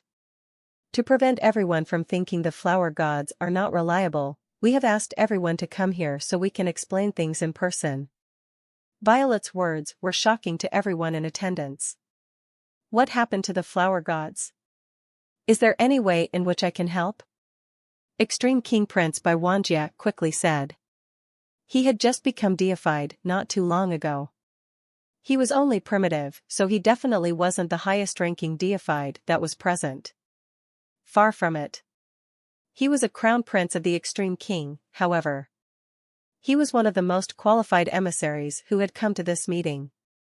Thank you for your concern, Crown Prince. Our race needs a favor. I want to invite you all to enter the Space Garden so that you can help my people. A stunned silence descended over the meeting. The flower gods had never let outsiders into the Space Garden. They wanted to keep it for themselves. People only knew that the Space Garden was full of high-level geno-fluid resources. As for what it looked like inside, hardly anyone other than the flower gods had ever seen it. Across history, only a few outsiders had been allowed to enter the Space Garden, and they were very close with the flowers gods. But the elites who had come to this meeting barely had any connection to the flower gods. Despite the fact that they were practically strangers, the flower gods were inviting them all to spend time in the Space Garden. The whole situation was quite strange. Violet seemed to know that everyone would think of this as suspicious, and so he quickly said, the talents of my people aren't the only reason that we are able to create such unique geno-fluids. The primary reason, in truth, is that the Space Garden provides us access to resources not available to any other race. Therefore, no one has been able to copy the geno-fluids that we make. Are you saying that something has happened to the resources that you use to create your products? Dragon 1 asked Violet, tilting his head to one side. Upon hearing that, everyone thought what Dragon 1 said made sense. If there wasn't some issue with the resources of the Space Garden, Violet wouldn't be speaking so openly about the secrets of the flower gods. Violet nodded and said, there is a very serious problem, and if we do not sort this out, I'm afraid the flower gods will no longer be able to create the special high-class geno-fluids that we are famous for. What is the problem? You can tell us. There are many elites here, and even the Extreme King's crown prince. We can help you, Dia Robber said. Yes. We will find a way to help you, together. We will not allow the geno-fluids of the flower gods to go extinct. That would be a great loss for the entire universe. Everyone was trying to show earnest support. But more than anything, they just wanted to learn the secrets of the genofluids. They were only offering aid because of the benefits they would receive. No one would help the flower gods for no reason. Violet sighed and said, I really want to tell you all so that we can sort out this problem quickly, but this information is a matter of national security to the flower gods. The leader has commanded us not to tell anyone. Otherwise, we could be exiled. Violet, what is that supposed to mean? You asked us to come here, but now you're not telling us anything. In that case, how are we supposed to help? Demanded a deified elite with a short temper. Violet's face looked glum. He sighed and said, the flower gods would like all of you to come to the space garden to help our race. But before you enter the space garden, I cannot tell you what is going on there. I know this is rude, but we have no choice. What is happening is too important for my people, and so we cannot risk leaking our secrets. You aren't telling us anything, and yet you want our help? How are we supposed to know if we can help? Baiwanjia said. We know this is very awkward for everyone involved, and if you don't want to enter, we won't try to force you. We would rather let our resources be destroyed than allow our secrets to become public knowledge, Violet said. What you're saying doesn't make sense. Even if you don't tell us now, we will still learn your secrets once we go in. Yes. So, you must tell us now. And then, when we go, we will find a way. But no matter what people said, Violet was stalwart. He wasn't going to give them a single detail. There's really no point in continuing this conversation. If you really want to help us, our race will pay you back. We will do everything in our power to return the favor. If you aren't willing to help, then that is also fine. But right now, this situation is an urgent one. I need to return to the space garden with haste. Anyone who is willing to help us can journey to the space garden with me now. Otherwise, we will part ways here and hope that we can meet again someday. Everyone was talking quietly amongst themselves. They had never expected something like this to occur. But quickly, someone spoke up, agreeing to help the flower gods, despite the lack of information. The person walked over to join Violet. Han Sen and Xie King looked at each other. They seemed to know this was how things were going to be.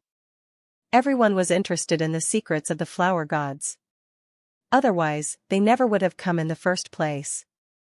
Now, there was a chance for everyone here to see the secrets with their own two eyes. No one would miss out on a chance like this. Even if there was a conspiracy at play, the flower gods were a small race.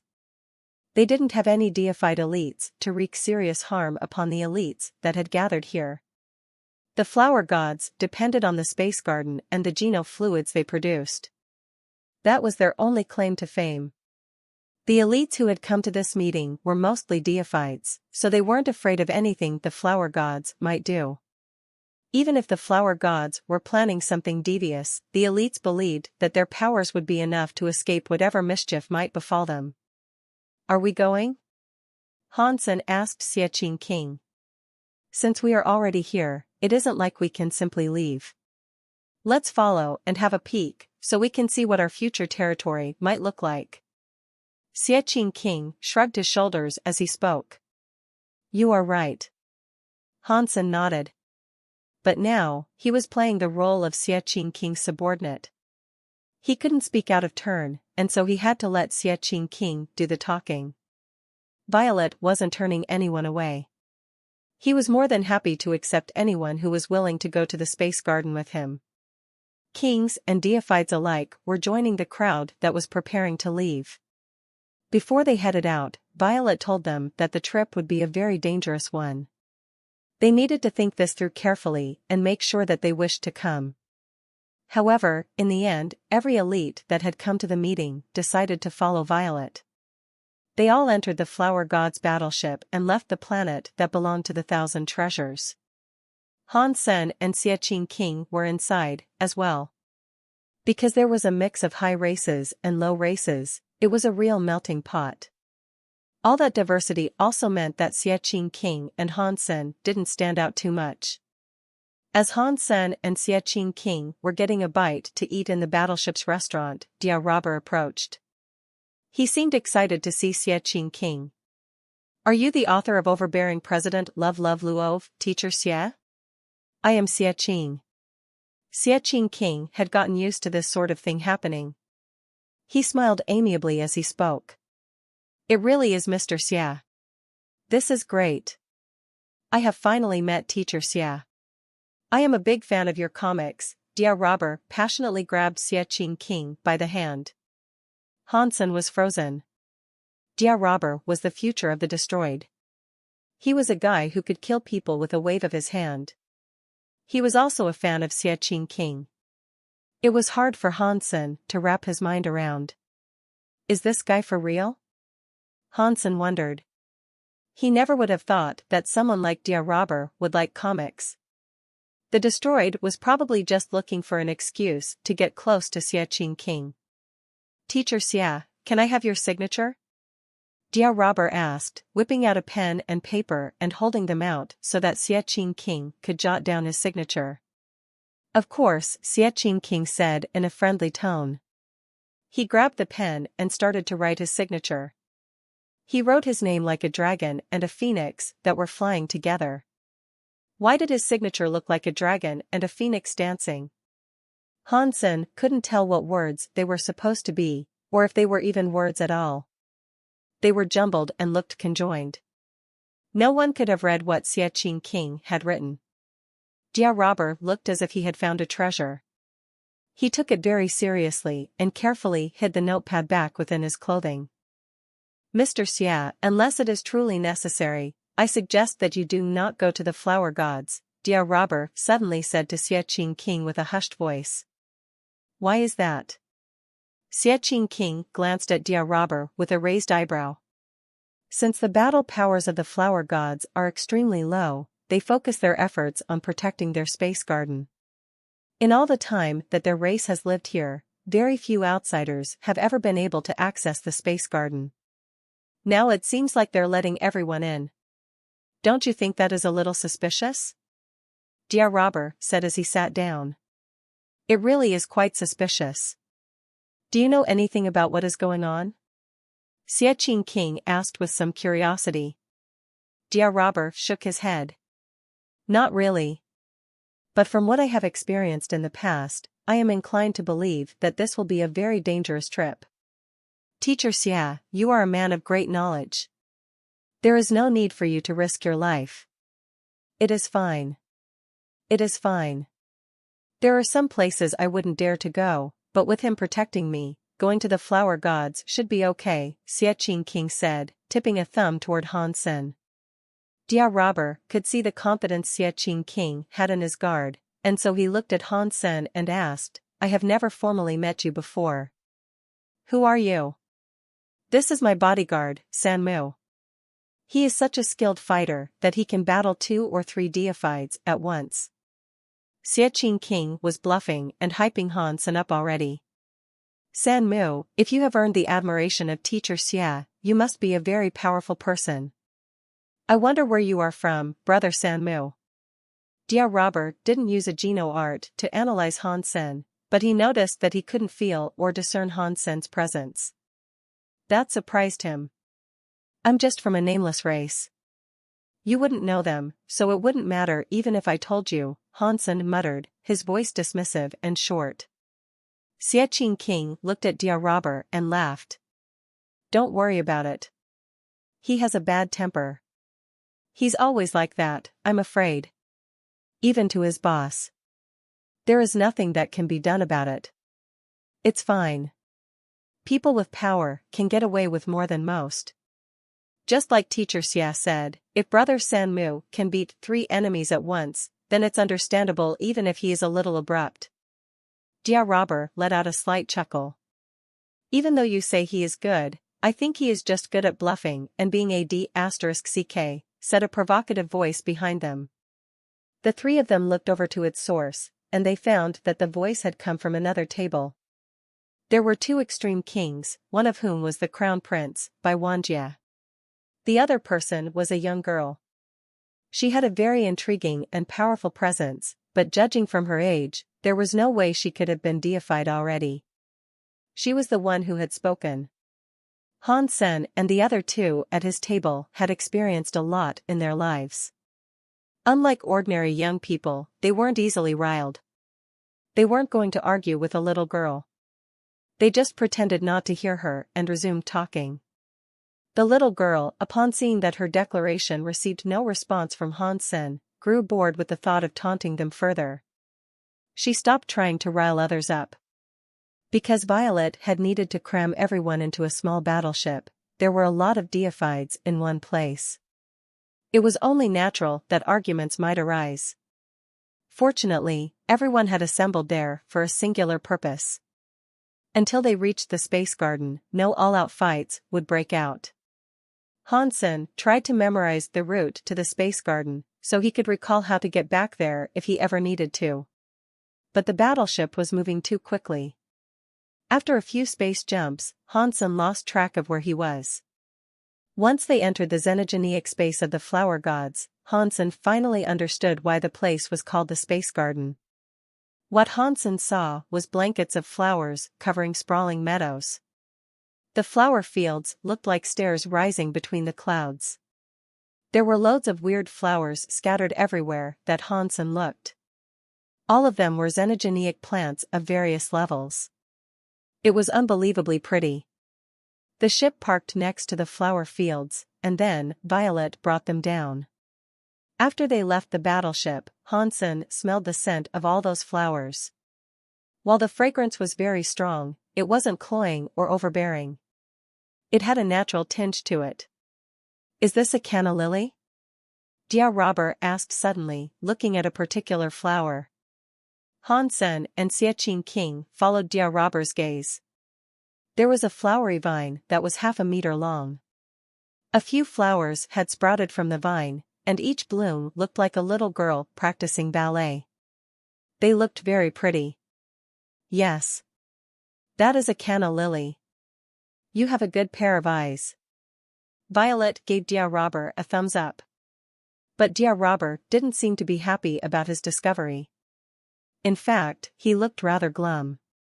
After everyone's focus turned away from Dia Robber to move forward, Hansen walked over to Dia Robber's side and asked, "What is it?" Dia Robber frowned and said, "From what I can tell, canna lilies should be deified plants. They grow in very unique environments, and their powers are never weaker than a primitive deified xenogeneic. The flower gods just grow them randomly on the side of the road. Isn't that a little too strange? It is surprising to learn that the flower gods can grow deified plants with such ease," Xiaqin King said with a frown. Violet kept moving. Hansen and the others walked past countless flowers and fields of grass. There were so many varieties of plants, and Hansen could only recognize a tiny fraction of them. But judging from the life force of the grasses and flowers, he could feel that they were nothing ordinary. They were all xenogeneic plants. None of these plants are ordinary. No wonder the flower gods can create so many genofluids. Hansen kept looking around him. He didn't know what most of the plants were called, but he could tell from their life force that they were some good stuff. "This is such a nice place. If we can take over this territory, we would never have to worry about resources. The xenogeneic plant resources here could feed 100,000 people," Xiaqin King murmured to Hansen. Hansen was thinking about something else, though. He ignored Xiaqin King. Xenogeneic plants bear fruit from time to time. As long as the seeds inside a fruit are not damaged, I can take them to the land of the fire phoenix to grow. I don't know how much that would reduce their growing time, though. Hansen couldn't imagine how much he would gain if he could accelerate the growth of plants like this. If he brought a few seeds to the extreme living land, he could reap enormous quantities of xenogeneic fruit in a short amount of time. Then, he would most certainly become rich. "We are nearing the place where the incident happened. Please be careful." Violet's footsteps slowed. "Don't we need to meet the leader of your race first?" Dragon 1 asked with suspicion. "The leader and the others are already there," Violet said. He kept walking as he talked, so no one slowed down and they all continued following. Something is wrong. How come we have traveled all this way, but we have yet to encounter a single other flower god? Xie King frowned and lowered his voice to speak with Hansen. Hansen had noticed the same thing. Violet was the only flower god they had seen this entire time. The only other people around them were members of other races. Since being in the space garden, they had yet to see a single other flower god. This was the home of the flower gods. Even if something had happened, they still should have been encountering other members of Violet's race. Everyone had warning sirens blaring in their heads. They followed Violet carefully as they flew through the space garden, but they didn't see anything dangerous around. And there was no sign of a battle, either. It looked as if nothing concerning had actually happened. But when they reached the highest flower field, what they saw froze them in place. They saw many men and women with their bodies buried in the field. Only half their heads were sticking up above the soil. Each of them had a flower on their heads. Some of them were peonies, and some looked like chrysanthemums. Each flower was unique, and they all looked like they were opening in bloom. Clearly, the people who looked like carrots in the flower fields were the missing flower gods. "Violet, what is this?" Baiwanjia asked Violet. The flower gods buried in the ground were still alive, but they were as still as half-buried vegetables. Ever so slowly, their life forces seemed to be waning. "I'm not going to lie to you, Mr. Crown Prince. The whole of the flower gods, myself excluded, are here," Violet said as he pointed at the half-buried heads in the field. Baiwanjia didn't ask how the flower gods had ended up in such a strange situation. Instead, he asked Violet, "Before you left the space garden, were they already buried this way?" "You are very smart, Mr. Crown Prince." Violet nodded and admitted this to be the case. "So, when you said that the flower gods wanted to become a higher place, it was all a lie? A trick that you used to lure us here?" Baiwanjia asked, staring at Violet. "Yes." Violet nodded again. He clearly didn't intend to hide anything. Violet and Baiwanjia just stared at each other. They didn't look away. Violet went on to say, "Although I lied about the cause, I truly intend to offer you the prize that I promised. If any of you can save my people, we are willing to sign a contract that will offer up half of the space garden." "Is that true?" Everyone's eyes brightened. "You guys have seen what has happened to the flower gods. Do you think we have the gall, let alone the power, to break our promise?" Violet drawled. He wasn't in a hurry. "What happened to your people? Can you explain it to us now?" Baiwanjia looked at the heads protruding from the flower fields. The fields were indescribable. Flower gods were planted in the soil as far as the eye could see. There were millions of them. And with the small flowers rising from each head, they looked so pretty. It didn't matter how pretty they were, though. They were half buried in the soil, which made the whole scene rather disturbing. Violet was no longer trying to withhold information. For the first time since they had met him, Violet explained what happened completely. The flower gods were good at gardening, and they had discovered the space garden long ago. It was a suitable place for many xenogeneic plants to grow. They thought they had lucked out, but they soon found out that there was something wrong with the xenogeneic space. The leader of the flower gods buried himself in the flower fields, just like Hansen and the others were seeing now. The flower gods didn't know why their leader did that, but they eventually figured out what was going on. They needed to appease the garden itself. Every once in a while, they would bring sacrifices to the garden. That way, the garden would no longer mess with their minds. As long as they kept the garden satisfied, it wouldn't force any of the flower gods to bury themselves. But as time went by, the space garden seemed to become hungrier. It required more xenogeneics to support itself. 2 months ago, the sacrifice that they buried in the flower fields was useless. The flower god leader and many elites suddenly dug holes in the field and buried themselves there. Aside from Violet, every flower god was now buried there. Why didn't you guys bury yourselves as they did? Asked a small race deified as he looked on Violet with suspicion. Clearly, he didn't believe the tale that Violet was spinning. I don't know. Only I was okay. I don't feel any danger. And I don't know why this happened. That is why I am begging you all to save my people. We will never turn back on our word, Violet said with a look of seriousness. Have you tried digging them out? A King class elite asked. That question was kind of pointless. The flower gods had been buried there for a while. Violet must have tried everything already. Violet would only have contacted outside deifieds if he had no other choice. He had exhausted all of his options. I can't dig them up. The soil might seem normal, but it is incredibly durable. You cannot dig through this land, and you might even hurt the people in the soil, Violet answered. One of the elites tried to grab a handful of the soil. The eyes of everyone watching widened. The kings, and even the deifieds, couldn't summon enough power to rip out a chunk of that turf. What kind of soil is this?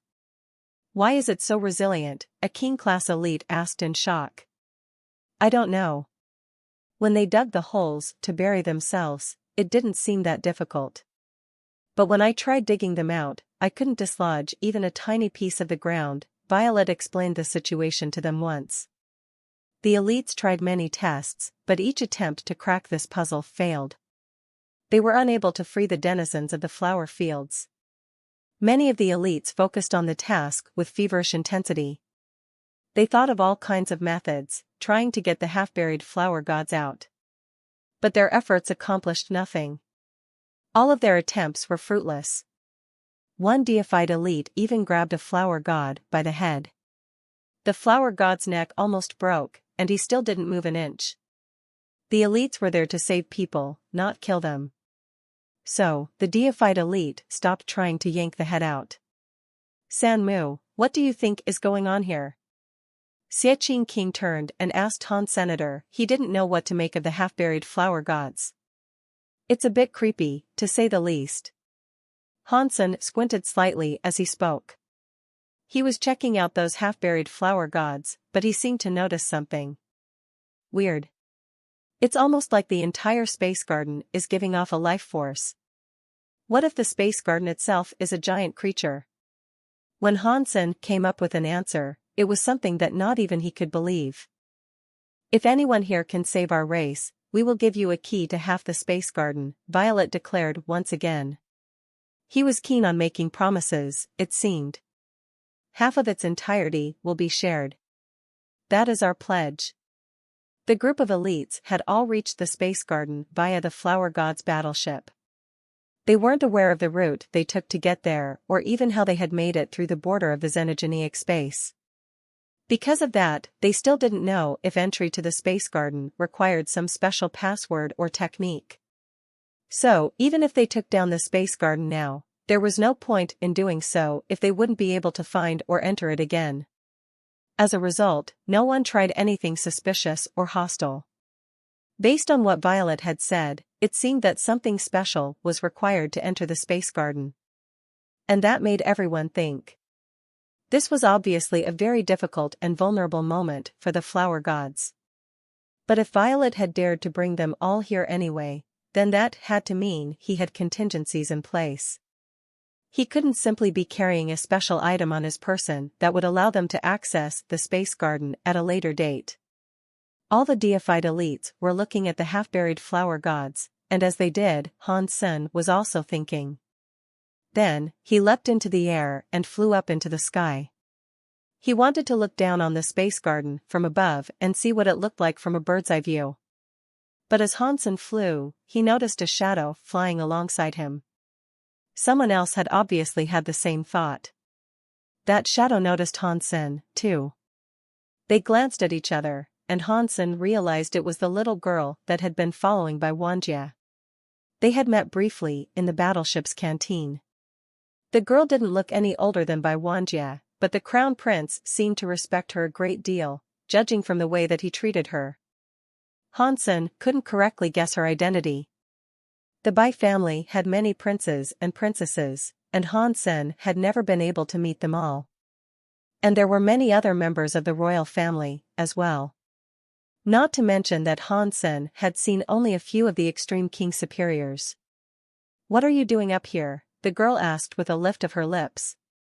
"I am admiring the view," Hansen replied with a smile. "Humph. You are weird." The girl turned away from Hansen and continued flying high. Hansen knew how to teleport, but if he used it openly, some of the elites might recognize it as God's wonder. He didn't want other people to see it, so he didn't use it there. The space garden was only the size of a planet, but that didn't affect its rare and unique properties. When Hansen flew high enough to see the whole of the space garden, he was stunned to discover that the entire place was like a giant Ganoderma lucidum mushroom with many layers. The flower fields were like steps, and they were all a part of that mushroom. It was put together with an amazing level of detail and complexity. Now, Hansen was able to confirm his guess. The space garden could very well be alive. Maybe it was a very high-level planet xenogeneic. Growing plants on a plant xenogeneic seemed quite unbelievable, now that he really considered the idea. But Hansen had seen all the beings that lived within the black hole spider before. This was certainly possible. "What do you see?" the extreme king girl asked, flying over next to Hansen. "I see a big mushroom." Hansen smiled. "Humph. You were boasting about your strength when we were on the battleship, and yet, you cannot see anything." The girl lifted her lips. "So, do you see what's actually going on?" Hansen asked. "Of course." The little girl looked quite cocky. She patted herself on the chest. "You are too young to see anything." Hansen pretended not to believe her. The girl shot him an arch look, and she said, "Being older doesn't mean someone is better. Just like you. You have eyes, but you are still blind. You cannot see anything." "Then tell me what you see," Hansen said. Full of confidence, the girl said, "Of course. If I see it correctly, the space garden itself is a giant plant. It is a very high-level xenogeneic. It could even be true God class. But its life force is so weak, it looks as if it is going to die soon." Violet said that when the flower gods made genofluids a long time ago, they used a special material that was native to this region. "I didn't believe it back then, but I sure am starting to now. If this is a true God-class xenogeneic plant, the xenogeneic plants that grow inside it will adopt its elements. Even an ordinary species that develops here will become different from those on the outside." The girl really did seem to know her stuff. Just like Hansen, she seemed to think the space garden was one large xenogeneic plant. Hansen looked at the little girl with shock, and he thought to himself, the extreme king really are different. With their knowledge and their power, they really are much better than smaller races. If you think the space garden is a true god plant, then what do you make of all the flower gods that are buried in the field? Hansen asked. The girl really liked how amazed Hansen was, and she answered, "That is difficult to judge. It could be that the xenogeneic plant knows it is dying, and thus, it is trying to collect more energy to keep itself alive. Either that, or the flower gods themselves signed a contract with the xenogeneic plant. Right now, the xenogeneic plant is going to die, so the flower gods must die with it. There are many possibilities, but until we learn more, it will be difficult to tell which explanation is correct. In that case, how do we find out the truth?" Hansen was truly flabbergasted this time. The extreme king had many resources, but such powerful materials still took time to absorb. This girl was so young, and so, he was surprised that she had so much knowledge. The girl thought for a moment and said, "The only way to learn more is to dig up the flower god people. And then, if we fully examine their bodies, we are bound to learn a clue or two." That is easier said than done. Didn't you see the power of those deified elites? Even they could not dig up the soil in that garden. Hansen lifted his lips. He had been infected by the girl's mannerisms, it seemed. He had already adopted her gestures. The girl glanced at the field with disdain. You underestimate the deified elites. I don't know about any others, but I know for sure that Bai Wanjie is not that useless. If he thinks hard enough, he'll find a way to excavate the flower gods. The only thing that matters, following that, is the fact that whoever we excavate will probably die. With my knowledge of him, I think he is going to strike gold real soon. Isn't Bai Wanjie your senior? Hansen asked when he noticed that the girl wasn't using an honorific when she referred to Bai Wanjie. This weirded him out, and so he felt compelled to ask. Who told you Bai Wanjie was my senior? That is backward. I am his senior, the girl said while looking at Hansen angrily. Hansen wanted to say something, but he saw Bai Wanjie do something just like the girl had predicted. He started to do something special. As Hansen watched, the man selected an average member of the flower gods. And then, out of nowhere, Bai Wanjie pulled out a wine cup. He covered the flower god member with it, and then pulled him up. The flower god had been motionless and almost completely buried in the soil, but now Bai Wanjie was pulling him up little by little. His head and his neck were showing. Furthermore, the flower god's body didn't seem to be injured by the pull. He looked fine. Bai Wanjie kept on pulling. Soon after, the flower god's feet popped out of the soil. Many people turned to look at him. While everyone turned to observe the excavated flower god, the flower god opened his eyes. The flower on his head opened, and it exploded with a powerful substance chain. The creature jumped furiously at Bai Wanjie, who was the closest. Weird. I thought the flower gods didn't have deified elites. Hansen was shocked. That flower god had substance chain powers that only a deified should have possessed. Bai Wanjie's own substance chains exploded. He punched the flower god in the chest. If the power of that blow had been delivered to another deified elite of the same level, the foe would have been severely injured. But when the strike landed on the newly emerged flower god, only the being's clothes were damaged. The creature itself merely staggered backward, then lunged at Bai Wanjie again. Everyone was shocked. They knew what the flower gods were like. Even if they were very good at making genofluids, their battle powers were lame and their bodies lacked strength. There wasn't a single deified in their entire race. Right now, the flower god had been able to absorb Bai Wanjie's strike and remain totally intact. This was a truly frightening thing to witness. Bai Wanjie's body flashed. He swung another fist that brought a black hole with it. He sucked the flower god into the black hole. Everyone nearby could see that the black hole was about to close and exile the flower god into space. But suddenly, a purple flower opened. It appeared in the mouth of the closing black hole and wedged it open. The power of the black hole strained to close itself, but it couldn't make any headway. The purple flower came further and further out of the pit. It looked like a creepy face that was smiling.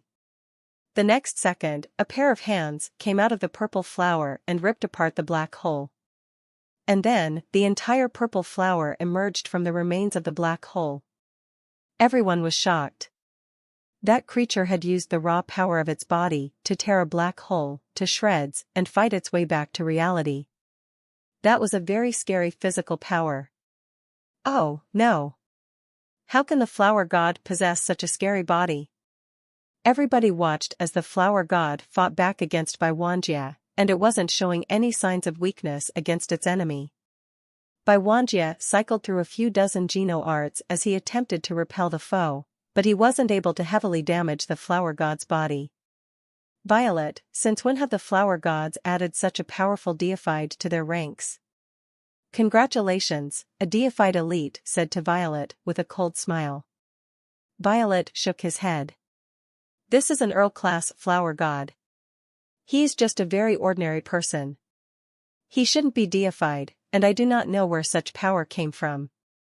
The deified elite started to say something else, but his face suddenly changed. Someone screamed aloud, all the flower gods are coming out of the earth.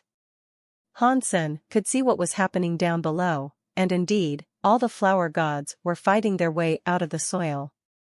A single one of these creatures was hard to deal with, but now, tens of thousands of the buried monsters were emerging. If they were all as scary as Bai Wanjia's enemy, then the situation had just taken a rather horrifying turn. But the elites didn't think that was likely. It simply wasn't possible. If a race all became deified, then deifieds wouldn't be special anymore. I want to see what is going on with these guys, a deified elite said while generating a substance chain. It became a scary bolt of lightning that arose from the ground to strike a flower god. Boom! The lightning slammed into the flower god, blowing the creature's armor to bits. But the body of the flower god was still sound. It was crystal clear like jade and wholly untarnished.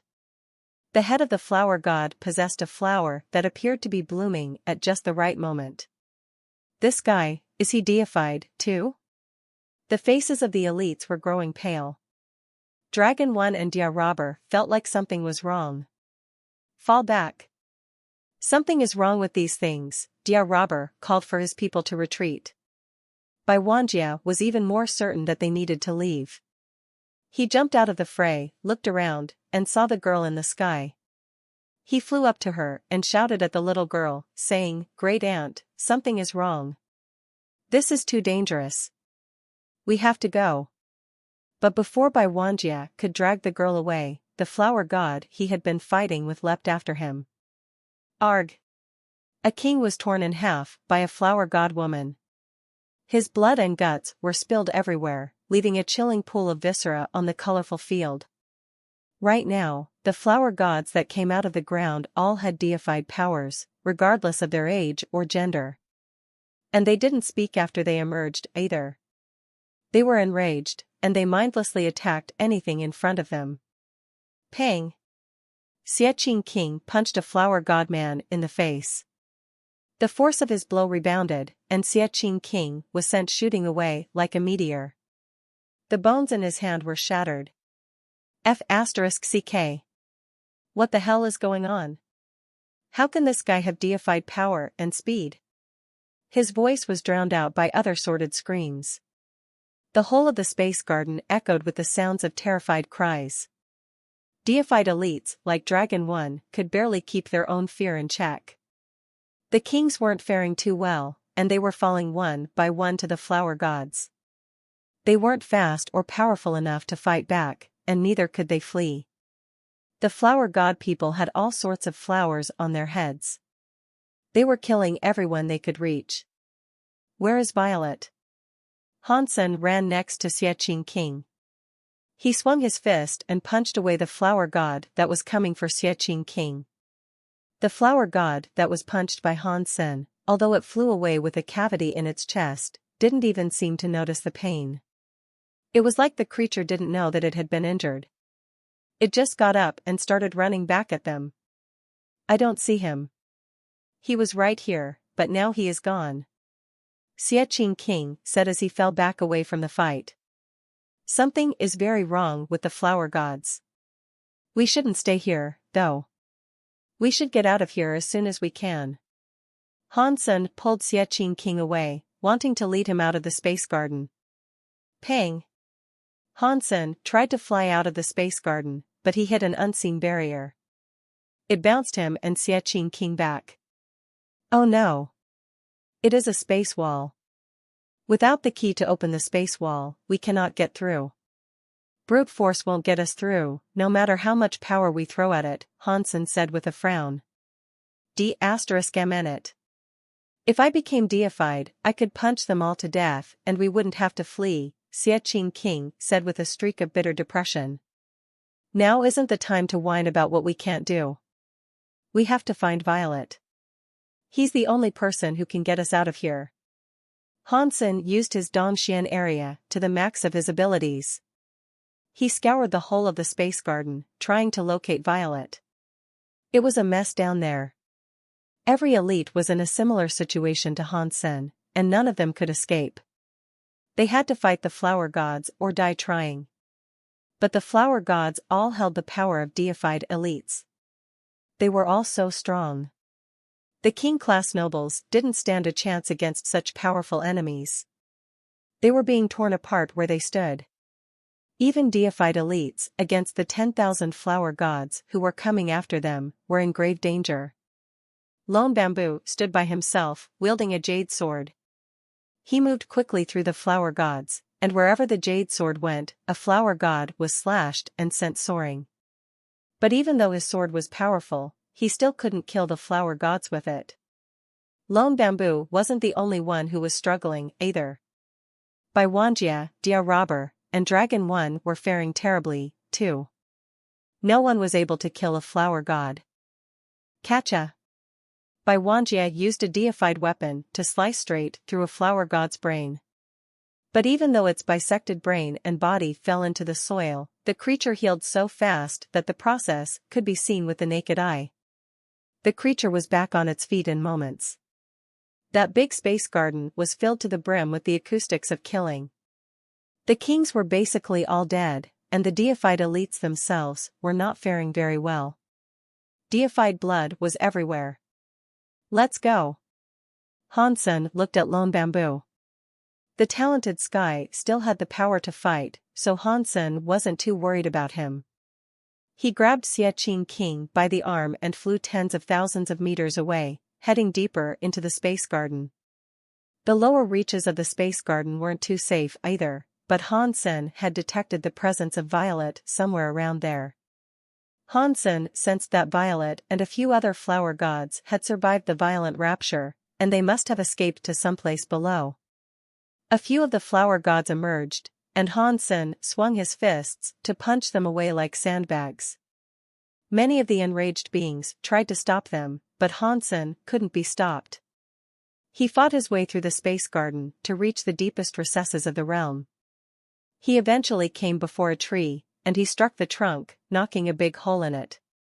The tree was apparently hollow, and Hansen hauled Xie King inside with him. Once they were inside, flower gods that were chasing them backed off. "This place seems weird," Xie King said quietly as he followed. "Indeed, it is weird," Hansen agreed with a nod, glancing around warily.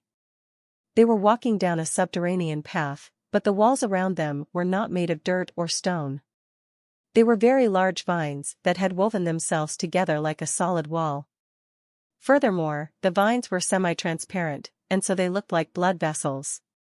Hansen could barely make out the shape of the vines, but he could tell something was moving inside them. They hadn't walked for very long when they suddenly saw the space ahead of them start to widen. It led to a giant, empty void. Countless tendrils had gathered together to form the walls of that giant underworld. Hansen found Violet and the other flower gods there. They were standing in front of a huge vine that connected the floor to the ceiling. "Violet, you are a very evil man. Your tricks have brought harm to a lot of good people. Do you think you can get away with such acts in this universe?" Hansen asked, walking slowly up to Violet. But Violet and the others didn't even spare him a glance. Their hands were folded in a praying gesture, and they were mumbling something to themselves. Violet did answer him, though. He coldly said, "If we didn't do this, the flower gods would have become extinct. There would have been no future for our people." As Violet spoke, Hansen and Xie King reached him. They looked at what he was keeping his attention on, and they saw a creature inside the pillar of tangled-up vines in the center of the enormous room. It was sitting there, and it looked like a giant. The creature had to have been 100 meters tall. Its entire body was like jade. The surface of its flesh shimmered like crystal. Tentacles coiled around its body, latching onto the creature in various places. They kept absorbing a substance or energy out of the giant. "What is it?" Hansen asked, looking at the giant that looked like a jade statue. He felt a familiar presence from the giant. "He is God," Violet answered, his eyes looking very impassioned and earnest. "God? What kind of god is he?" Hansen asked with a frown. "He has no tear. He isn't like those rubbish deified creatures. This is an actual god. It is God, and God can do anything." Violet's expression looked like that of a deranged madman. "How do you know he is really God?" Hansen finally understood why that giant had a familiar presence. It was because, even though the being seemed to be dead, its body still had that feeling Hansen despised. It wasn't really God. It was a god like King June. I just know it, Violet coldly grunted. Then, he quickly explained, the space garden you have come to know used to be a small Ganoderma lucidum. It was only the size of a man's hand. But due to an accident, the small Ganoderma lucidum's spores landed on the god's dead body. It absorbed the god's power, and it has been growing all the way up until now. The Ganoderma lucidum's body became its own xenogeneic space, and it spawned so many xenogeneic plants. If this being is not a god, then what sort of creature's corpse could offer such power? Hansen looked at the jade giant. For all he knew, gods couldn't attack creatures of the universe. But also, the creatures of the world shouldn't be able to touch them either. If that jade giant really was a god like King June, even if he died, it shouldn't be possible to use his corpse as a base that other beings could grow off of. What is this thing? Could it really be the corpse of a god? Hansen's heart pounded as he tried to think. Before Hansen could ask anything further, Violet kept on talking. He seemed pretty excited.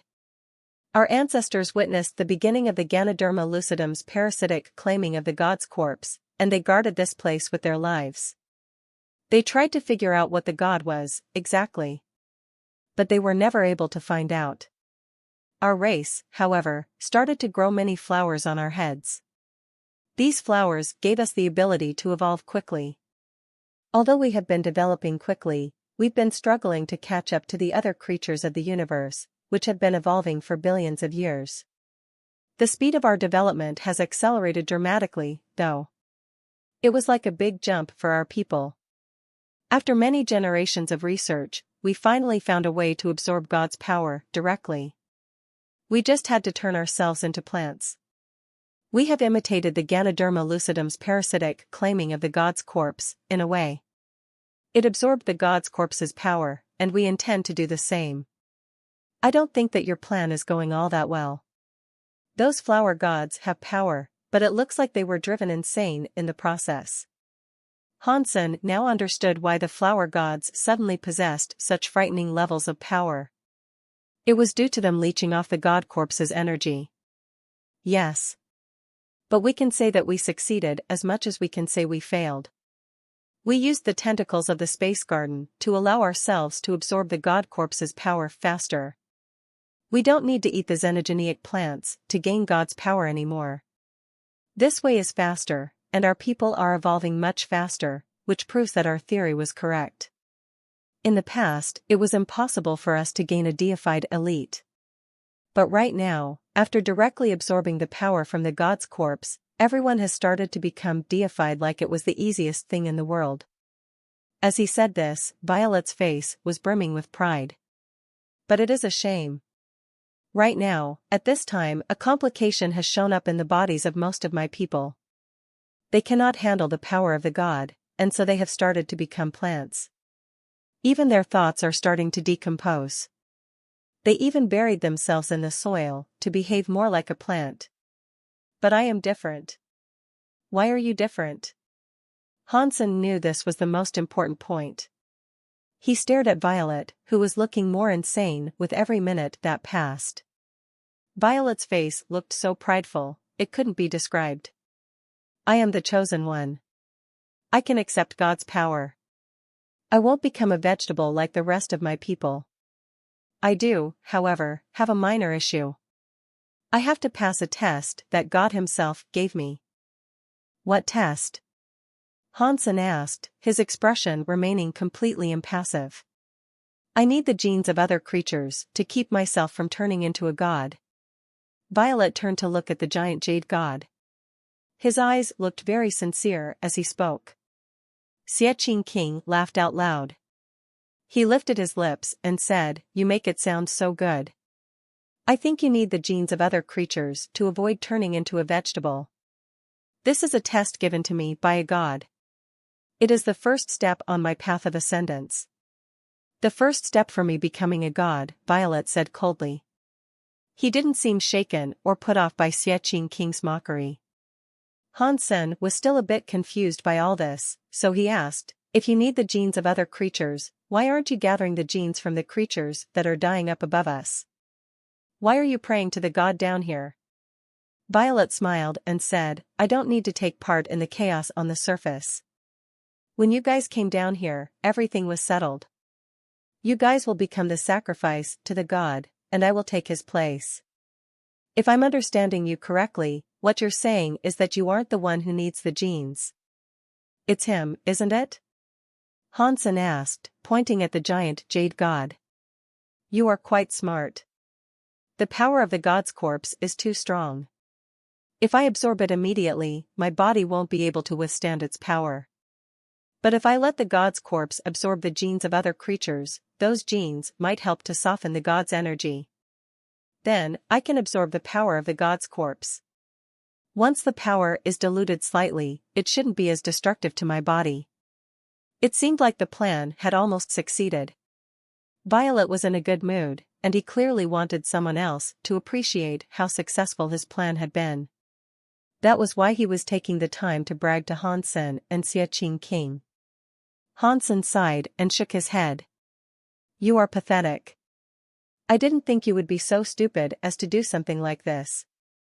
You are about to become his sacrifice, too. Violet smiled and said, I know what you mean, but that's impossible. When gods die, they die. It doesn't matter how powerful they were in life, once they're dead, they're just inanimate objects. Are you sure that is true? Hansen kept an eye on the jade giant. He didn't think a god would die so easily. Of course. I want to let him absorb the genes of other creatures, and I have expended a lot of effort making this happen. The more genes he has, the more power I will get. Violet sounded very confident. Hansen didn't know if all the men who had fallen under a god's thumb were this dumb, but it was clear that Violet was completely convinced. It was like Violet was being sold as a slave, yet he was taking pride in calculating how much he was worth. Time is almost up. You guys should offer up your power for me to become a god. As Violet was speaking, a jade substance chain rose from his body. The purple flower on his head turned green and sparkled like a piece of crystal. Deified power is nothing special. When I become a god, I will show the universe the true meaning of power. True god deifieds will be eliminated on a whim. The very high, ancient gods, and extreme kings will be wiped out. The only high race in the universe will be the flower gods. I will be the leader of the universe. Violet's eyes were brimming with passion. What a naive kid. You should wait until you become a god to make proclamations like that. Xie King quickly retreated. Then, he shouted at Hansen, Brother, I will leave you to deal with this psycho. Get rid of him. I don't want to become food. Since when did you learn how to fall back? Hansen thought that was strange. Xie King had retreated. That had never been the man's style before. It would be stupid to fight when I know the likelihood of my death is very high. Xie King lit up a cigar and clamped it between his teeth as he spoke to Han Sr. I'm not deified yet, so I will let you perform. Enjoy the moment before I catch up with you. When I become deified, your time to shine will be up. This guy is becoming more and more human. Hansen looked at Xie King happily. When he was in the sanctuaries, he had been blinded by the need to fight. He would never have behaved so rationally. Teacher Xie, I like your comics, and I admire your talent a great deal. But real life is not a comic. Right now, Bai Wanjia and those other nobles are nothing compared to me. I am stronger. I am afraid your guard will be of no protection to you. As Violent spoke, his substance chains became green vines. They writhed like long dragons as they reached out for Hansen. In the blink of an eye, Hansen was trapped between the vines. He was wrapped up like filling in a dumpling. Teacher Xie, before I kill you, I will let you witness the power of a god. It is a shame you will be unable to draw this for one of your comics. Violet's eyes looked spaced out. The green vines were hollow like hoses, and they looked as if they were going to suck something out of Hansen's body. God is above everything. God controls everything. God can take away everything. Although I am not God, I can take anyone's power for myself. Violet's face was full of haughty confidence as he finished boasting, but then his eyes widened. The green vines were attempting to suck Hansen's power out of his body, but it wasn't working. Nothing was being drawn from him. That confused Violet a bit. Xie King laughed and said, I forgot to tell you. You aren't God yet. And even if you did become God, it would be pointless. That is because the guy in front of you is God's daddy. Even if you become God, you would still have to kneel before him. What are you talking about? Violet didn't even get the chance to finish his sentence. Pang! The green substance chains that had become vines were suddenly shattered. Hansen walked safely out of their clutches. He looked at Violet and said, that was the breadth of your amazing god powers? Impossible. Even Bai Wanjia couldn't tear down my powers so easily. But you. Who are you? Violet looked at Hansen with shock. God's daddy.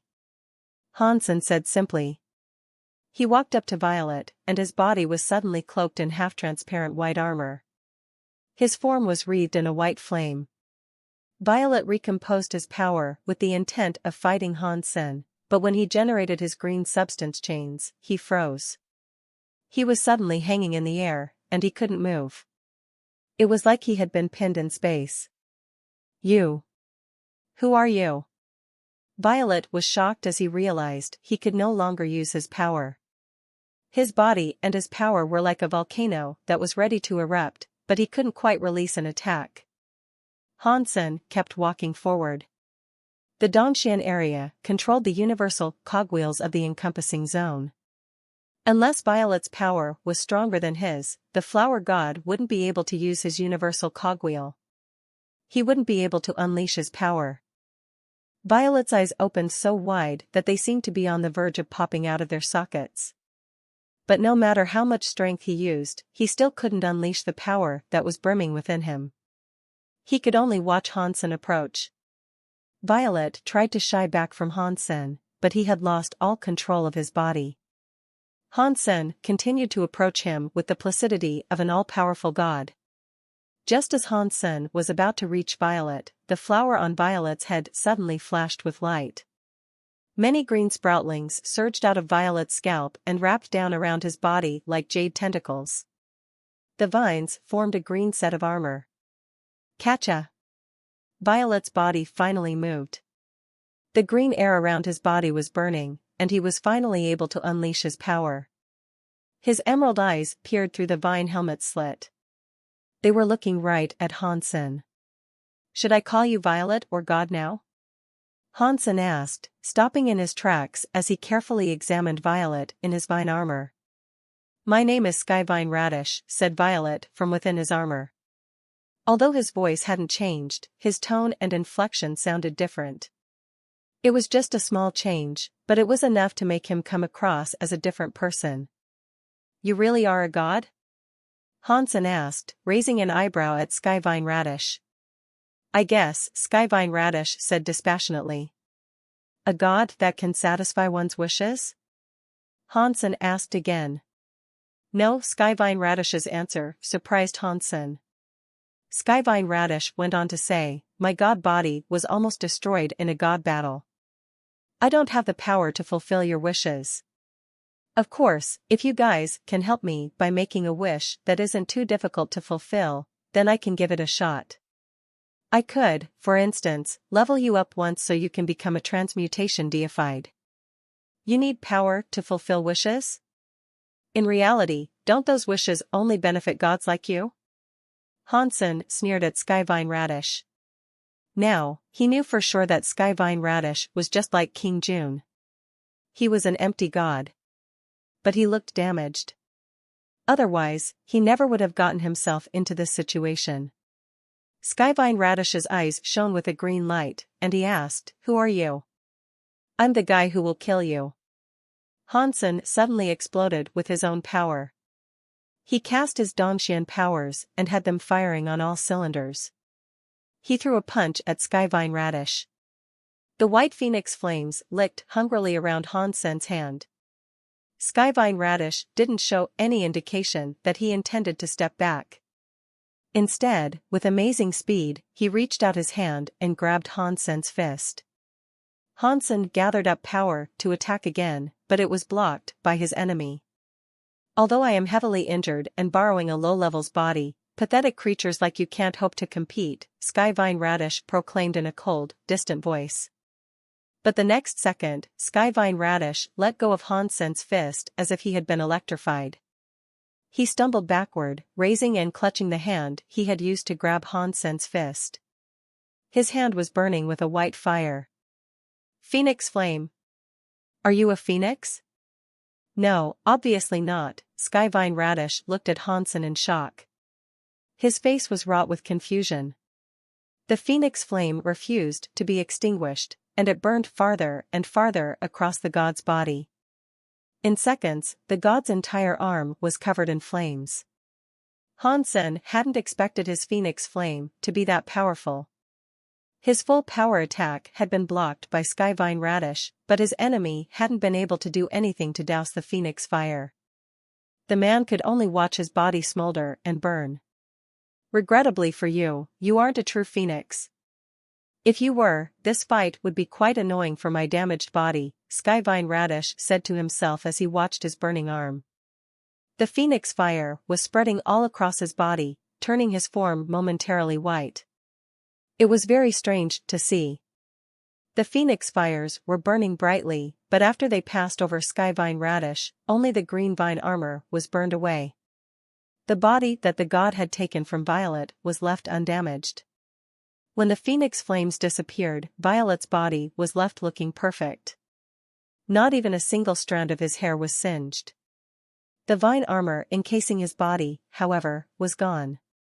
The only thing that was missing from Violet's body was that flower atop his head.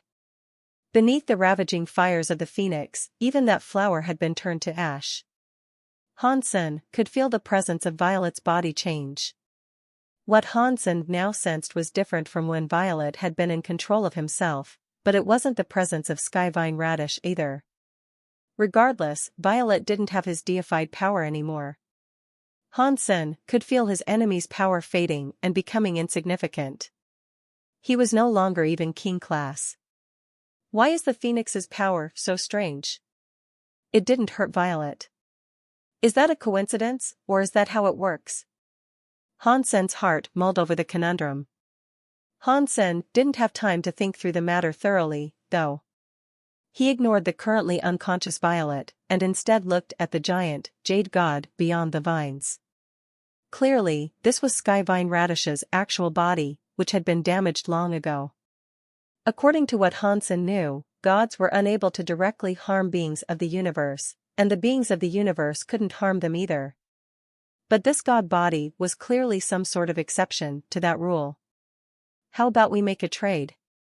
The giant, jade eyes of the being were still shut. Its lips didn't move, but even so, a voice bellowed through the air and rang in Hansen's ears. I don't make deals with gods, Hansen said flatly. Then he threw a punch at the jade giant. Pang! Hansen's fist struck the jade giant's eye. It made the sound of jade stone being broken. Hansen had used all his power, but the jade giant's body didn't move. The phoenix flame burned on the jade giant's skin, but it was only a light for a brief time before it was extinguished. It didn't seem to be capable of burning the creature's skin. If you really were a phoenix, you probably would stand a chance of harming my god body. But you only have the phoenix's flames. As you can see, that doesn't work on me. Why don't we just chill for a minute and talk, said Skyvine Radish's voice again. Hansen paid little attention to what the creature was saying, though. This might be his final chance to defeat a god. Who knew if he would ever get another opportunity like this one? Right now, Skyvine Radish just wanted to talk things over. He could make himself heard to anyone in the chamber, but he couldn't move. His body was badly damaged, and even after all the years his remains had been here, it had yet to recover. Hansen kept on punching Skyvine Radish's body, and the god couldn't so much as twitch in retaliation. However, the only thing that Hansen's phoenix flame could do was scorch a small part of its skin. "I told you. You cannot hurt my body," Skyvine Radish said imperiously. "That might not be true." Hansen retrieved his phoenix feather from Destiny's tower. He gripped it in his hand like a sword, then slashed across Skyvine Radish's body. Screech! The white flames formed the shape of a phoenix feather. Hansen thrust his weapon halfway into Skyvine Radish's body. The resulting wound showed that Skyvine Radish's flesh was green like jade, and green blood began to leak steadily from the opened flesh. Hansen stared with wide eyes at the wound that his phoenix feather had just delivered. Up to this point, Hansen had completely failed to injure the god. Even his phoenix fires had only burned briefly across the monster's skin. But now, the phoenix feather was able to perforate Skyvine Radish's indestructible god body. The white phoenix fires ravaged the wound. This injury was so small that it clearly mattered little to Skyvine Radish and his god body, but to Hansen, it was a very important step on the path to taking down Skyvine Radish completely. If he was unable to harm the god body at all, how could he even think about killing a god? Hansen had now focused his awareness on the phoenix flame that the phoenix had given him. He had originally wanted to get rid of it, but he hadn't expected that the phoenix flame used in conjunction with the phoenix feather would unleash such devastating power. It was able to slice open a god's body. But right now, Hansen didn't have the time to sit idly by and think through all the ramifications of what he had just done. He continued to swing his phoenix feather with the ferocity of a furious storm cloud. Sword lights flew everywhere, slashing here and there across Skyvine Radish's god body. As Hansen cut Skyvine Radish again and again, the flow of blood increased. "Stop or I will bury you!" Skyvine Radish bellowed angrily. Hansen ignored the warning. He kept slashing Skyvine Radish's god body without relenting. He let the god blood splatter him. "This is blasphemy against God. Your sons and your grandsons and the rest of your filthy race will be cursed now and forever. Great disaster will fall upon you." Skyvine Radish released an enraged roar into the sky, but over time it slowly turned into a scream. And still, he couldn't move. Hansen continued to slash the god body like a madman. Although each slash only cut a little bit into the god's flesh, after Hansen slashed his enemy 1,000 times, then 10,000 times, he was able to open Skyvine Radish's flesh to the bone. God blood poured out. "Catcha!" As Skyvine Radish's voice kept up an unending stream of curses and profanity, Hansen lost count of how many times he had slashed the god. But before long, he was able to lop the god's head off. That big jade head fell to the ground, creating a big crater in the earth when it landed. The jade skull's face was turned up toward the sky. The eyes that had been closed were now finally open. They glared at Hansen right before the head shouted, "Gods can never die. Today, you have destroyed my god body, but I will ensure that your sons and your grandsons pay me back millions and billions of times more. All the women in your race will become whores, and all the men will become slaves. Catcha!" Hansen thrust his feather sword into the god's eye, blinding it. God blood sprayed up like a freshwater spring, splattering all over Hansen's body. Hansen had nothing to be afraid of. Hansen knew that his family was meant to fight these gods. He would not be intimidated by the empty threat of some ominous curse. Hansen had seen how Skyvine Radish treated the flower gods, so he knew that the gods never treated the people of the universe as equals. Gods thought of the people in this universe as little more than livestock. They would kill and eat the people that Hansen knew for nutrition. If gods can eat people, then why can't people eat gods? Today, I, Hansen, will be the first person to dine on the flesh of a god. Hansen licked the god blood around his lips. It felt as hot as boiling water. Deified gene +1. God Body Evolution +1. Just one drop of blood can raise my tally by one whole deified gene. No wonder you are considered a god. Hansen looked at his fallen enemy with disdain. He didn't stop moving his sword. He kept slashing the corpse over and over. Every slash parted flesh and broke bones. There was a reason that these gods were creatures of legend. Even with a heavily damaged body, it was still so strong. Its strength was difficult to comprehend. Hansen had decapitated the creature and perforated its heart, but he still couldn't kill it. I don't believe you can still live if I wholly dismember your god body. Hansen continued to hack his way through the creature's flesh. He made sure to consume the blood that sprayed him. It was like he was swallowing lava into his belly. Hansen felt as if his entire body was on fire. It was so hot, he wanted to take off his skin just to cool down a little. Deified gene +1. Deified gene +1. The announcements kept adding up. A single drop of god blood granted a deified gene. The body of a god could bring an unimaginable bounty of wealth to someone like Hansen. God evolution 100% can evolve. Finally, Hansen heard the announcement that he had been waiting for. But he didn't have the time to evolve right now. He was determined to kill Skyvine Radish and do it soon. He couldn't give the monster any chance to reassemble itself and regain its fighting strength. Dong.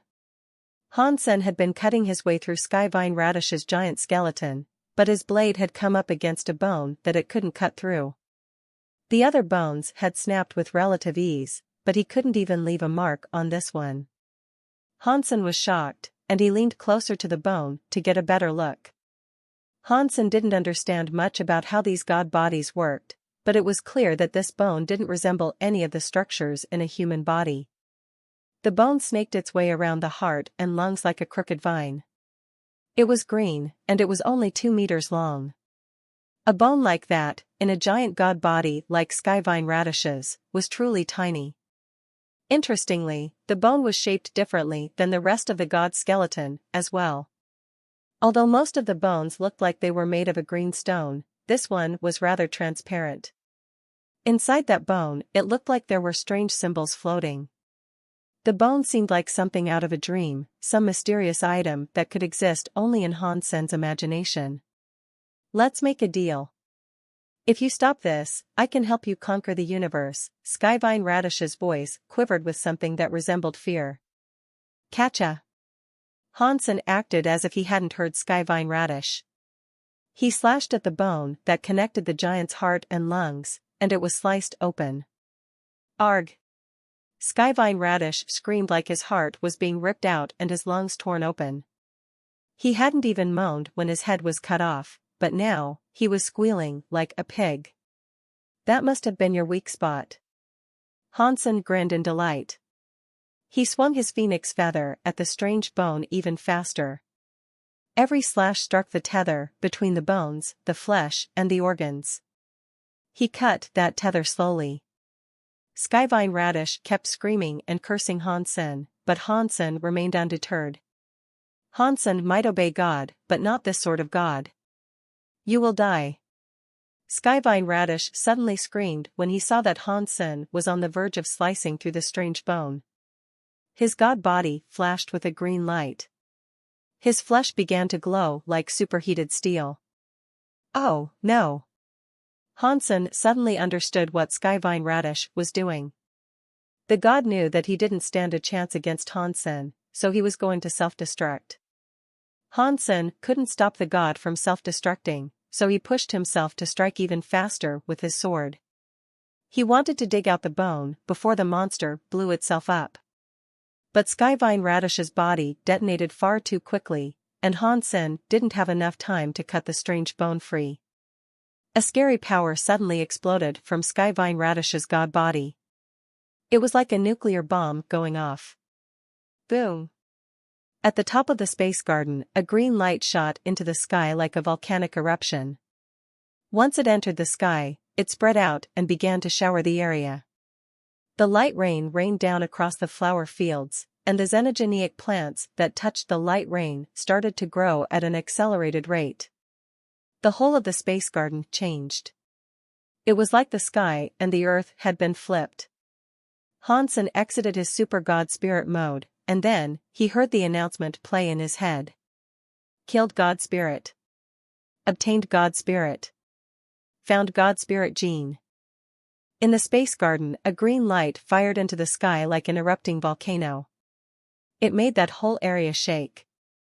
In every corner of the Geno universe, a green tear became visible in space. It was like the very fabric of the universe had been wounded. BZZT. In that green, ripped space, a giant thing that looked like the temple of some ancient god emerged from the crack. The Geno Hall. The creatures of the universe, seeing the Geno Hall appear before them, looked confused. They raised their heads to stare uncertainly at the mysterious Geno Hall. No one had any idea why it had shown up. The Geno being scroll fights finished up not too long ago. Why is the Geno Hall appearing again? I bet some elite triggered the door for another lantern fight. I don't think so. Last time, when Kong Fei fought, there was a different feeling permeating the atmosphere. This feels like something else entirely.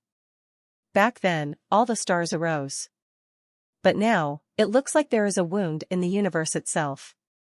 It feels different from the way it felt before. Yes, what is going on with the green crack? This is incredibly strange. I have never heard of something like this before. Seeing the green crack, I feel kind of sad.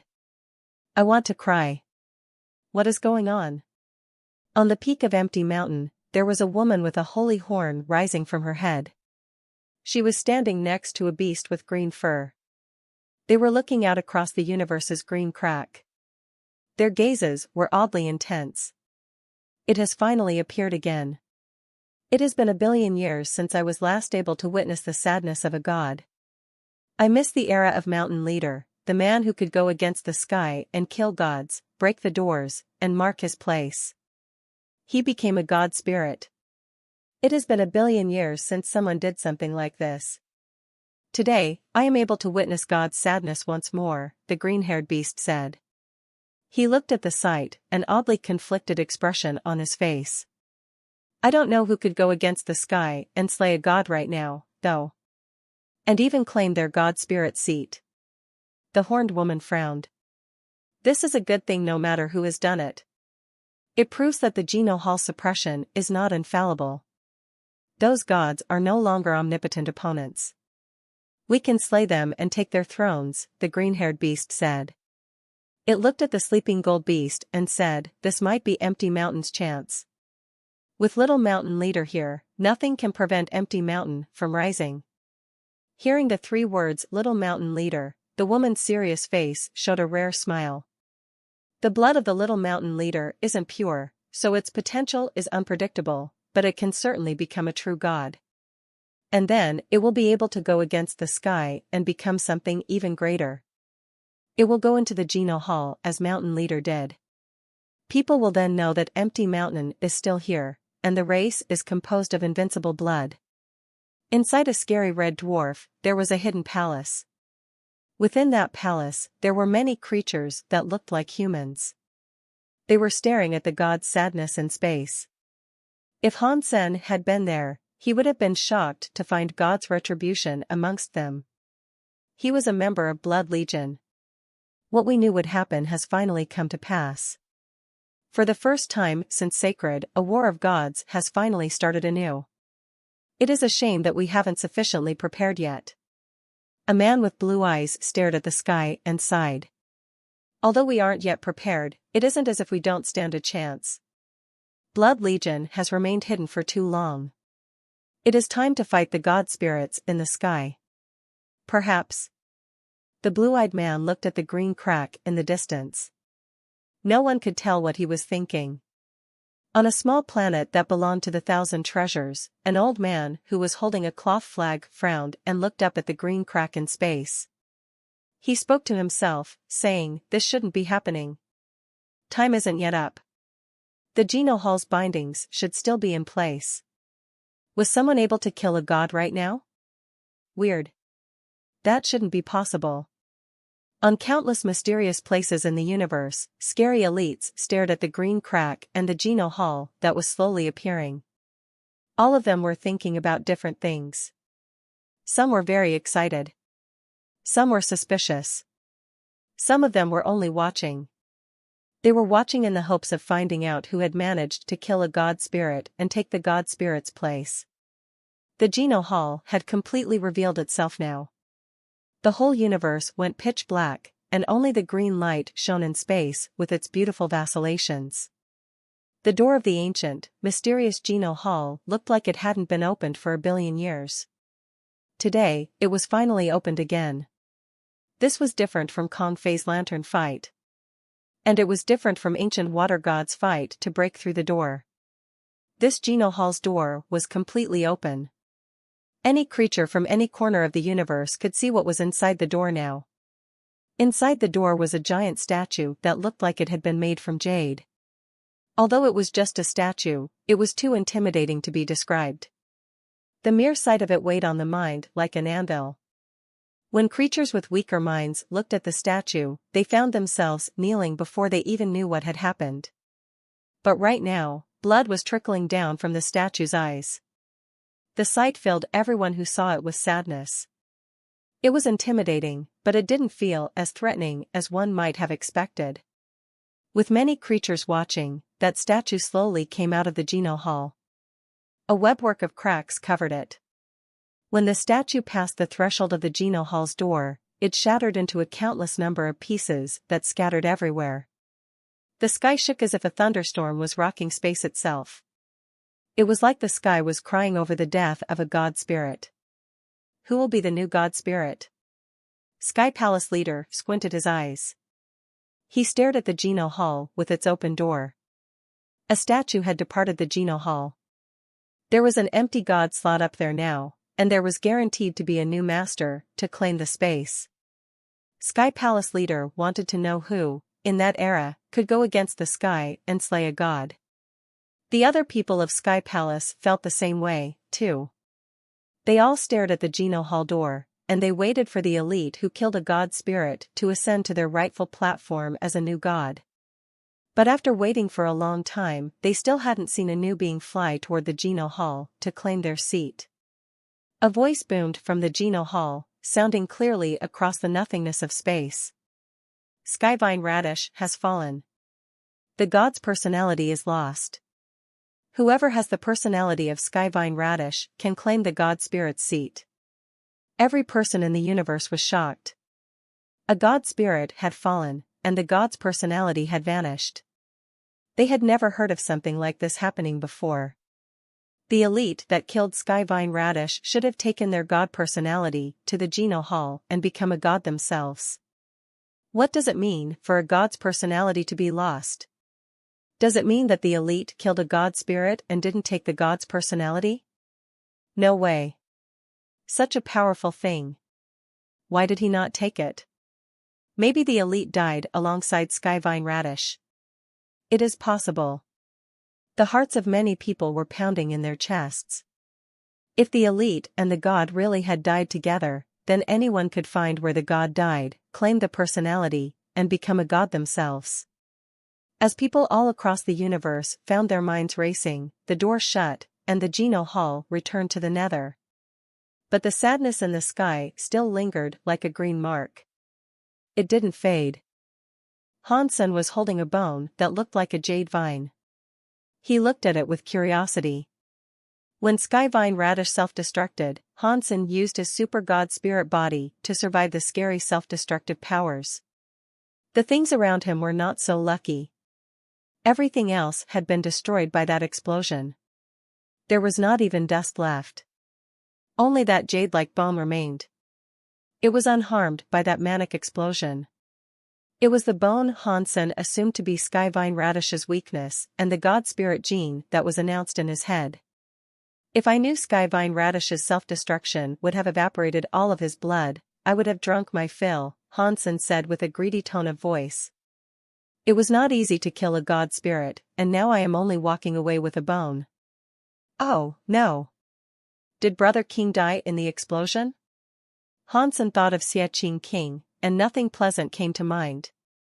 Before Hansen went looking for him, he saw Xie King emerge from a cave with a face covered in dust. He flew toward Hansen and said, "That thing was so strong. It almost killed me." Hansen felt some relief. "Fortunately, you were quick to escape the radius of the detonation. Otherwise, not even a deified elite would have been able to withstand that self-destructive explosive." Seeing that Xie King was fine, Hansen now had the time to check out his Sea of Soul. There was a giant spirit body that looked like jade. It was similar to Skyvine Radish's god body, but Skyvine Radish had a solid body. This was just a spirit body. When ordinary xenogeniacs die, they leave behind beast souls, Hansen said while he examined the spirit body's information. Skyvine Radish left behind a god spirit. I wonder what the difference is. Sky Radish God, destroyed class God spirit. What does it mean for it to be a destroyed class? Hansen's head was filled with questions. The levels of a god spirit seemed to be different from beast souls. There was no defined type, but there was a class. This was a destroyed class. Hansen tried to summon his Sky Radish God and see what it could do. Sky Radish God's giant god spirit body suddenly appeared in front of Hansenator. Its presence was like that of a flooding beast. It was immeasurably scary. It was like it could blow up the world with one punch. Is this thing like a pet beast soul? Hansen's heart jumped. He commanded Sky Radish God to punch a wall in front of him. Sky Radish God adhered to Hansen's thoughts and did what he was told. The green god spirit light on his body shone as he threw a punch into the wall. With its power, it was going to blow up the entire space garden. Hansen was worried about Space Garden being destroyed, but he was immediately frozen. Sky Radish God's power went through the wall, but it did not do anything to it. Even Sky Radish God's body went through the wall as if it was a phantom. Are these god spirits like gods? Can they not touch the substances of the universe? Hansen tried to repeat the action a few times. No matter how strong Sky Radish God was or how much power it unleashed, it could not harm the smallest leaf. Hansen was left fairly disappointed. I thought this was some good stuff, but it can't touch anything. This is rubbish. Hansen suddenly thought, but that can't be right.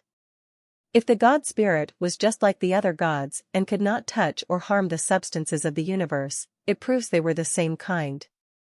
Does that mean the god spirit can hurt the gods? Hansen was thinking that might be possible, but there weren't any gods willing to stand up to him. He wanted to try his hand at guessing. But why was Skyvine Radish's actual body able to be harmed by ordinary creatures like me? Was it really because he was injured? Or, is there another reason? Hansen continued to guess. He thought this entire thing was not that simple. Xie King flew over to Hansen and looked at him with confusion. What are you doing? You keep moving your legs and hands. Did the explosion break your brain? Don't you see it? Hansen was confused too. Xie King looked at Hansen and asked, see what? Do you mean the green vine that looks like a spear? The one you are holding? Don't you see him? Hansen pointed to where Sky Radish God was. What? Who? Is there someone here? Xie King reached his hand out to touch whatever it was, but there was no solid surface. His hand went right through the Sky Radish God's god spirit body. There is a weird beast soul that you cannot see or touch. It came from the guy who called himself a god. Hansen explained the Sky Radish God's situation to him. When he heard that, Xie King was momentarily silent before saying, so, do the god spirits look similar to the gods? Maybe it is just as you thought. Perhaps you can use them to go against the gods. I sure hope so. Hansen nodded. He had been feeling terrible about his inability to fight the gods and how he always had to be passive before them. If the god spirit was able to fight the gods, it would be a beast soul he would cherish more than any other. Let's not talk about that. Xie King looked around and said, "We made too much noise down here. I am afraid it is only a matter of time before people come. Let's just leave." Hansen nodded. He put the god spirit Jin Bone inside his destiny's tower and committed to an escape alongside Xie King. After they left, they saw the Geno Hall had been revealed. Hansen heard a voice coming from the Geno Hall. He quickly realized that the god personality the Geno Hall was referring to could have been the god spirit Jin Bone. Hansen was not going to take the god spirit Jin to the Geno Hall. He wanted to know more about the bone first. He thought the space garden would have been destroyed because of Skyvine Radish self-destructing.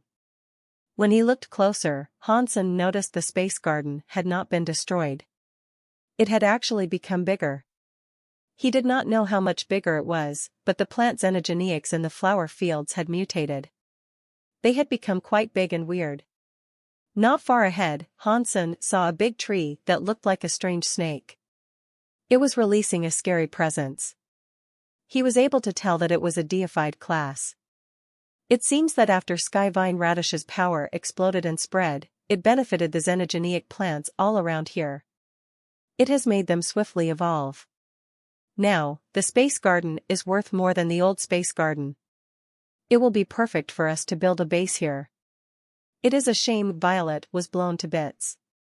That means we have missed out on the key to access the space garden. Xie King looked sad as he spoke. There must be a way. In Hansen's mind, he started to think, the space garden itself is a giant Ganoderma lucidum xenogeneic. If it is alive, that means we can talk, and I can convince it. But I am afraid this Ganoderma lucidum's intelligence might be low. If it doesn't understand words, it might be difficult to convince. While Hansen was thinking, he heard the sounds of people coming from the left. They were headed for the battlefield. The people fighting were a group of extreme kings. They were engaged in a battle against a dozen flower gods. The flower gods had not recovered after Skyvine Radish's death. They were just as crazy as ever. They were still wildly powerful. As they went, their bodies kept changing. They had become extremely strong. When Bai Wanjie unleashed his power against a flower god, he could only send them flying. The flower gods were never slow in catching up. Bai Wanjie, who was a deified elite, was the only one who could do that. The others from the Extreme King were doing even worse. There weren't many of the Extreme King following Bai Wanjie. Most of them looked to be riddled with injuries. It appeared as if many had been killed. The girl Hansen had spoken to before made strange movements. She was able to move perfectly when the flower gods chased her, and she was able to avoid taking damage from the fiends. Since they were not able to kill the flower gods, Bai Wanjie and the others could only flee. They did not have time to fight them face to face. Hansen did not have much reason to be interested in their struggle. Plus, they were people from the Extreme King. Hansen and the Extreme King had a deep-seated grudge with each other. Hansen considered himself nice enough for not making things worse for them. Either way, he was certainly not going to make an effort to rescue the Extreme King's crown prince. When Bai Wanjie and the others walked past them, a few of the flower gods noticed Hansen and Xie King, then went to them. Bai Wanjie and the girl saw Xie King and Hansen, but they did not bring the flower gods to them on purpose. Bai Wanjie did not believe people could kill those flower gods, so he did not expect Hansen would be able to do much of anything. They didn't draw the flower gods to them on purpose. When the few flower gods noticed Hansen and Xie King, they went after them. The girl shouted in Hansen's direction. "Why are you frozen there? Hurry up and run." She had just finished shouting when she saw Hansen throw a punch toward one of the flower gods. She could not help but shout, "Is this guy crazy? If he is trapped here and has a burden, he cannot even hope to escape." Pang! While the girl was thinking, Hansen's fist powered into the face of one of the flower gods. The strong power blasted the flower god a few hundred feet away. It broke through many trees before collapsing to the ground. That power is unbelievable. The girl was shocked. Han Sen's punch was far stronger than what Bai Wanjia was able to do, which surprised her a great deal. Even if he is strong, it is futile. The flower gods can never die. Never, the girl was frozen. Her eyes were opened wide in sheer disbelief. The flower god that had been punched away by Han Sen was burning with a white flame. The flower gods had been fighting against them for a while. They knew the bodies of the flower gods were obscenely strong. Even if they were hurt, they quickly recovered. They did not seem to know the meaning of pain. Bai Wanjia had used many different Geno arts to punch them away. He had done this several times. All the different powers used hadn't been effective on them. He had not been able to make a single one scream. Now, the flower god was screaming and rolling around on fire. It squealed like a pig getting slaughtered. Han Sen and the other flower gods were not content to sit still. Han Sen's body was like a swimming dragon. He punched each of the flower gods once. Within the blink of an eye, they all fell on the floor. It was different from the flower gods Bai Wanjia had knocked to the ground. The flower gods Han Sen punched down were unable to get back up. They were all writhing around on the floor, burning due to the pain inflicted by the fire. It made Bai Wanjia and the others feel very weird. The scorching white flame was burning them, but the bodies of the flower gods did not look to be incinerated. Either way, the flowers atop their heads were rendered little more than ash. When the flowers were gone, so too was the fire. The few flower gods fell to the ground without any energy. They stopped screaming. They refused to get up and continue their assault. Bai Wanjia and the others sensed that the presence of those bodies had been weakened. They were not deified anymore. They were only king class at best. "What is that fire?" the girl asked with surprise. Clearly, Han Sen's power was the right remedy for sorting out those flower gods. "Thank you for helping me out." Bai Wanjia brought his people over to see Han Senator. He drew the final few leftover flower gods over, too. Han Sen quickly dropped all of the flower gods onto the ground. Again, they writhed around in pain due to the fire. Upon seeing that, the extreme king people were shocked. They had been chased by the flower gods for a long time and run out of options. They thought they would for sure bite it in the end. After all, many people already had. The monsters, which had once been thought invulnerable, were killed by Han Sen with ease. They could scarcely believe it. That was especially true for the extreme king girl. She looked at Han Sen weirdly, as if they did not know each other. "You are welcome, my crown prince," Xie King said with a smile. "We are all trapped here, and so it is only right that we help each other out." Bai Wanjia thanked Xie King again. He looked at Han Sen and said, "I wonder what your name is." "San Mu," Han Sen coldly answered, but he did not look at Bai Wanjia. Bai Wanjia had no idea who he was. It seemed as if he really wanted to ally with Han Sen as he went on to profusely compliment him. Han Sen just ignored him completely. He didn't say a word back. "San Mu is always like this. Please, do not mind him, Mr. Crown Prince." Xie King looked down at the flower gods without their flowers. They were not dead. They eventually staggered up to their feet. Bai Wanjia and the others from the extreme king were going to kill them, but the flower gods walked in front of Han Sen and kneeled. They said, "Thank you for saving us. Please show us mercy and save the rest of our people." Han Sen did not speak. He looked at Xie King nearby. Xie King cleared his throat and replied, "We can save you, but what can you reward us with? If you too are willing to save our endangered people, we are willing to share the space garden," an old flower god said. Xie King smiled and said, "I don't like sharing things." The faces of the flower gods changed. They understood what Xie King meant.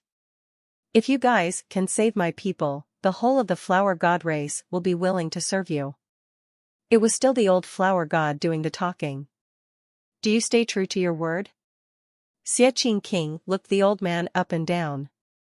Yes, I am the leader of the flower gods, the old man said with a sigh. Han Sen and Xie King looked at each other. They sensed how happy they both were. They had broken their shoes, unable to find what they were looking for. Now, they had achieved it all with ease.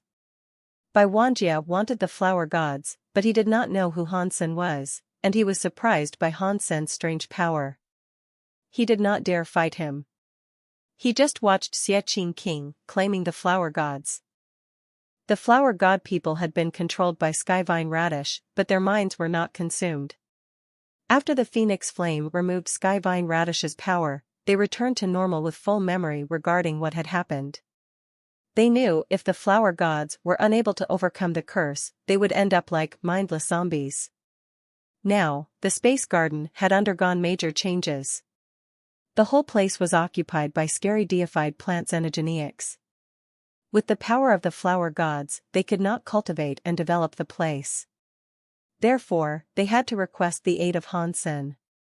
First, only Han Sen was able to remove the curse plaguing the flower gods and free them from their doom. Second, Xie King and Han Sen did not have notable backgrounds. Via them, the flower gods might be able to prosper in the future. It is no use just saying that. Xie King looked at flower god leader and asked, "How are you going to make me believe the rest of the flower gods will be willing to follow us? You too, please follow me. I have something to give you. After receiving it, you can completely control the space garden." The flower god leader had no hesitation in telling Han Sen that. Xie King and Han Sen looked at each other. Xie King nodded and said, "Okay. If the flower gods really want to serve us, we will try to save the rest of the flower gods." They were ready to leave with flower god leader when Bai Wanjie smiled, stepped forward, and said, "Teacher Xia, since we are trapped here and cannot leave, we would like to help. If Mr. Crown Prince wants to help, please wait here. If there is something we need, we will come to you." Xie King was not dumb. He wasn't going to let Bai Wanjie and the others see the secrets of the space garden. "If things are like that, we will wait here for your good news." Bai Wanjie did not try to push it. He let Han Sen and the others go off with the flower god. After waiting for Han Sen and the others disappeared, the girl asked Bai Wanjie, "Nephew, why did you not kill them?" "The flower gods and Xie King are not scary, but San Mu is an enigma," Bai Wanjie replied. "His power is like the legendary Phoenix Flame. If it is a Phoenix Flame, he must have a true god Phoenix supporting him. That is one of the sacred beasts. It is not something we can dare try to provoke. No matter which way you look at him, he doesn't look like a phoenix," the girl said. "I thought the 4 sacred beasts were killed in a god war." "That is why it is so scary," Bai Wanjie said. "The 4 sacred beasts and 10 generals were killed in all the legends. These days, they seem to keep appearing again and again. Just now, a god spirit was killed. We should be careful. We do not want to get dragged into this grand, frightening conspiracy." "You talk so much, but I think you're just scared of San Mu," the girl said with a smile. "I guess. After all, he is a scary bloke. If he has the legendary Phoenix Flame, I do not think I can fight him." Bai Wanjie was fine with being honest. "Humph," the girl coldly grunted and said nothing. The space garden was 10 times bigger than they initially believed. Although the landscape had not changed much, there were many changes in the details. The scariest thing about all of it was the fact that the ordinary plants and Ageneics in the flower fields had all received a large boost in their growth. Some of them were now deified. As they traveled across the flower fields, they saw the fields had a Ageneic with the upper body of a witch and the lower body of a big flower. Deified plants and Ageneic. Han Sen looked at that strange witch flower. He saw a weird, plant substance chain on her. She was obviously a deified class being. Has the queen flower already evolved that much? The space garden had many plants and Ageneics on the same level as the queen flower. If they saw boosts like the queen flower, the space garden will be a very dangerous place now. The flower god leader had a complicated look on his face. After he spoke, the queen flower opened her eyes. She stared at Hansen and the others. Her weird purple eyes were glowing. Her purple-red flower clothes were waving in the breeze. She raised her jade arms.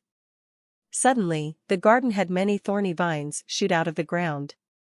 They were like demon dragons headed for Hansen and the others. Hansen coldly grunted. He generated a phoenix flame and punched forward.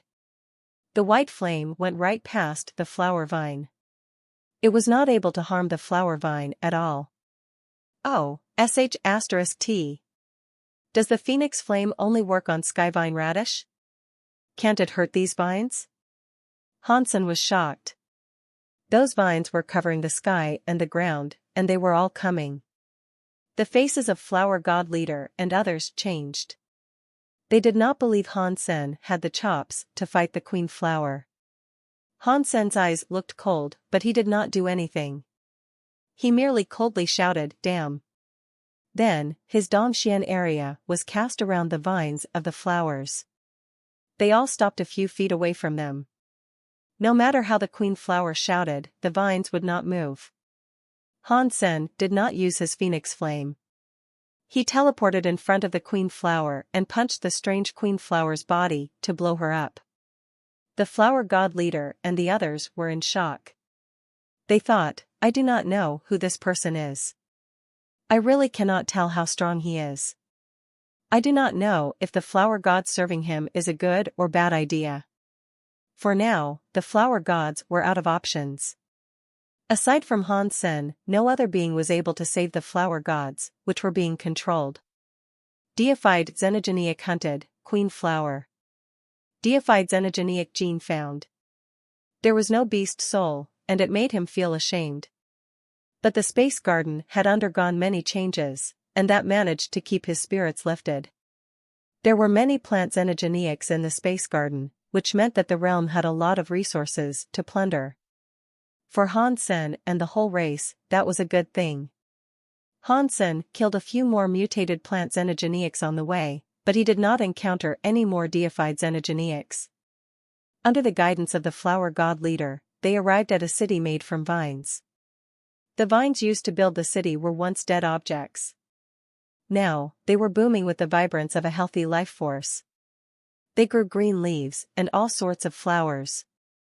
The entire Vine City's aesthetic was given a big boost in the pretty department. It thrived with an unbridled life force. The flower gods were visibly surprised to see what had become of their city. With a wry smile, one of the flower gods said, "The space garden is living up to its name. It has become a garden. I love this beautiful garden city. I am going to live here." Xie King expressed his love for that garden-like city. Pang! Suddenly, a fighting force erupted someplace in the distance. The flower god leader's face changed. Someone has invaded this land. The flower god treasure is placed. We needed to control the space garden. Hansen frowned. He hastened his pace to reach the place the flower god leader had referred to. When Hansen rushed to that location, he saw that 20 to 30 flower gods were no longer themselves. They were attacking a swordsman. That swordsman was clad in green attire, and he was doing fine despite the conditions of him being surrounded. No matter how strong the flower gods were, they could not lay a finger on his garments. Every sword strike unleashed could damage a flower god. Although the destructive power was not enough to kill the flower gods, they were able to make the flower gods lose their abilities of combat for a bit and fail to chase the swordsman. Lone Bamboo really is so powerful. Hansen was shocked. He recognized the swordsman as no other than Lone Bamboo. Even though Lone Bamboo was strong, he did not have enough power to kill the flower gods. After all, they were creatures under the control of a god. They had special powers and were very difficult to kill. Hansen pulled out his phoenix feather and flashed forward. It was one strike for one enemy.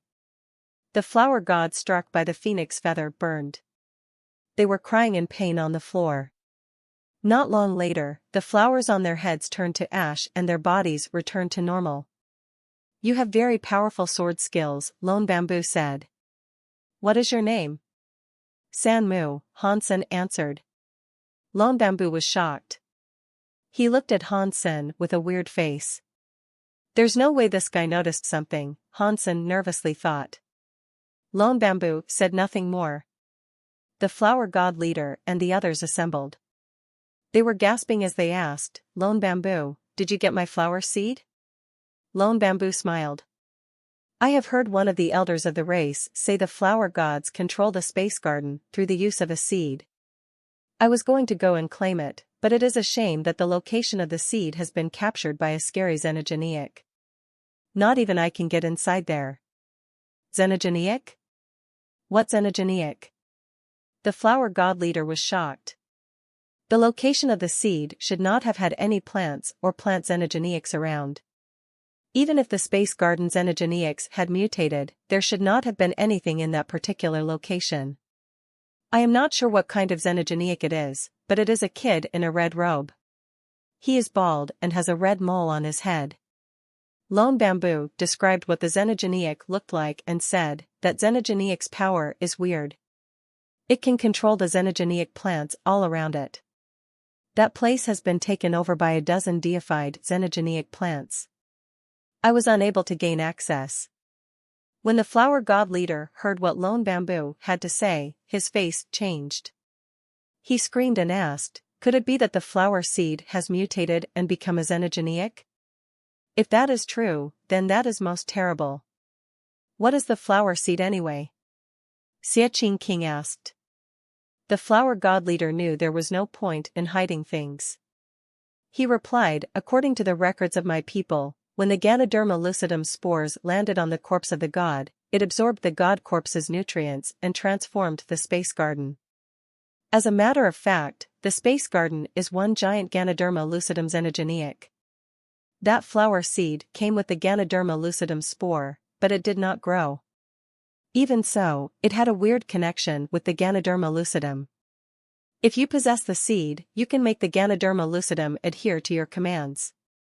If the flower seed has mutated, we cannot control the Ganoderma lucidum xenogeniac anymore. It will not just be the space garden that falls.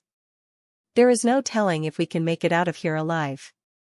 In that case, it is worth going to check out what exactly happened. Hansen was not worried. Even if the flower seed had become a xenogeniac, he still had a chance to claim it. The flower god leader looked worried as he led the way forward. Not long later, he saw the city ahead of them had already been taken over by plant xenogeniacs. The flower vines looked like serpentine dragons, and the flowers looked like giant butterflies. The giant flower trees had many women on them. Their lower bodies were like slithering snakes. This area was like heaven for monsters. There were so many weird plant xenogeniacs gathered there, and they were very scary. On a vine tower that had a xenogeniac atop it, there was a child clad in a red robe. Its eyes were wide open as it checked out Hansen and the others approaching. When the flower god leader saw the red-robed child, his face turned pale. He said, that is it. That is what the flower seed has become. Its presence is just like the seed but stronger. Ah. Hansen wanted to ask something, but the red-robed child stood atop the tower pointing at Hansen like a madman. No one was able to discern what its meaning was, but they saw a xenogeniac with many butterfly flowers on it approaching. The trees began to move. Millions of butterfly flowers turned into real butterflies, and they all came at them like the rush of a tide. Oh, no. Everyone, go back. Lone Bamboo shouted. This deified butterfly tree's radius is far too wide. I am afraid this is not something you and I can go against. It is fine. Hansen's heart jumped as he cast his Dongxian area. He was able to control the cogwheels of the entire universe in that portion of space. As he cast it, he saw all the butterflies in the sky appear to freeze. They were like stars that could not move. You guys wait for me here. I am going to go check out that red-robed kid. After speaking, Han Sen went in the direction of the vine tower. The butterfly tree did not do anything, and the red-robed kid kept making odd noises. Han Sen saw the plant's energenics around the vine tower start shining with a god light. All kinds of power were coming toward him. Han Sen did not care for them. He kept going toward the red-robed child. Skyvine radish had only just exploded.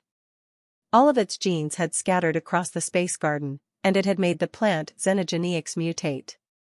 The time was too short, and the plant's xenogeneics were still mutating.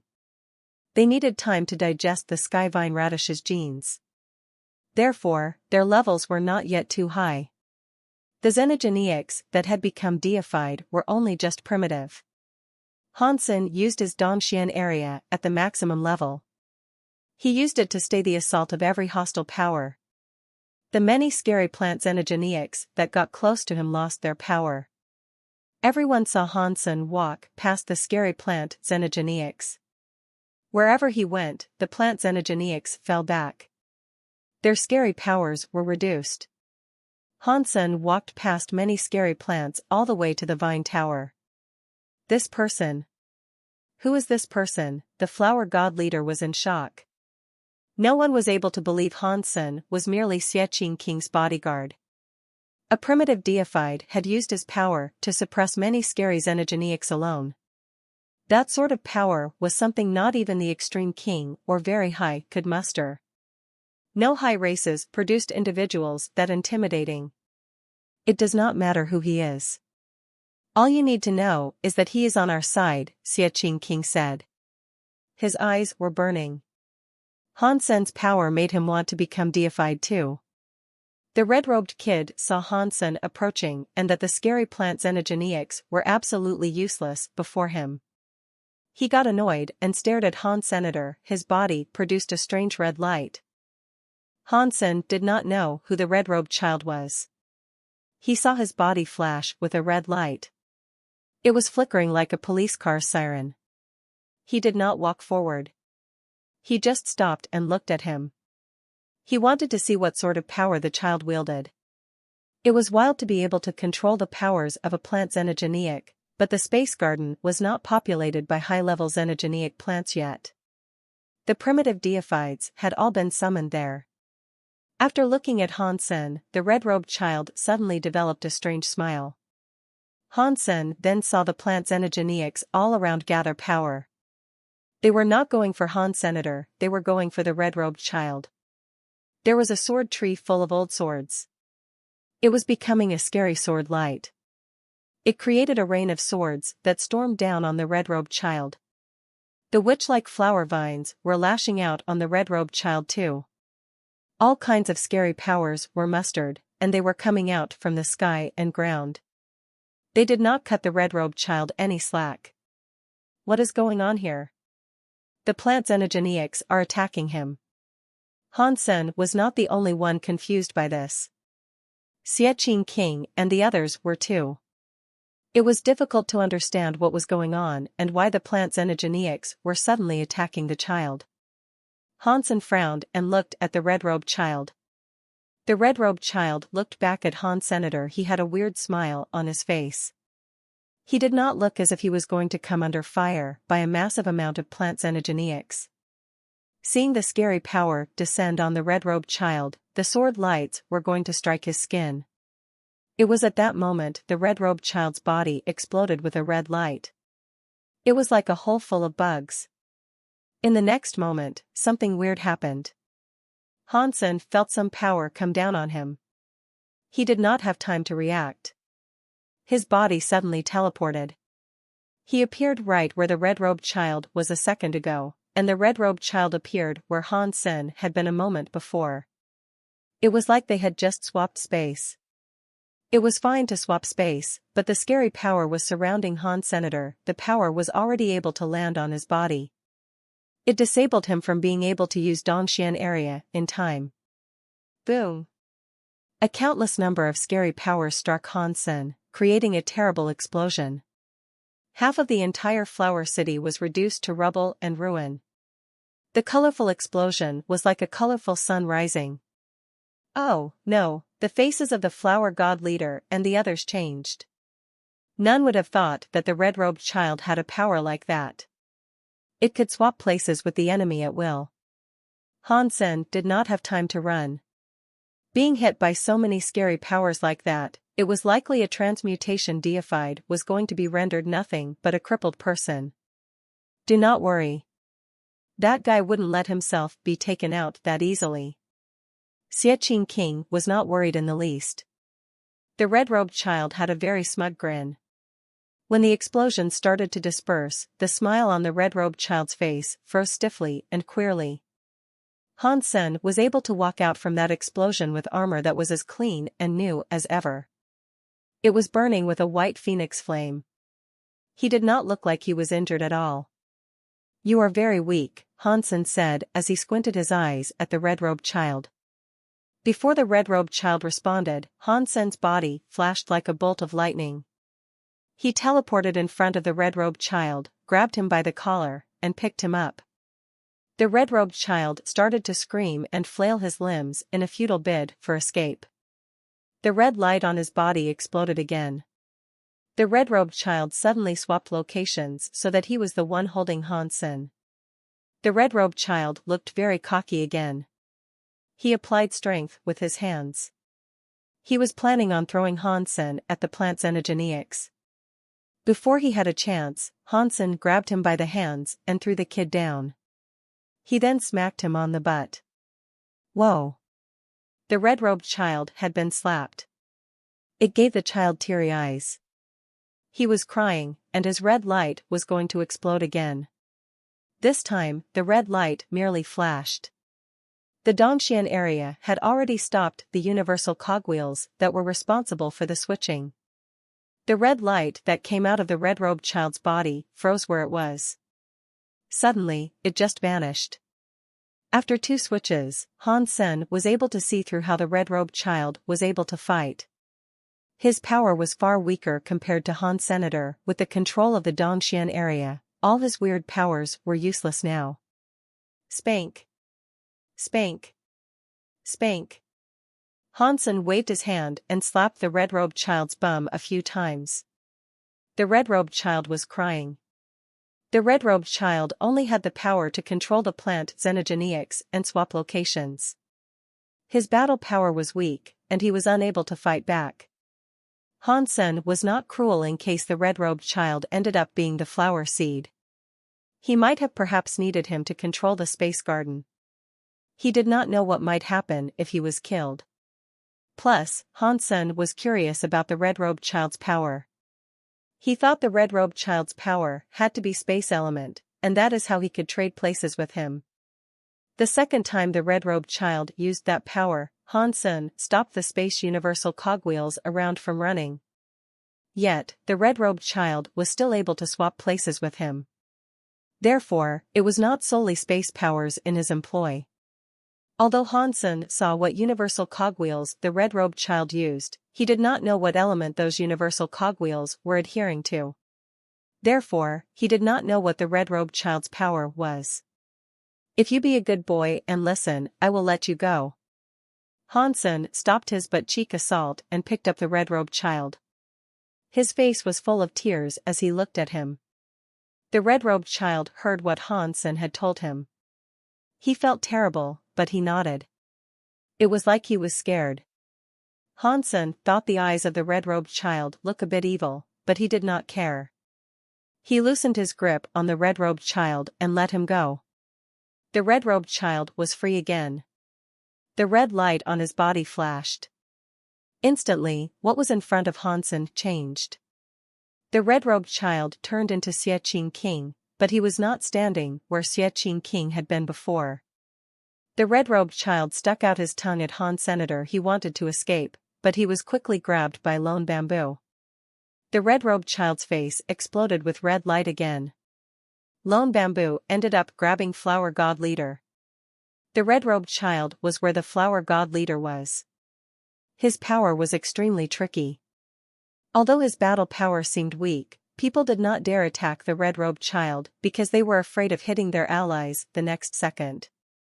As the people kept changing, no one knew what to do. The red-robed child had already managed to escape, and he was far away. He made another mocking face toward Hansen, turned around, and went toward the sea of flower vines. The moment he turned around, he saw a shadow in front of him. The red-robed child hit it. He ended up bouncing back. It was then that he noticed it was Hansen. "Do you want to leave?" Hansen squinted his eyes and looked down on the red-robed child. It gave the red-robed child a chill. The red light flashed on his body. He sought to escape via someone else. This time, it was a futile effort. Hansen's big hands picked the child up and extinguished the boy's red light. It was like he was bringing back a mischievous puppy. The red-robed child kept flailing his limbs, but he could not escape no matter how much he tried. "If you listen to what I say, perhaps you won't suffer much. Otherwise, you will end up like this thing." Hansen waved his hand and cut the xenogeneic plant next to them in half. The red-robed child quietened down. He nibbled his lips and stopped screaming and struggling, but his eyes were still red with tears. He was looking at Hansen as if he had just been bullied. "Get those xenogeneic plants out of the way," Hansen commanded the red-robed child. The red-robed child did not speak or move. Hansen raised his hand to pretend he was going to hit the boy and shouted, "Yeah." He saw the xenogeneic plants simply part to pave a way. Even the deified xenogeneic plants were doing it. Hansen thought, the power to control these plant xenogeneics is weird. I wonder if he can control plant xenogeneics of an even higher level. If he can, that would surely be awesome. He then addressed the flower god leader and said, "Leader, can you please take a look if the flower seed is still there?" The flower god leader quickly ran to the vine tower that held the flower seed. Everyone followed him. The vine tower was a mess inside, but there was no flower seed. While looking directly at the red-robed child, the flower god leader said, "It is gone. I would wager that he is the flower seed. His body bears the presence of that flower seed." Hansen nodded and looked at the red-robed child. He was thinking about how best to deal with the child. First and foremost, it all depended on whether or not he could control the space garden. Although the red-robed child did not like this, his power had been restricted by Senator. He was not able to defeat him or escape. He now had to listen to Hansen's commands. Hansen let the red-robed child find all the flower gods there. With the red-robed child present, all the plant xenogeneics in the space garden listened to him. It was easy for them to gather the rest of the flower god people. Hansen used his phoenix flame to clear away the vegetation that had claimed their heads to bring them back to normal. Upon seeing what Hansen had done and with the red-robed child adhering to what Hansen told him to do, the flower god people did not dare break their promise or raise qualms with the new sheriff. They had to stay, listen, and do whatever Hansen and Xiaqing King ordered them to do. They had become a subordinate race. There was no doubt about that. Hansen rounded up the displaced deified elites and commanded the red-robed child to open the space garden's door to send them away. Farewell. Before long Bamboo left, he smiled at Senator. It seemed as if he knew who Sanmu really was, but simply did not want to expose him.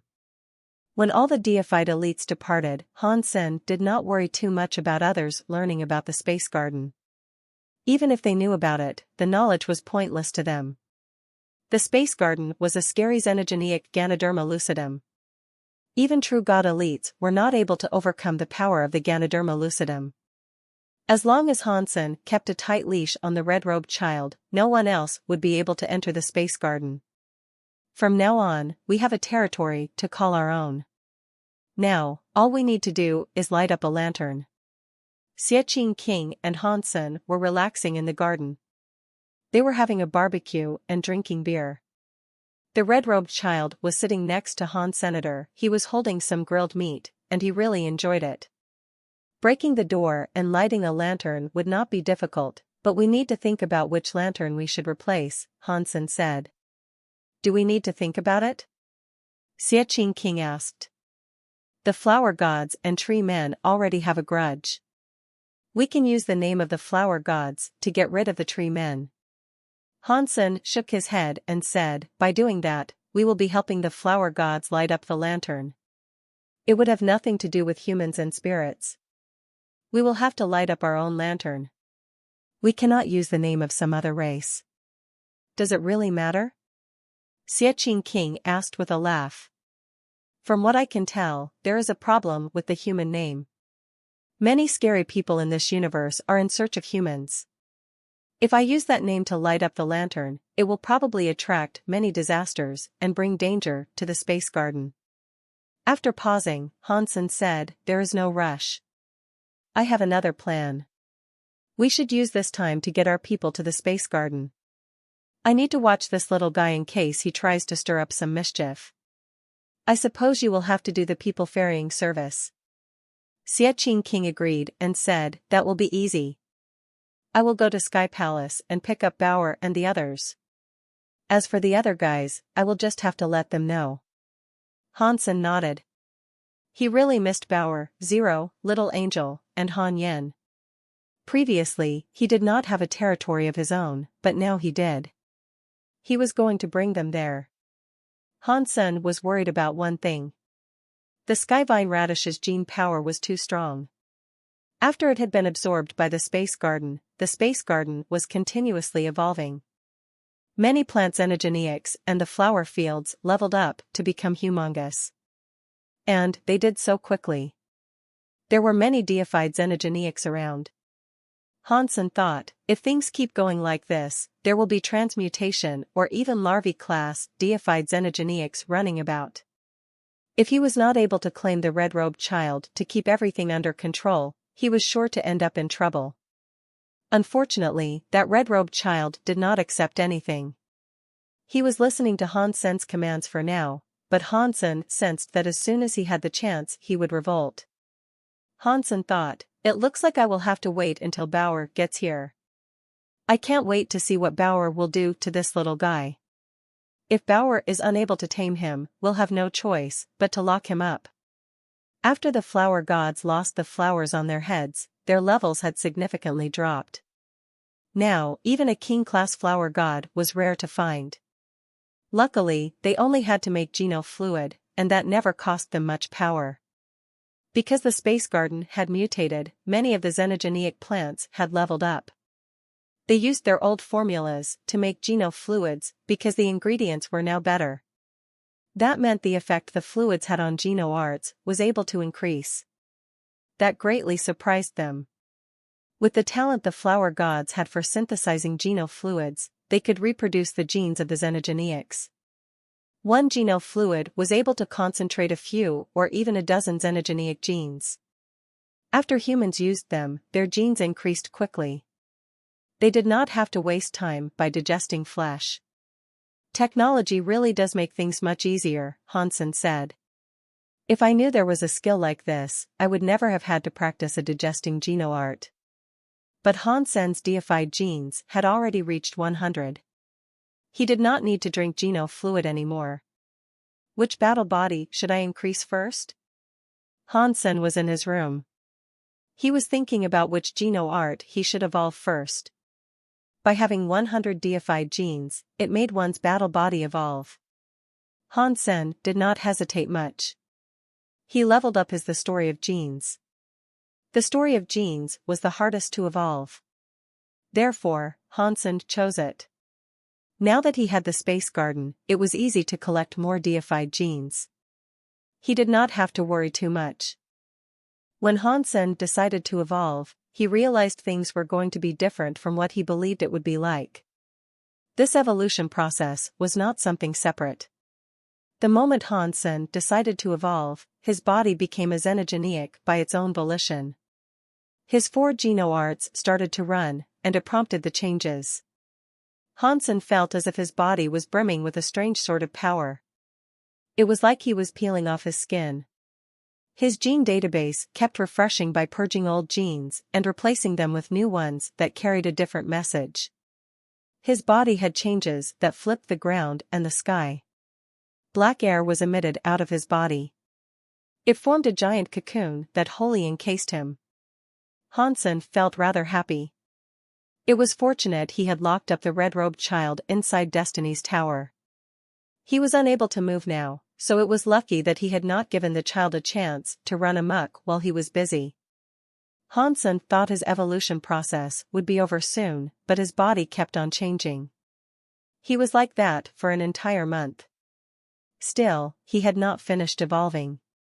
Because his body was always changing, he could not pause for a timeout. He had to continue without a break.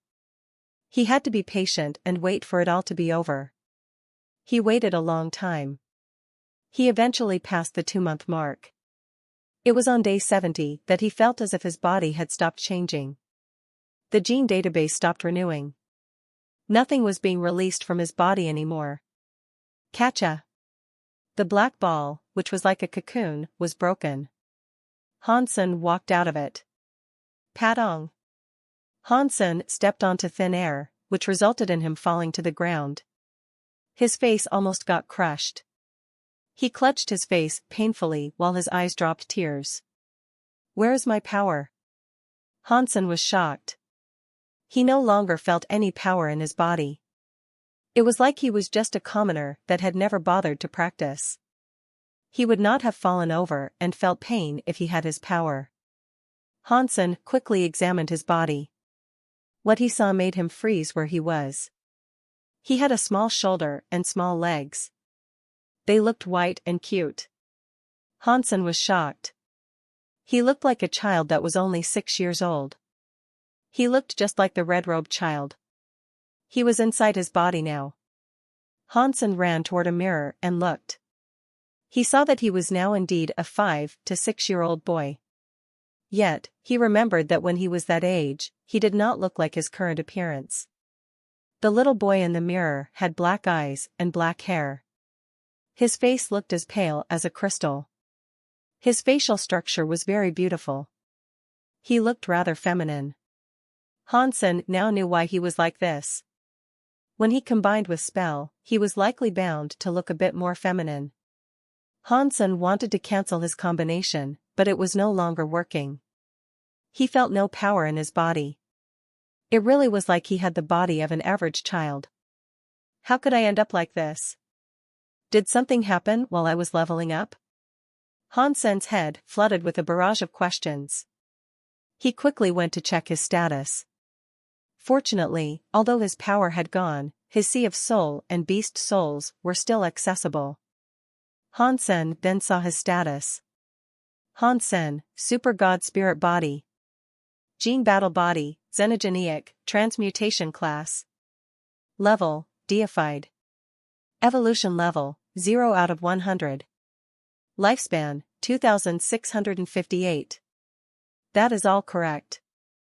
I leveled up to Transmutation Class, but why is my body like this? And, why am I unable to use my power? Hansen's heart flashed with many questions, but he could not find the answers. On a plain full of yellow sand, a man was stepping across the yellow sand. He was walking. The sand, which was over the sky, did not touch his clothes. There was a valley not far through the desert. The man saw the valley. He squinted his eyes and walked toward it. Pang! When the man had almost reached the valley, a bullet shot the ground near his feet. It touched his shoes and hit the sand. This is not a place for people to travel, the valley boomed with a very loud voice. Are you Holy Pirate of the Pirates? My name is Baiwanjia. I would like to conduct business with Mr. Holy Pirate. Baiwanjia no longer walked forward. He stopped and tried to discuss it with the valley. The Extreme King Prince Baiwanjia? The voice came from the valley again. It was obviously confused by the traveler's announcement. Yes, that is me, Baiwanjia answered. Humph. Is your old man, Bai King here? If he is, he can talk to me. You are just a pompous junior who does not have what it takes to talk to me. The voice sounded cold again. I have heard Mr. Holy Pirate loves to research drawings. There is a sky silk picture that belongs to my race. I was wondering if you are interested in it, Mr. Holy Pirate. Baiwanjia pulled out a scroll that contained the drawing. Is it the sky silk picture that belonged to Shadow King? While he was talking, the shadow of an old man appeared in front of Bai Wanjie. He stared at the painting in his hands. Yes, it belonged to Shadow King, our ancestor, Bai Wanjie said to him with a smile. It is Shadow King's sky silk picture. It was drawn by him. I wonder if Mr. Holy Pirate is interested in obtaining it. What do you want? The old man looked at Bai Wanjie. I would like Mr. Holy Pirate to steal one thing for me, Bai Wanjie said in a serious tone. Regardless of your success or failure, I will give you this sky silk picture. Is there a place the extreme king cannot access? The old man asked while squinting his eyes. There is no way you are asking me to go to outer sky to steal something. Bai Wanjie shook his head.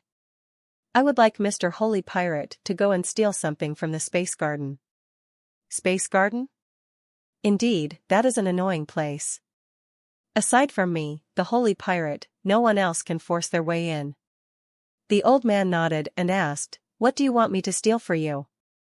You should know that there are 3 rules we bind ourselves to. Of course, I know about Mr. Holy Pirate's pirate code, Bai Wanjie said with a smile. What I want Mr. Holy Pirate to steal is a 5 to 6-year-old kid. He is just a kid, but he is actually a xenogeniac. Stealing xenogeniacs should not go against Mr. Holy Pirate's 3 sacred rules. An hour later, Bai Wanjie left the valley with a smile. The sky silk picture was no longer in his possession. That holy pirate agreed to help me. This is surely a done deal. If I can steal that child, the space garden will belong to me. Bai Wanjie's smile grew deeper and deeper. Although Bai Wanjie did not see Hansen claim the red-robed child, he saw Hansen take the red-robed child to save the flower gods. He was able to guess that the red-robed child was doing something special. But the space garden was already in Hansen's hands. It was too hard for outsiders to infiltrate, and Bai Wanjie wanted to take the space garden all for himself. He did not say this to the superiors of the extreme king, so he eventually thought of the holy pirate of the pirates. The pirates had been in the universe for many years. Only one person was able to possess the title of holy pirate. The reason why only he had become so famous was that he was the only one who was able to sneak into outer sky and steal something. He made it out alive. Everyone thought he was the best pirate, so he earned the reputation of being able to steal anything and everything. Ha! Ha! Little Sun Sen, you look so much better than how you used to be, Xiaqing King said while patting Hansen on the head. Go to hell. You go to the flower god leader and see if they have finished the geno fluid that was made by the queen flower. I need it now. Hansen pushed Xiaqing King's hand away. He was terribly upset by what had become of him. Xiaqing King was very happy. He patted Hansen's head and said, You just wait here, little Sun. Senator Big Brother Xiaqing will help you. Do not tell me about my body's problems, Hansen said. He did not want this to cause any more trouble. Xiaqing King agreed and went to the flower god leader.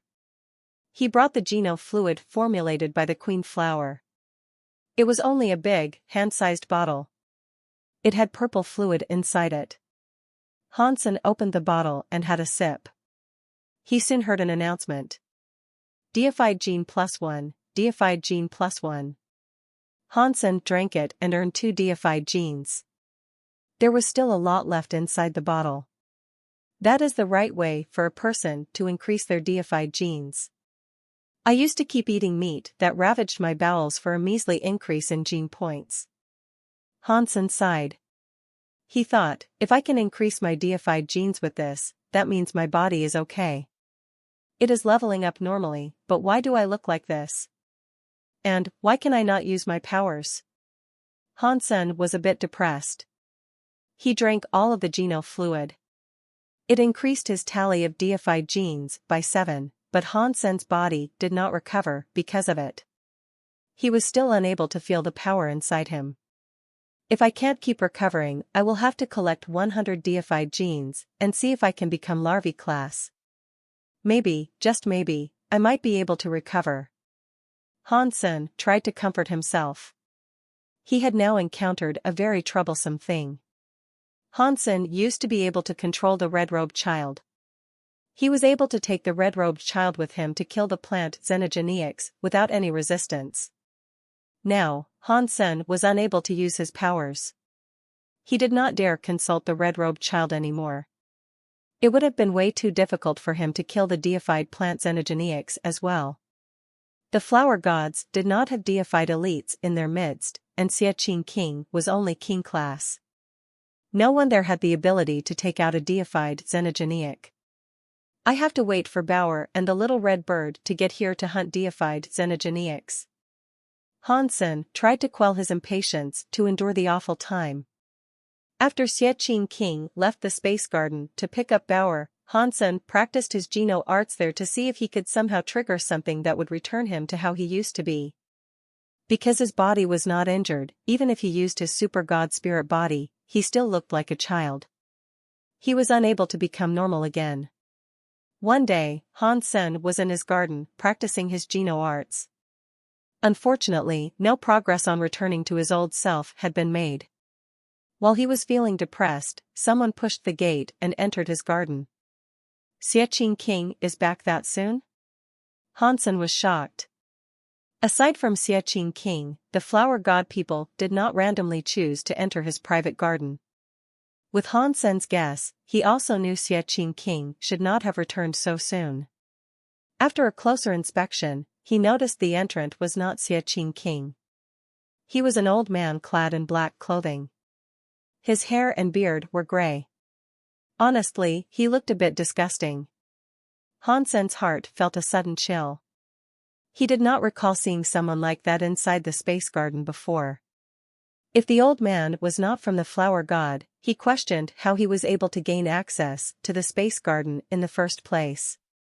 The old man pushed the gate open and saw Hansen. His eyes looked at Hansen like the eyes of a dead fish. He mumbled, "It is a xenogeniac that is 6 years old, but he is not wearing red clothes. He is not bald either. Is this the one?" Hansen heard him and was shocked. The things the old man was describing had to be about the red-robed child. This old man has come for the red-robed child, but how did he gain access to the space garden? Hansen thought. He was in a hurry now too. With his body's condition being what it was, he could not use power or negotiate with the man. The old man ignored Hansen. His eyes had 2 god lights in them. He scanned the area around and spoke to himself. The whole of the flower city only has one xenogeniac that looks like this. Clothes can change and hair can grow. This most likely is the one I am looking for. When Hansen heard that, he developed black lines across his head. That old man was making the mistake of believing he was the red-robed child. Hansen wanted to explain he was not the red-robed child, but the old man waved his hand to cast a weird power. Hansen ended up flying into his sleeves. Very powerful skill. Hansen could see that inside the sleeves was just darkness. He had no idea where he was. It was like its own independent realm. How unlucky. Why at this time must a creepy old man be coming for me? Hansen was depressed. He was trapped in that dark place and could not leave. There was nothing he could do. After the weird old man kidnapped Hansen, he departed Space Garden. There were many plant xenogeniacs in Space Garden, but Holy Pirate did not think those low-level plant xenogeniacs were important. He just nabbed Hansen and made a hasty escape. The powerful Space Garden was not able to stop the man from leaving. The two kept traveling through space. In a few days, that weird old man was back to where he lived. Right, Baiwanjia wanted him alive. I can't kill him. The weird old man had thought about Hansen, trapped inside his treasure sleeve, for a few days now. Not wanting him to die, he waved his sleeves to let Hansen out. The weird old man was the holy pirate who Baiwanjia hired. He was going to steal the red-robed child but had accidentally kidnapped Hansen by mistake. Hansen had been trapped in the treasury sleeve for a while now. It was all black in there. He did not know where he was or what time it was until the old man let him out. He was thrown out onto his backside. The first thing he saw was the weird old man. He quickly looked around. He was in a valley with lots of weird flowers and grass. There was also a blue, babbling stream. Many animals were hanging around there. "You should eat this." The strange old man collected 2 pieces of fruit off a tree and tossed them to Han Senator. He accepted the fruit and stared at the old man with a complex look. He did not know if he should explain matters or not. After all, he did not know what the old man wanted from the red-robed child. If he said he was not the right person and the old man thought he was useless, he could end up killing him. That would have been a poor result. Hansen wasn't going to explain. Instead, he asked, "Why did you bring me here?" "I captured you for treasure." Holy Pirate was in a good mood. He brought out the sky silk picture. He stared at it like he was drunk. "What treasure did you want?" Hansen asked.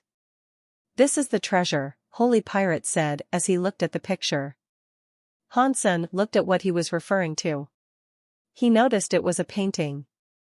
In the picture, there was a fairy with her clothes floating. She was flying to Cloud 9. "I have many more pictures of pretty women. If you let me go, I'll give you 10. Actually, no. I will give you 100. Upon realizing he was only worth a picture, Hansen felt depressed. "You know nothing. This is the sky silk picture that was drawn by the Extreme King's Shadow King. This picture is of the love of Shadow King's life, but it is a shame that he could not get her." Shadow King saw his lover fly to the sky and break the door. She entered the Geno Hall, which meant he knew he would never see her again. In his profound sadness, he decided to draw the sky silk picture. After pausing, Holy Pirate said, "This picture shows how much Shadow King misses her. This is not like an ordinary picture. You can never find a picture that evokes as much emotion as this. What a good picture." Holy Pirate did not look at Hansen as he spoke. He kept inspecting the silk picture and admiring it. "Did the people of the Extreme King use this picture to exchange with my life?" Hansen stabbed at a guess. "You just sit tight here, and I will leave you alone. If you do not be honest with me, I will lock you up."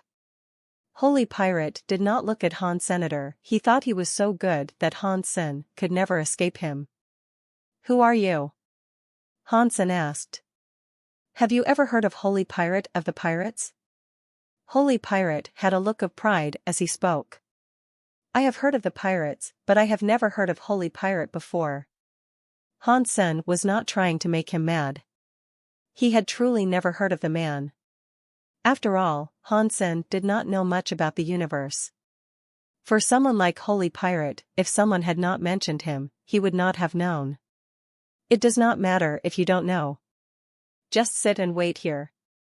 Holy Pirate said that and then ignored Han Senator. He kept admiring the sky silk picture. Hansen tried asking the man a few questions, but Holy Pirate totally ignored him. He was captivated by the silk picture. Hansen leaned his head over to get a closer look. He noticed that above Cloud 9, there was a temple that looked like a palace. It looked like the Geno Hall he used to see. Hansen sought to ask who the woman in the picture was. After all, she had the power to go to the Geno Hall. She had to have been a supremely powerful elite. But Holy Pirate was completely ignoring him. He was obsessed with the picture. Saliva was almost drooling out of his mouth. He had 2 bites of the fruit. It was very sweet. A warm sensation began to spread inside his body. He thought it might have been something truly special. To Hansen's current body, fruit like that did absolutely nothing for him. This creepy old man calls himself Holy Pirate. He was able to enter the space garden freely. I am afraid his level must be quite high, but I can't use any power. I do not think I can escape this predicament. Hansen rolled his eyes. He turned to the Holy Pirate and said, "Can I walk around the valley?" Seeing the creepy old man ignoring him, Hansen just walked out.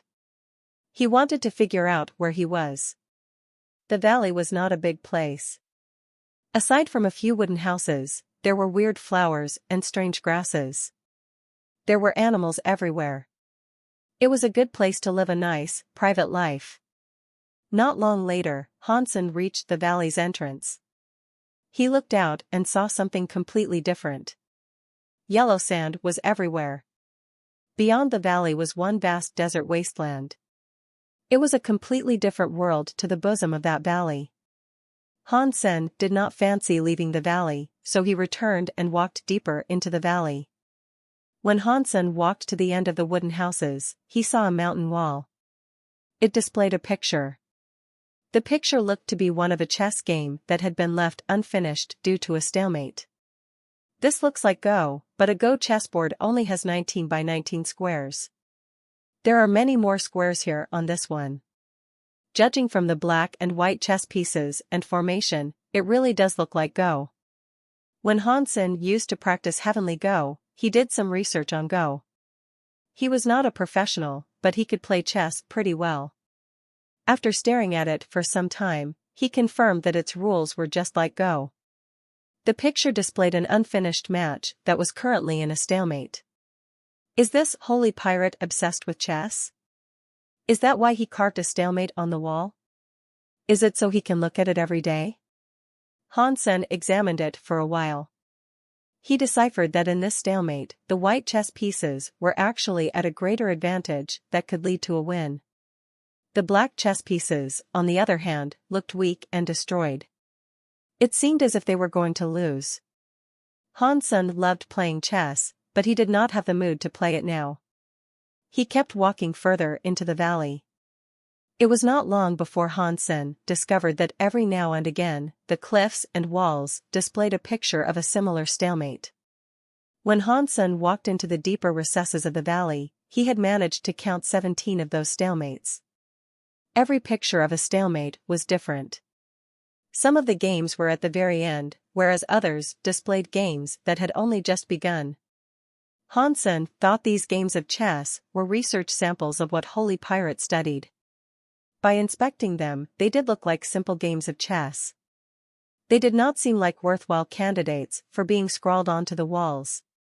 Does this mean Holy Pirate actually sucks at playing chess? Is that why he puts such simple chess games on the wall? Hansen did not think that would be possible. The will of the deified elites should have been enough to make them good at Go. Even if they were not particularly talented, there was no way such a simple chess game could not be understood. There was no need to carve an example on the wall and observe them every day. Aside from those stalemates, Hansen did not see anything else in the valley. He did not dare enter the wooden houses. The whole valley was mostly natural. There weren't many man-made trails. When Hansen returned to the wooden house he had emerged from, Holy Pirate had already put away his silk picture. He was lying down on a chair sunbathing. He looked very happy. Why? Holy Pirate. Did you put those chessboard images on the mountains? Hansen tried to frame the question indirectly, hoping to find a way to convince Holy Pirate to start talking about them in a roundabout way. The Extreme King hated him a lot. If he was in the Extreme King's hands, Hansen did not think he would be safe. Holy Pirate coldly grunted and said, "If I knew what those chess games meant, I would not be in this place that not even birds will come to sh*t on." What does that mean? Didn't you carve those chess matches into the wall? Hansen looked at Holy Pirate in shock. I would not have the time to do that, Holy Pirate casually said. They were carved by some old fart. He said if I was able to solve the secrets of the chess games, I could find the treasure he left. I have been studying them for a few decades and still have discovered nothing. Hansen's heart jumped. He looked at Holy Pirate and asked, if I can help you solve the secret of the chess matches, will you let me go? Do not waste your time. I have a title in this universe, and it is Chess King. After inspecting it for a few decades and not finding anything, it must have all been a lie concocted by that old far. He realized he said something he shouldn't have, so Holy Pirate stopped talking. Hansen thought they were just ordinary games of chess. Therefore, he did not examine them closely. After hearing him say that, he thought now might be a good opportunity. Thus, he went back to look at the chess matches. Although he might not have been able to solve the secrets of the chess matches, this was all Hansen could do for the time being. If he discovered the secrets of the chess games, perhaps he could negotiate with the man. Hansen checked out each image once. It was just like the first time he observed them. There was nothing special. There were just 17 different stalemates. With Hansen's chess talent, he was unable to tell what was so special about the 17 stalemates. At the very least, he was unable to tell if any secrets had yet to be discovered. Does that mean the secret of the chessboards isn't actually in the chessboards? Hansen tried to analyze the stalemates via a different perspective. Hansen's heavenly Go and Under the Sky knife skills were heavily related to chess. So, he tried to separate the black chess pieces from the white chess pieces and started to move like a chess piece. Hansen went back to the first stalemate he saw. He thought of himself as a chess piece and started walking per the black chess pieces of the chessboard. Hansen quickly discovered that would not work. The locations of some of the chess pieces were in reverse to where he went. Unless he had 8 pairs of legs, he would not be able to walk like that. That means these chess pieces do not represent a location to get to. Hansen tried doing it with every picture. He noticed it did not work in many ways. Even if he walked past it, it was useless. The chessboards were not directions. Little doll, stop wasting your time. I have tried in many different ways. There is no secret. Holy Pirate approached Han Senator. He threw him a few fruits and said, "You should eat more. Someone is going to pick you up tomorrow. Do not worry. No one wants to kill you. You just need to listen to someone's orders. Are the Extreme King people coming tomorrow? That means I have no time." Hansen looked at the sky. The sun was going to set soon. It did not seem like he could accomplish much in the space of one night. But Hansen was not going to give up. He sat on top of a wall and ate the fruit while he examined the chess pieces on one of the walls.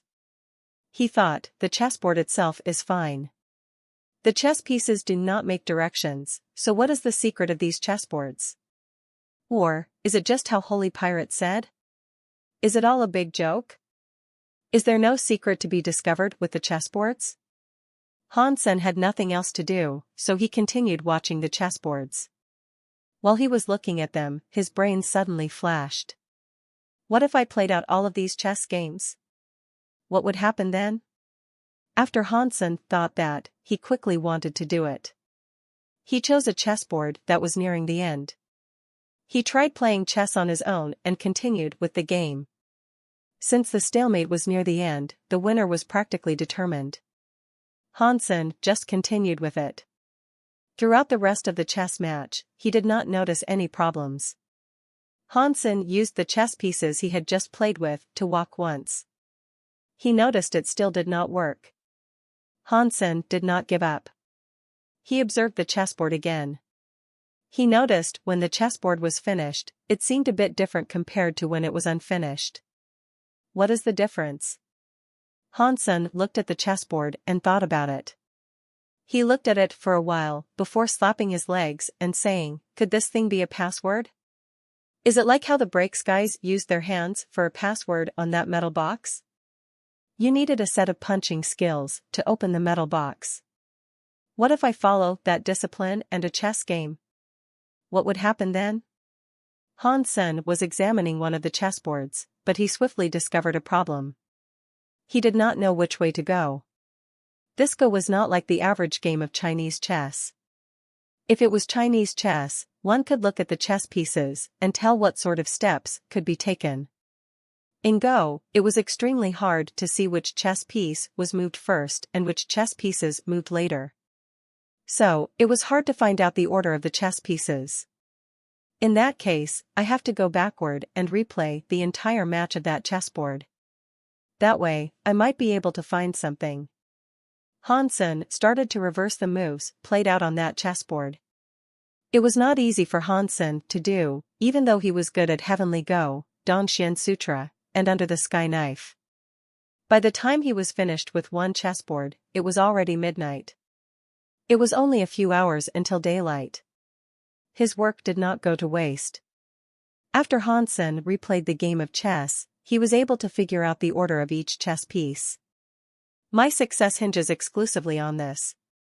Hansen walked before that stalemate. He wanted to press the chess pieces on the image, but he was not tall enough. He was unable to touch them. A child's body is horrible. Hansen had no choice. At the moment, he had no power. He could not hit things in the air. In the valley, he found a thick branch that he could use as a ladder. Hansen returned to the chessboard with it. He climbed up the mountain with the ladder. According to the order he had calculated, he placed his hand on the first chess piece. Catcha! That chess piece that was carved onto the mountain and not being pressed inside. It made Hansen extremely happy. According to what he thought, he then pressed the chess pieces in order. Huh? What is going on? Holy Pirate walked before the mountain. He looked up at Hansen pressing a chess piece in with shock.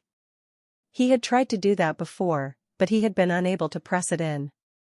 Now, he was seeing Hansen doing what he had failed to do. That made him quite surprised. He had no clue how Hansen had managed to do it. Hansen pressed all the black chess pieces, but it was still quiet all around. He did not see any contraption unlock or secrets unveiled. No danger showed its face either.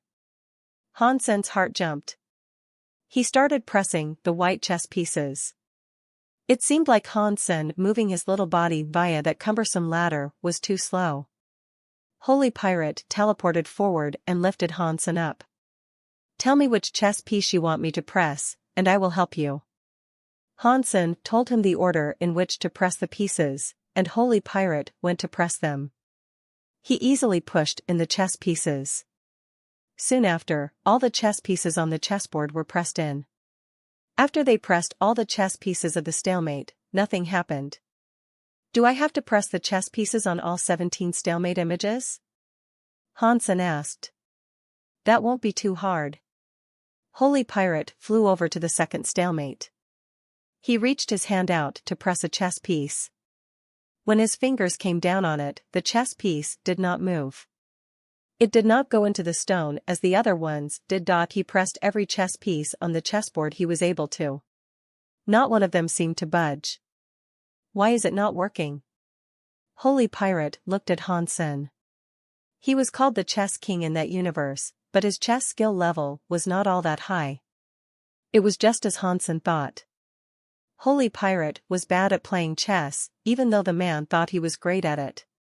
He was confident in his chess-playing level. If you want to know how to press these pieces correctly, promise to let me go, Hansen said. If you make this promise, I will give you the solution. This, Holy Pirate hesitated. Although Bai Wanjia had told him success or failure mattered, he was still in possession of the sky silk picture. But as one of the pirates, stealing the benefits and doing nothing in return was not an option. With these revelations, Holy Pirate did not want to give Hansen away. It was not easy to uncover the secrets of the chessboards. If Hansen left, he would not be able to continue. Can it uncover the secrets of the chessboard? This xenogeneic is a bit weird. Holy Pirate looked at Hansen strangely. How about I tell you the secret of the chessboards, and you let me go, Hansen said. Just pretend you have never seen me before. Holy Pirate had to shake his head. Even thieves have a moral code. I accepted a job and received the sky silk picture. I cannot go back on my word and break my promise. Hansen felt depressed and replied, You are just a thief. Don't talk to me about having morals. Does your brain have a problem? Holy Pirate preferred to not go back on his word about handing Hansen over learning the secret of the chessboards. That really depressed Hansen. Hansen suddenly thought of something. He said, if you think things are really that way, then you don't have to let me go. I will use the chessboard's secret to barter with you. What kind of trade are you thinking about? Holy Pirate did not want to give up learning the secrets of the chessboards. He looked at Hansen with interest. I will hire you to kidnap me again. Hansen said. He sounded like he was rapping hip-hop. Still, Holy Pirate understood what Hansen meant. What you mean to say is that you want me to kidnap you back from the Extreme King once you've been handed over, right? That is absolutely right, Hansen said with a nod. That is not something easily done, Holy Pirate quietly said. You can easily go around the space garden, Hansen said. Is it really that hard to penetrate the Extreme King? In this universe, no one can enter the space garden freely except for me, Holy Pirate said. Entering the Extreme King is easier than going to the space garden, but the Extreme Kings have many elites in their ranks. And there is, of course, that horny old man, by King. That guy is a true God-class guy. Stealing you under their all-seeing eyes without bringing attention to myself would be incredibly difficult. If I am exposed and they learned I stole you, I am afraid I would have to keep running for the rest of my life. Ugh, it doesn't work for you no matter what I suggest. Hansen smiled and said, I don't think you should call yourself Holy Pirate. Instead, you should call yourself the Crybaby Pirate. Holy Pirate was not angry. He went silent for a little while before saying, that is fine. I might need to take a risk, but it is worth it for the secret of the chessboards. Tell me, what is the secret of the chessboards? We will trade when you've done your part. Once you have rescued me from the Extreme King, I will tell you what you need to know. Hansen was not going to divulge the secrets of the chessboards to Holy Pirate just yet. I would never betray a promise I made. Everyone in this universe knows I keep my word. Holy Pirate stroked his beard and looked at Han Senator. He looked angry. You are a thief that kidnaps children, so why would I believe you? Hansen asked. Holy Pirate was speechless. His three-rule pirate code consisted of the fact he would never steal a child, but he did not consider xenogeniacs as counting. After all, hunting xenogeniacs or eating xenogeniacs was perfectly normal in the universe. Holy Pirate would never have believed the xenogeniac could be so smart and possess the personality it did. It is the same as when I go and save you, Holy Pirate coldly said. Who left the pictures of the 17 stalemates on the walls?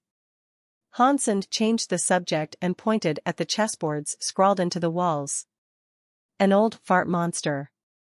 Holy Pirate seemed to be in a bad mood. He did not answer Hansen's question. He went back to his rocking chair and fell asleep. Hansen examined the stalemates alone. After researching them for a while, he was unable to open the password of the chests. Thus, he had to remember them. The next morning, someone was outside the valley calling out for Holy Pirate.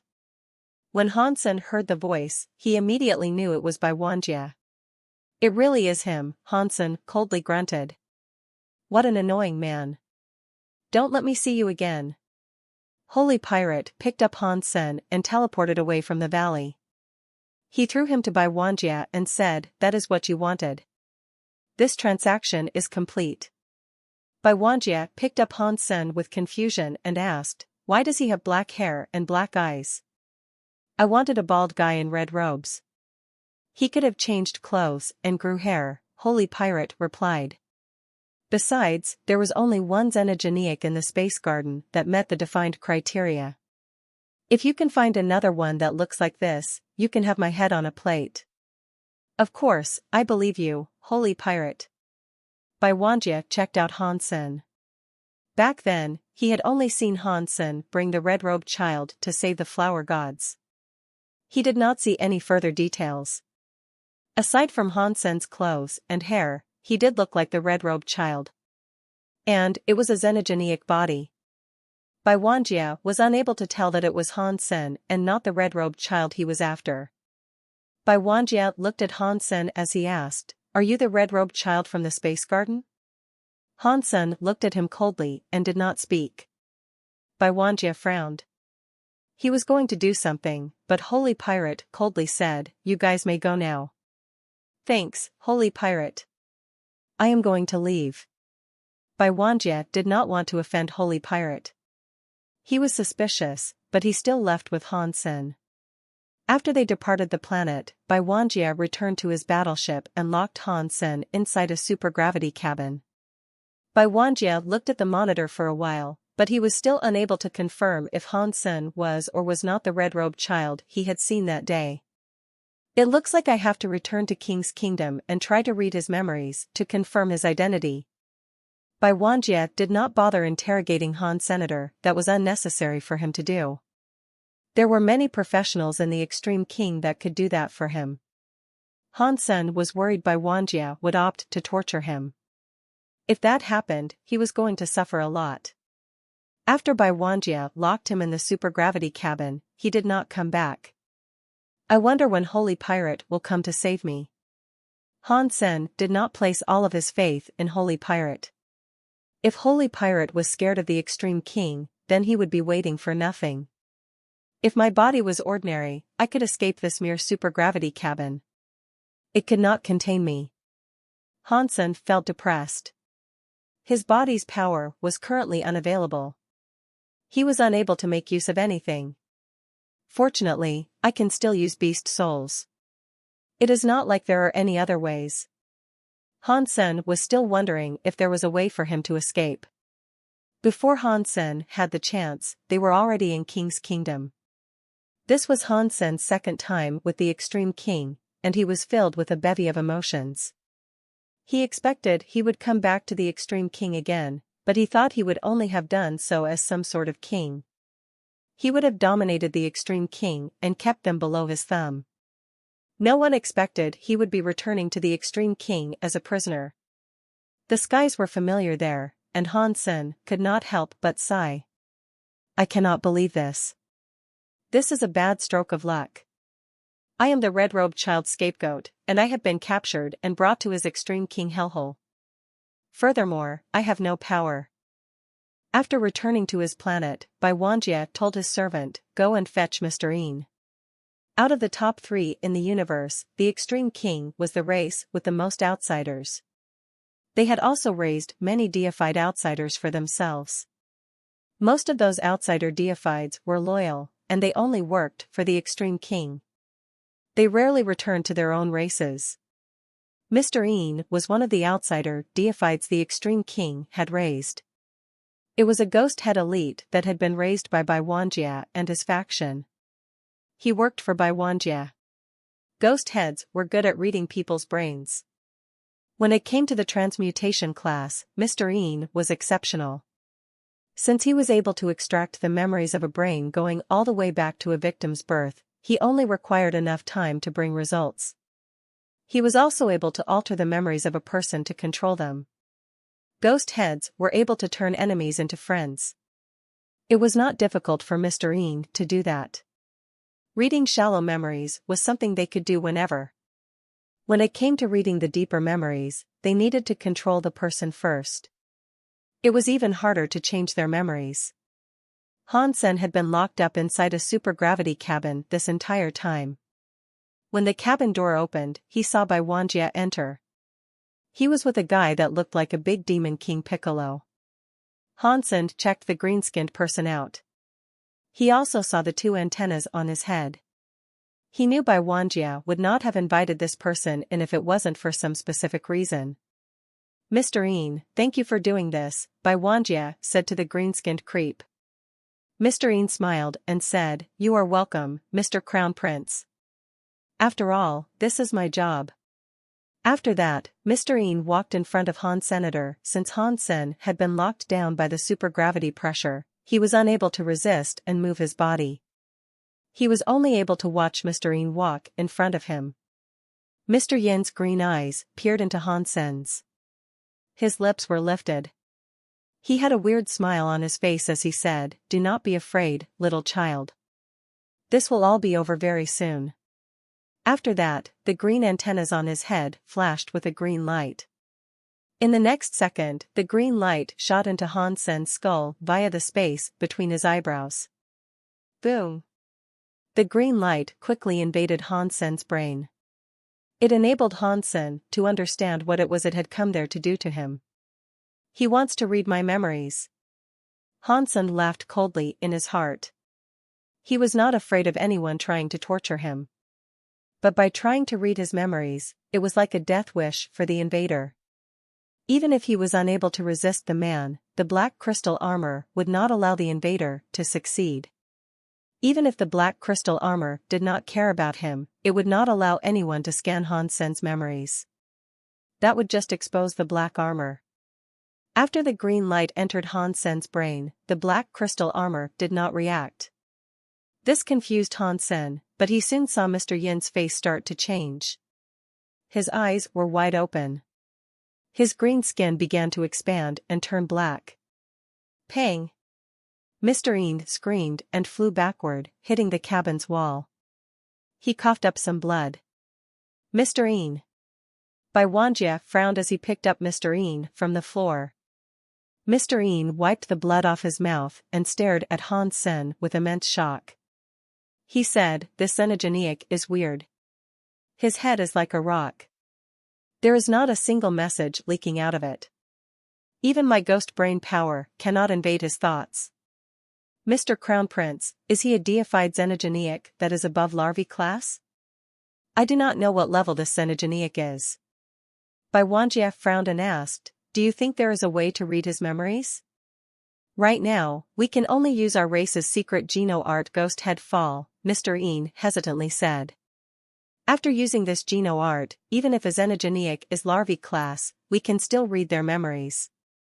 But by using this geno art, it will end up damaging the target's brain a bit." "What? How much will the target be damaged?"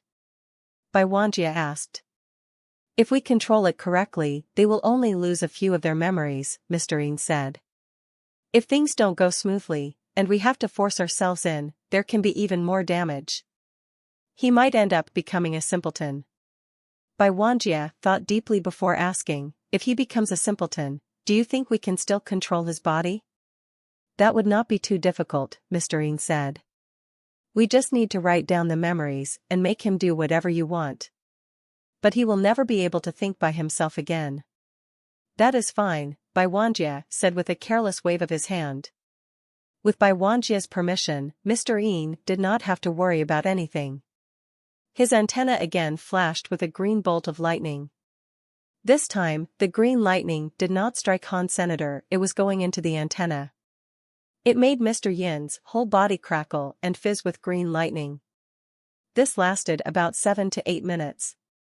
After that, Mr. Yin's body built up with more and more green lightning. His entire body became a green shadow. It was like he was nothing more than something virtual. At this time, Mr. Yin raised his head and looked at Hansen spookily. He used his hand to press Hansen's head. His hands had already turned into green lightning. When his palm touched Hansen's head, it made Hansen's head pop and crack with lightning. It was like countless volts of green electricity surging into Hansen's brain. Mr. Yin's whole body quickly became green lightning that was sent directly into Hansen's brain. It made Hansen's body shine with a green light. Even his hair was standing up straight due to the electric shock. The battle power of the ghost heads is not too high, but their ghost brain is really quite overpowering. It is something quite rare in the universe.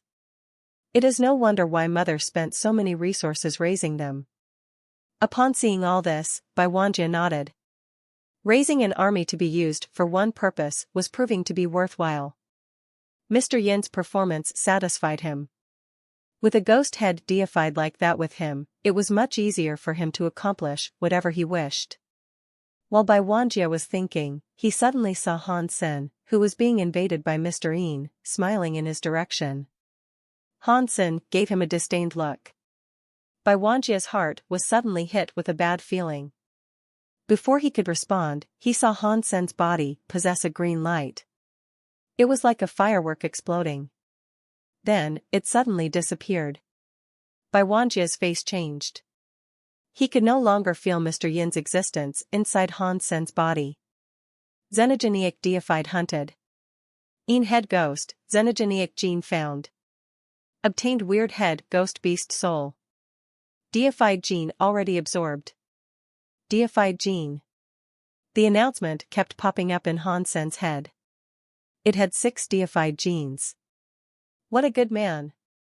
He just gave me free deified genes and a beast soul. Hansen complimented the gift basket. When Mr. Een entered his head, he knew he would end up dead. As expected, the black crystal armor was triggered. A minor invasion was all that was needed for Mr. Een to end up dead a second later. He had become Hansen's snack. Meanwhile, Bai Wanjie looked terrible. He never thought he would be unable to extract Hansen's memories.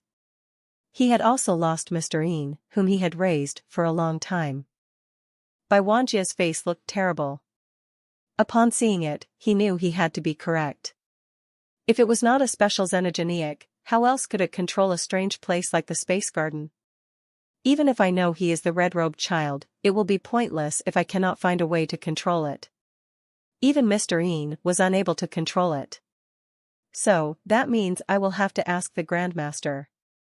But the Grandmaster went to the Big Baron systems, so I do not think he will be back anytime soon. Bai Wanjie sighed. He quickly thought of someone else.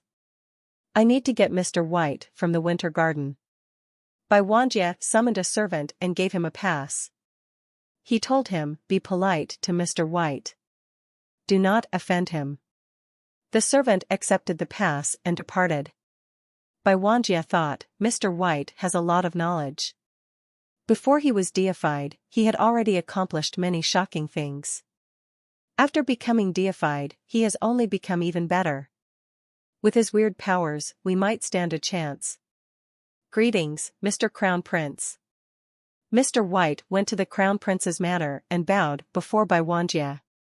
There is no need for such modesty. Bai Wanjie lifted Mr. White and said, Today, I have asked you to come here because there is something you must understand. I hope you will be able to help me. Please tell me what it is, Mr. Crown Prince, Mr. White gently said.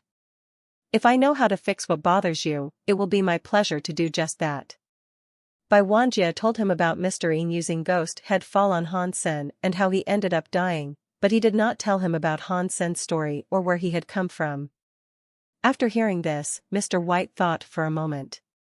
He soon said, I will need to take a look at the xenogenic first. Only then can I examine it and give you the accurate answer you seek, Mr. Crown Prince. Please do that.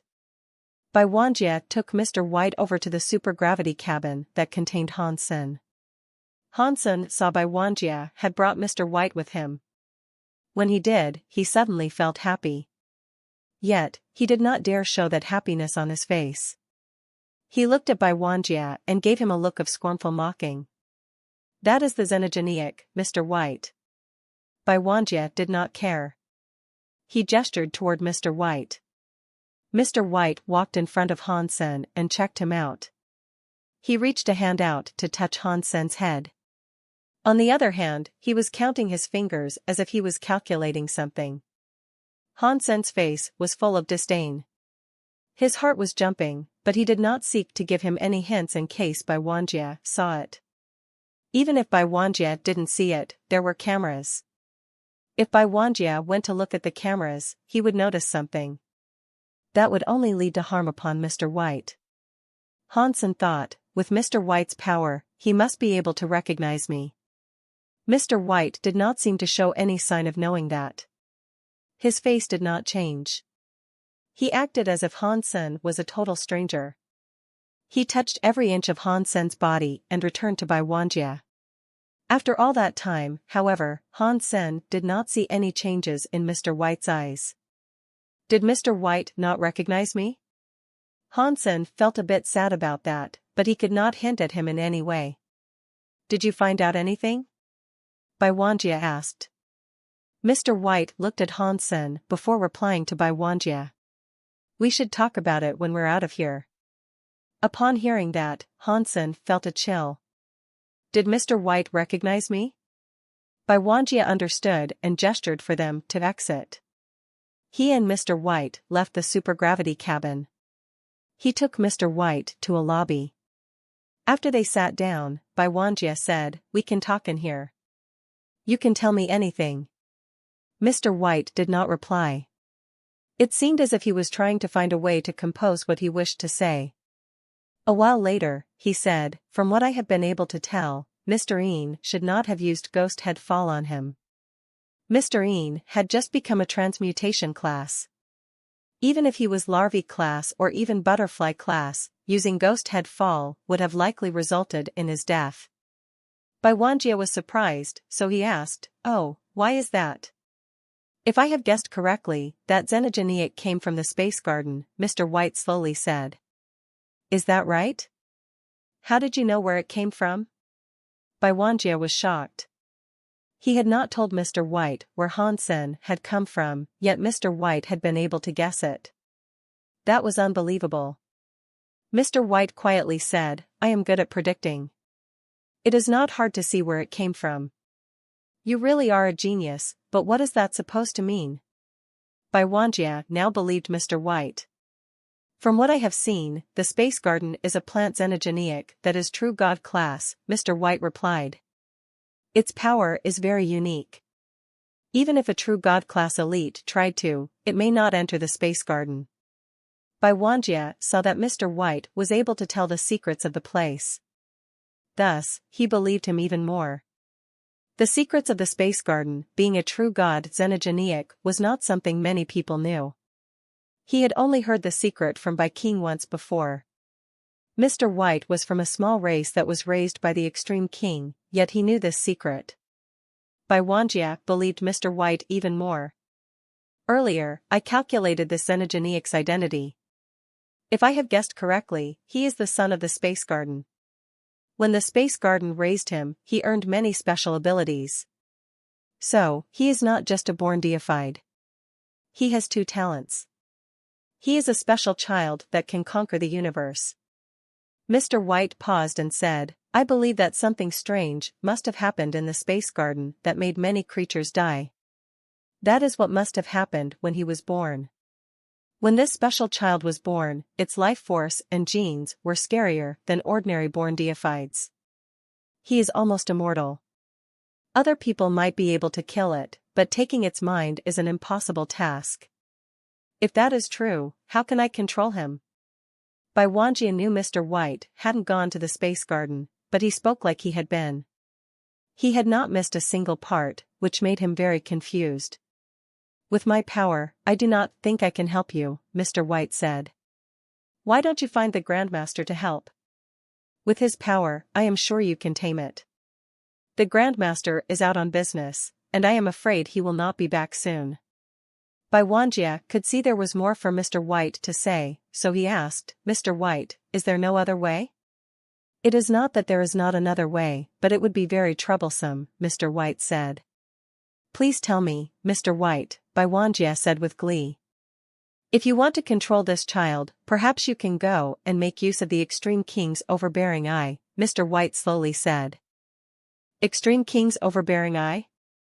What do you mean?" Bai Wanjie frowned and looked at Mr. White. The Extreme King's overbearing eye was a forbidden place in the Extreme King's realm. Even within the Extreme King, not many people received permission to enter. Bai Wanjie was a crown prince, and he had only just recently earned the correct permission to go there. Of course, he knew what the Extreme King's overbearing eye was, but he did not understand why Mr. White would mention the Extreme King's overbearing eye. What did it have to do with the taming of a xenogenic? Mr. White was not in a rush as he answered, "This xenogenic is very special. It is a xenogenic that was grown from a plant, but it has received special treatment. It even has a body. It is a born deified with two extreme bodies. Its body structure and thinking are completely different. That is the reason normal mind control skills like Mr. Ng used are inefficient." After pausing, Mr. White went on to say, "From what I can tell, the Extreme King's overbearing eye is a true god eye that was left behind by the second ancestor. It has absolute order power. Use the absolute order power to govern the xenogenic's two extreme bodies. Then, all you will need is a simple mind control talent to control his heart. You will not need anything like Ghost Head Fall. Bai Wanjie looked at Mr. White and asked, will that really work? I am just guessing, but I do not think the truth will differ much, Mr. White quietly said. There is one thing you must remember, though, Crown Prince. Please tell me. Bai Wanjie looked at Mr. White with eyes as sharp as a sword. It was like he was attempting to see through his heart. It was just as Mr. White said. The Extreme King's overbearing eye came from the Extreme King's second ancestor.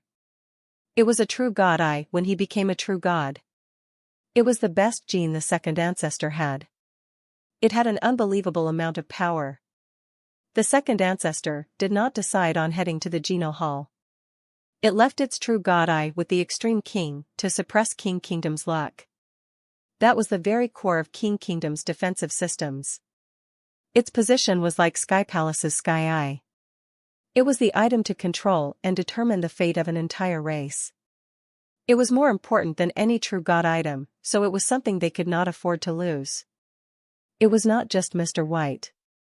Anyone who mentioned the Extreme King's overbearing eye was put on alert. He never wanted anyone to make use of it.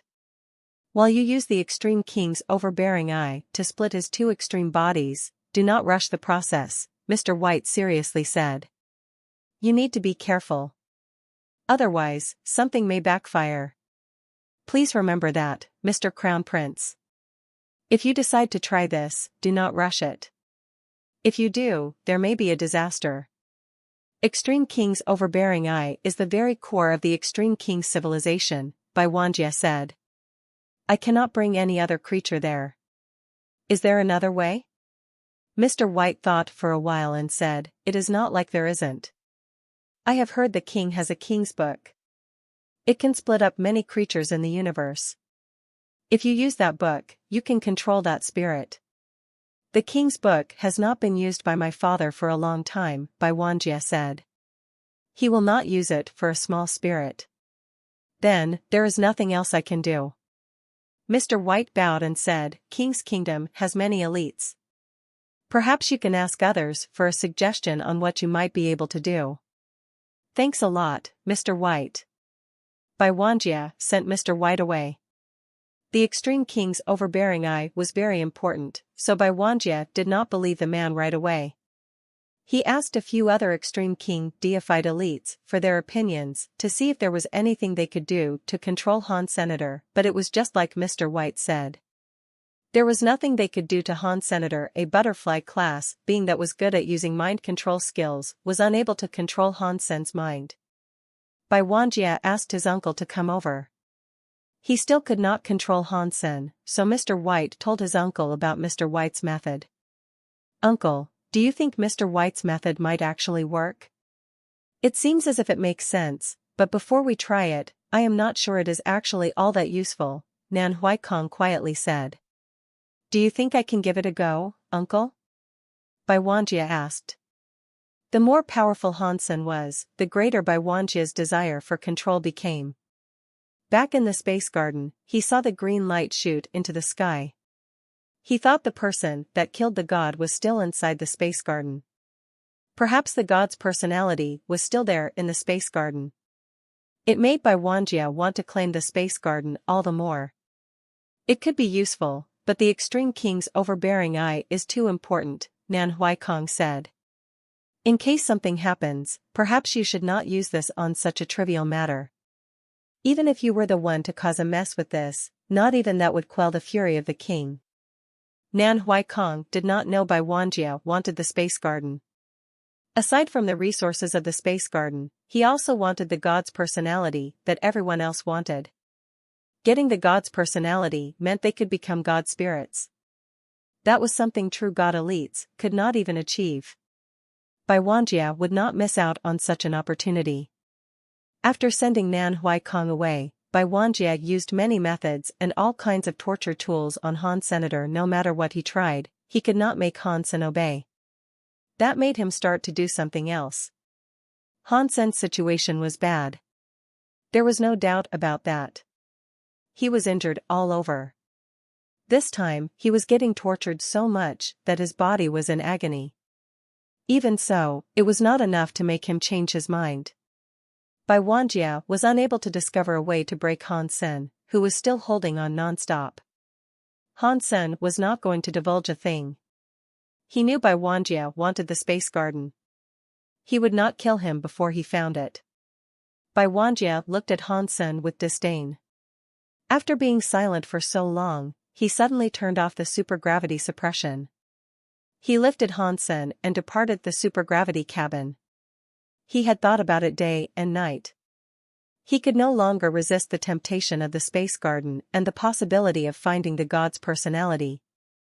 He wanted to take Han Sen to the Extreme King's overbearing eye and do what Mr. White had told him to do. Now, Han Sen was feeling terrible and thought, where is Bai Wanjie taking me to? It looks like Mr. White really didn't recognize me. Otherwise, he would have reacted. He should have at least given me a hint if he did. Bai Wanjie carried Han Sen the entire way. They went through many doors. Han Sen was shocked. He thought, I did not think his father's bedroom has this much security. Where is he taking me? Han Sen was a bit worried. After all, his body had not yet recovered. He was rather scared. When Bai Wanjie stopped before a palace, he saw a familiar statue. That statue was the same as the one he saw in an Extreme King pavilion. It was the second leader of the Extreme King. This statue looked a little different from the statue of the Extreme King's second ancestor he saw in the Extreme King pavilion. The second ancestor's statue on this palace's platform was holding a scale. It made the whole statue look serious. It looked like everything had to be fair and square. It looked like a god, but it did not have the emotion to look at everybody.